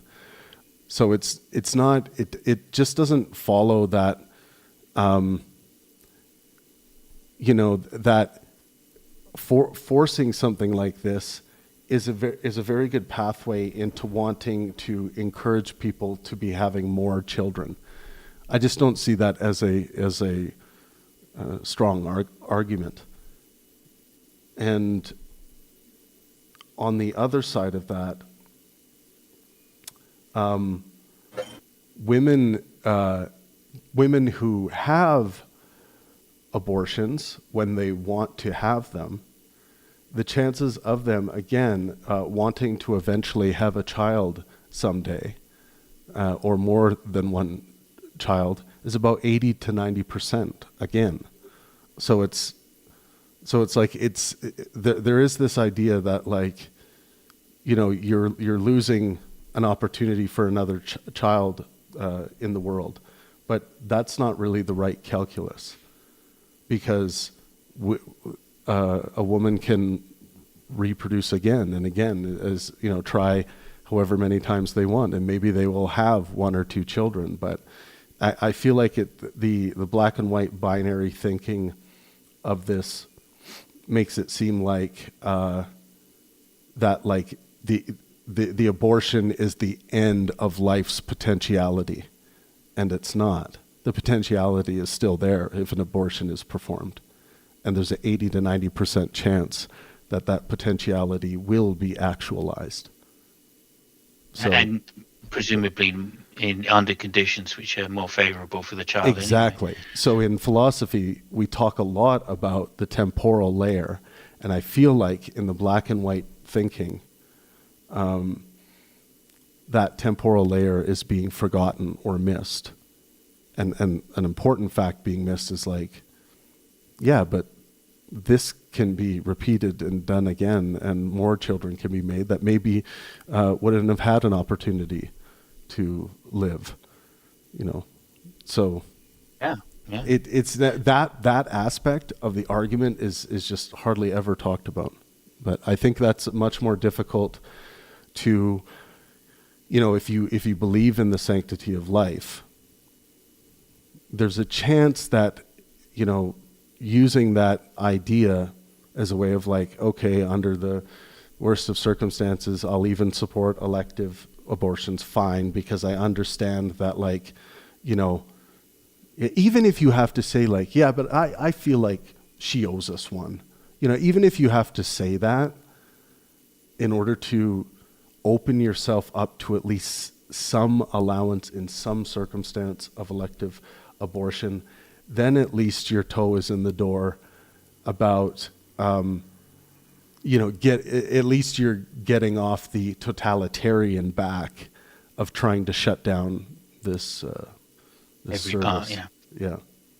Yeah, or at least you're getting away from the black and white thinking a little bit. But I do think that even, the argument against the elective abortion is just horrendous as well.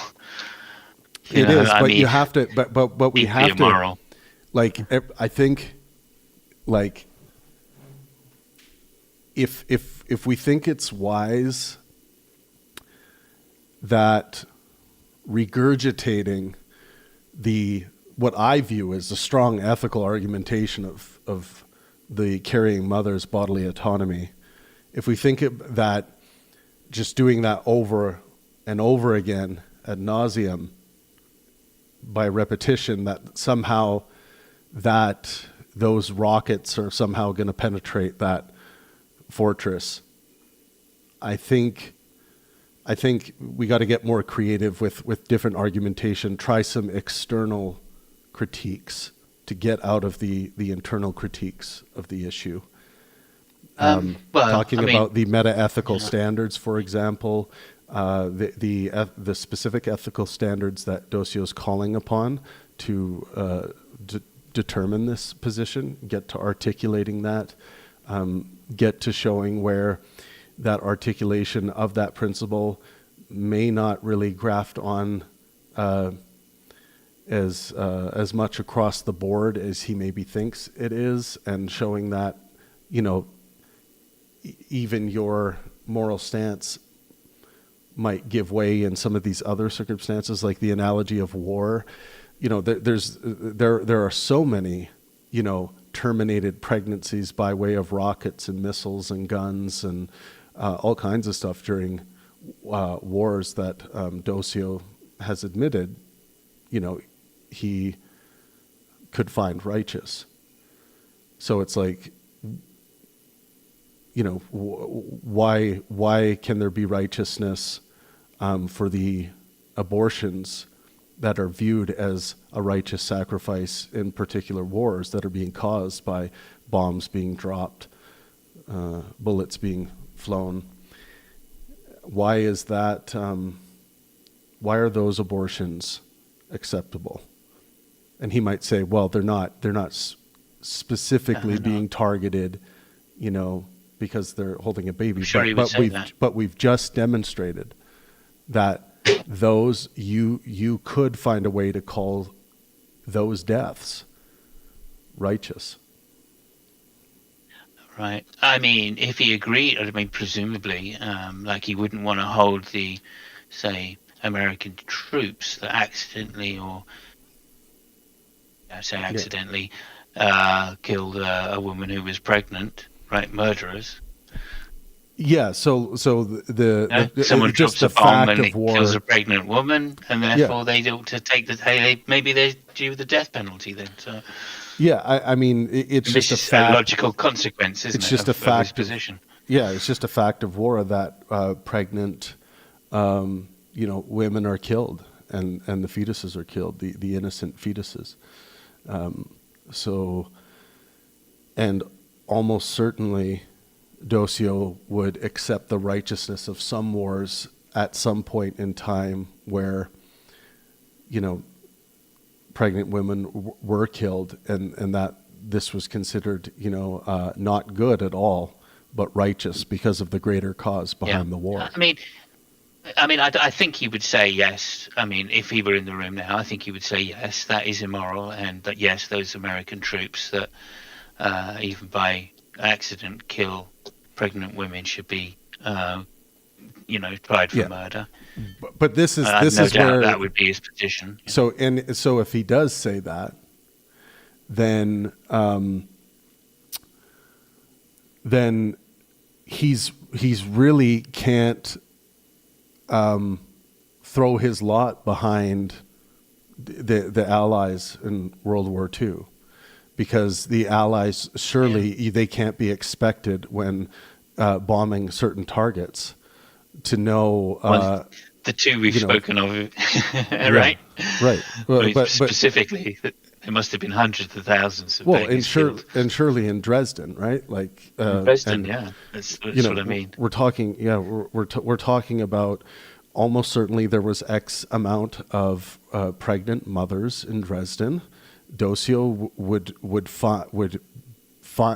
agree that it was righteous of the Allies to be doing what they were doing, but he might try to say, but they're not allowed to bomb pregnant women. Well, that is considered a war crime, but at times of war, pregnant women aren't targeted, but they still die, and their fetus dies. So it's like collateral is the word I was looking for. So there is a line in there. And I'm working on this argument from Jesus's perspective, but there is a line in there where, you're not going to call the pregnant mother with a baby in her womb dying by way of carpet bombing. You're never going to call that a good thing. But the fact is that if you're fighting the Nazis who are committing an actual genocide, I think you can call that a righteous killing. Yeah, okay. I think it's very, very, it's difficult, okay? So if you think that, and I think we've already come to agreement on this in a previous conversation, where we think that although Dresden is shameful, it's not, in some sense, it might have been necessary, or at least to the people who did it, it was considered a necessary action in order to bring eventually break the will of Roman troops, which were still fighting and had said that they were going to fight to the end, especially the panzer units. Yeah. So that potentially saved American lives and British lives, etc., Canadian and Polish and Russian. So, there's some idea of redistributive justice, right? Yeah, and I guess my position is, I think although there was this feeling that this could be necessary, or this could be a way to halt the or stifle the remaining German morale. I think their morale was just on life support already, based on my understanding, and I agree. There's only a few hardcore troops that were prepared to fight to the end. Well, yeah, everything was fine and dandy until the fucking methamphetamines ran out. Then people started not liking this so much. That's one way to look at it, especially for Hitler. I don't think his supply ever ran out. Lucky him. He just used it into brain scramble. So. Yeah. I mean, I don't know. Like, I just think that kind of black and white thinking is a problem, right? Yeah. It's just a problem, and I don't know how to break through other than I don't know how to break through. You've just got to be there having the argument in order that other people listen to it and go, well, I don't want to be like that guy. Well, I think I think it's like any other thing when people feel so strongly about a moral issue that they're willing to die on that hill, and we all feel strongly about moral issues that we're willing to die on hills about, like child abuse and bullying, all kinds of issues that are just like so disgusting to us. But yeah, the difference between Docio and many people in the room here is that this is one of those particular issues that he's willing to die on a hill over, and it can be hard to put yourself in someone's shoes like that if you just vehemently disagree with them. And this is just one of those issues that, I mean, it's hard to even imagine if we will get to a point of like where we're at with our understanding of like I'm talking like new age understanding of where the mind maybe starts to emerge as we start theorizing the mind better from a physics standpoint, how that will improve this space and this gap. But yeah, and also I think it's like what's I going to say? It's interesting as well to like we. Although he'll permanently deny this, but it's interesting because I think he moved his position during the debate. Like I said, he didn't express that opinion that he defined unviable pregnancies as abortions. He counted them as abortions to start with, and then went looking for a definition which did. His position viable. Well, and I think that's all credit. I wish he'd just said, oh, hang on a minute. Actually, when I was talking earlier, I may have been a bit too black and white, and this is my actual position now because I've just seen that, undeniable. Otherwise, I wouldn't have spent 20 minutes with him going over the doctor thing. So I'm pretty convinced that he didn't have that in his mind when we were talking about that issue. And it wasn't until it became obvious that the issue was a losing issue for him that he changed his mind, maybe. And if that's the case, kudos. He's changed his mind. I don't care whether he acknowledges it or not. He now accepts that some terminations are completely necessary. Yeah, I think it's a step forward for sure. Because when somebody so rigid on their opinion is able to shift even a little bit, that's a win. Right. And if he was still here, he would say that we are all being rigid.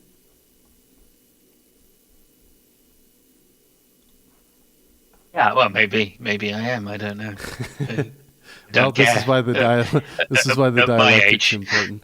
There's ways that we can test that rigidity, though. Luckily, yeah, for the dialectical, psychological, whatever methods that we would find virtuous, and we can go from there if we want to have the meta conversation, which is always so fun. Who doesn't like a nice meta? Especially on a topic like that. I just want to say hello to Van the Man. It's been a long time since we've spoken, sir. Welcome. I am. You there, Van? I can't you there, Van? Coming through? Yeah, we can hear you. You are. There we go. Have you been, sir? It has been a while. 6 years since we've spoken. Oh, wow. 2017. I hang out quite a lot in the old G+ days. Oh, yeah, well, yeah, absolutely. But, yeah, I think I saw you in Tom Rabbit's once or twice. Occasionally I'll poke my head into Discord just to see what's going on. Sweet. Well, we are at that hour. It is tavern time. We have for anyone that doesn't know, we have a off-air voice channel. Perry just went down, Mega Wavy Prophylactic, I think his name is today. Yeah, anyways, thanks everyone for tuning in and joining the conversation today. It was really good conversations. The abortion topic's a tough one, but everyone did really, really well today. So, yeah. I feel like you got 14 minutes to make it to 11 hours straight, bro. I know. Oh yeah, we got to do that surely. Oh yeah. We got to bring 24 hours. Yeah, one time we had a 28-hour call-in. I think that was our record. Damn. Show that one was wild. I think Niv was there for the entire episode. But yeah, thanks everyone. That was awesome. Wow. Appreciate it. I think I think we could maybe be the space where constructive, good faith, helpful abortion conversations are happening. So it's tough, man. It's tough. It is. That's all I'm saying. I mean, yeah. I prefer, I listen to the words, and as soon as people start going off script, that can really get to me. And if I spend so much time and they're so off script, then I'm just like, I'm trying to back it out for 11 hours here. But one of my things is that ridicule is a tool which can be used under certain circumstances in order to move the dialectic forward. Yeah, ridicule done in a good faith, helpful way, I have no problem with. Like, there's ways of and I actually think Michael Shermer, when he delivers his ridicule to the ufologists, I actually think he does it in the right way. He does it in a good faith, helpful, somewhat lighthearted way, so it doesn't come off as attacking or bullying. And I do think it's best to target or aim that ridicule towards the ideas and not the individual. But, Travis, it was kind of interesting those who brought up slavery, like people who have no self-autonomy and rather be dead than alive. It was just strange. I don't know. I just found it as weird. I mean, yeah. Well, I knew that one. I know, that slavery. It's a big topic for you. You like that topic, and I like it too. And yeah, it's that's a shocking one, right? Like I don't view things anywhere close to the way Dosia does when it comes to these things even being comparable. Owning another person as property, then Dosia is going to argue, well, this person, because he defines personhood differently, is is actually being murdered, and nobody cares, and they don't even have the chance to be a slave. They're just being murdered. He's doing him a solid murder. That's going to be his argument, right? Yeah, exactly. But thank y'all. We should move. Let's move to the tavern and continue. All right. Good night, everybody. Thank you. Thank you.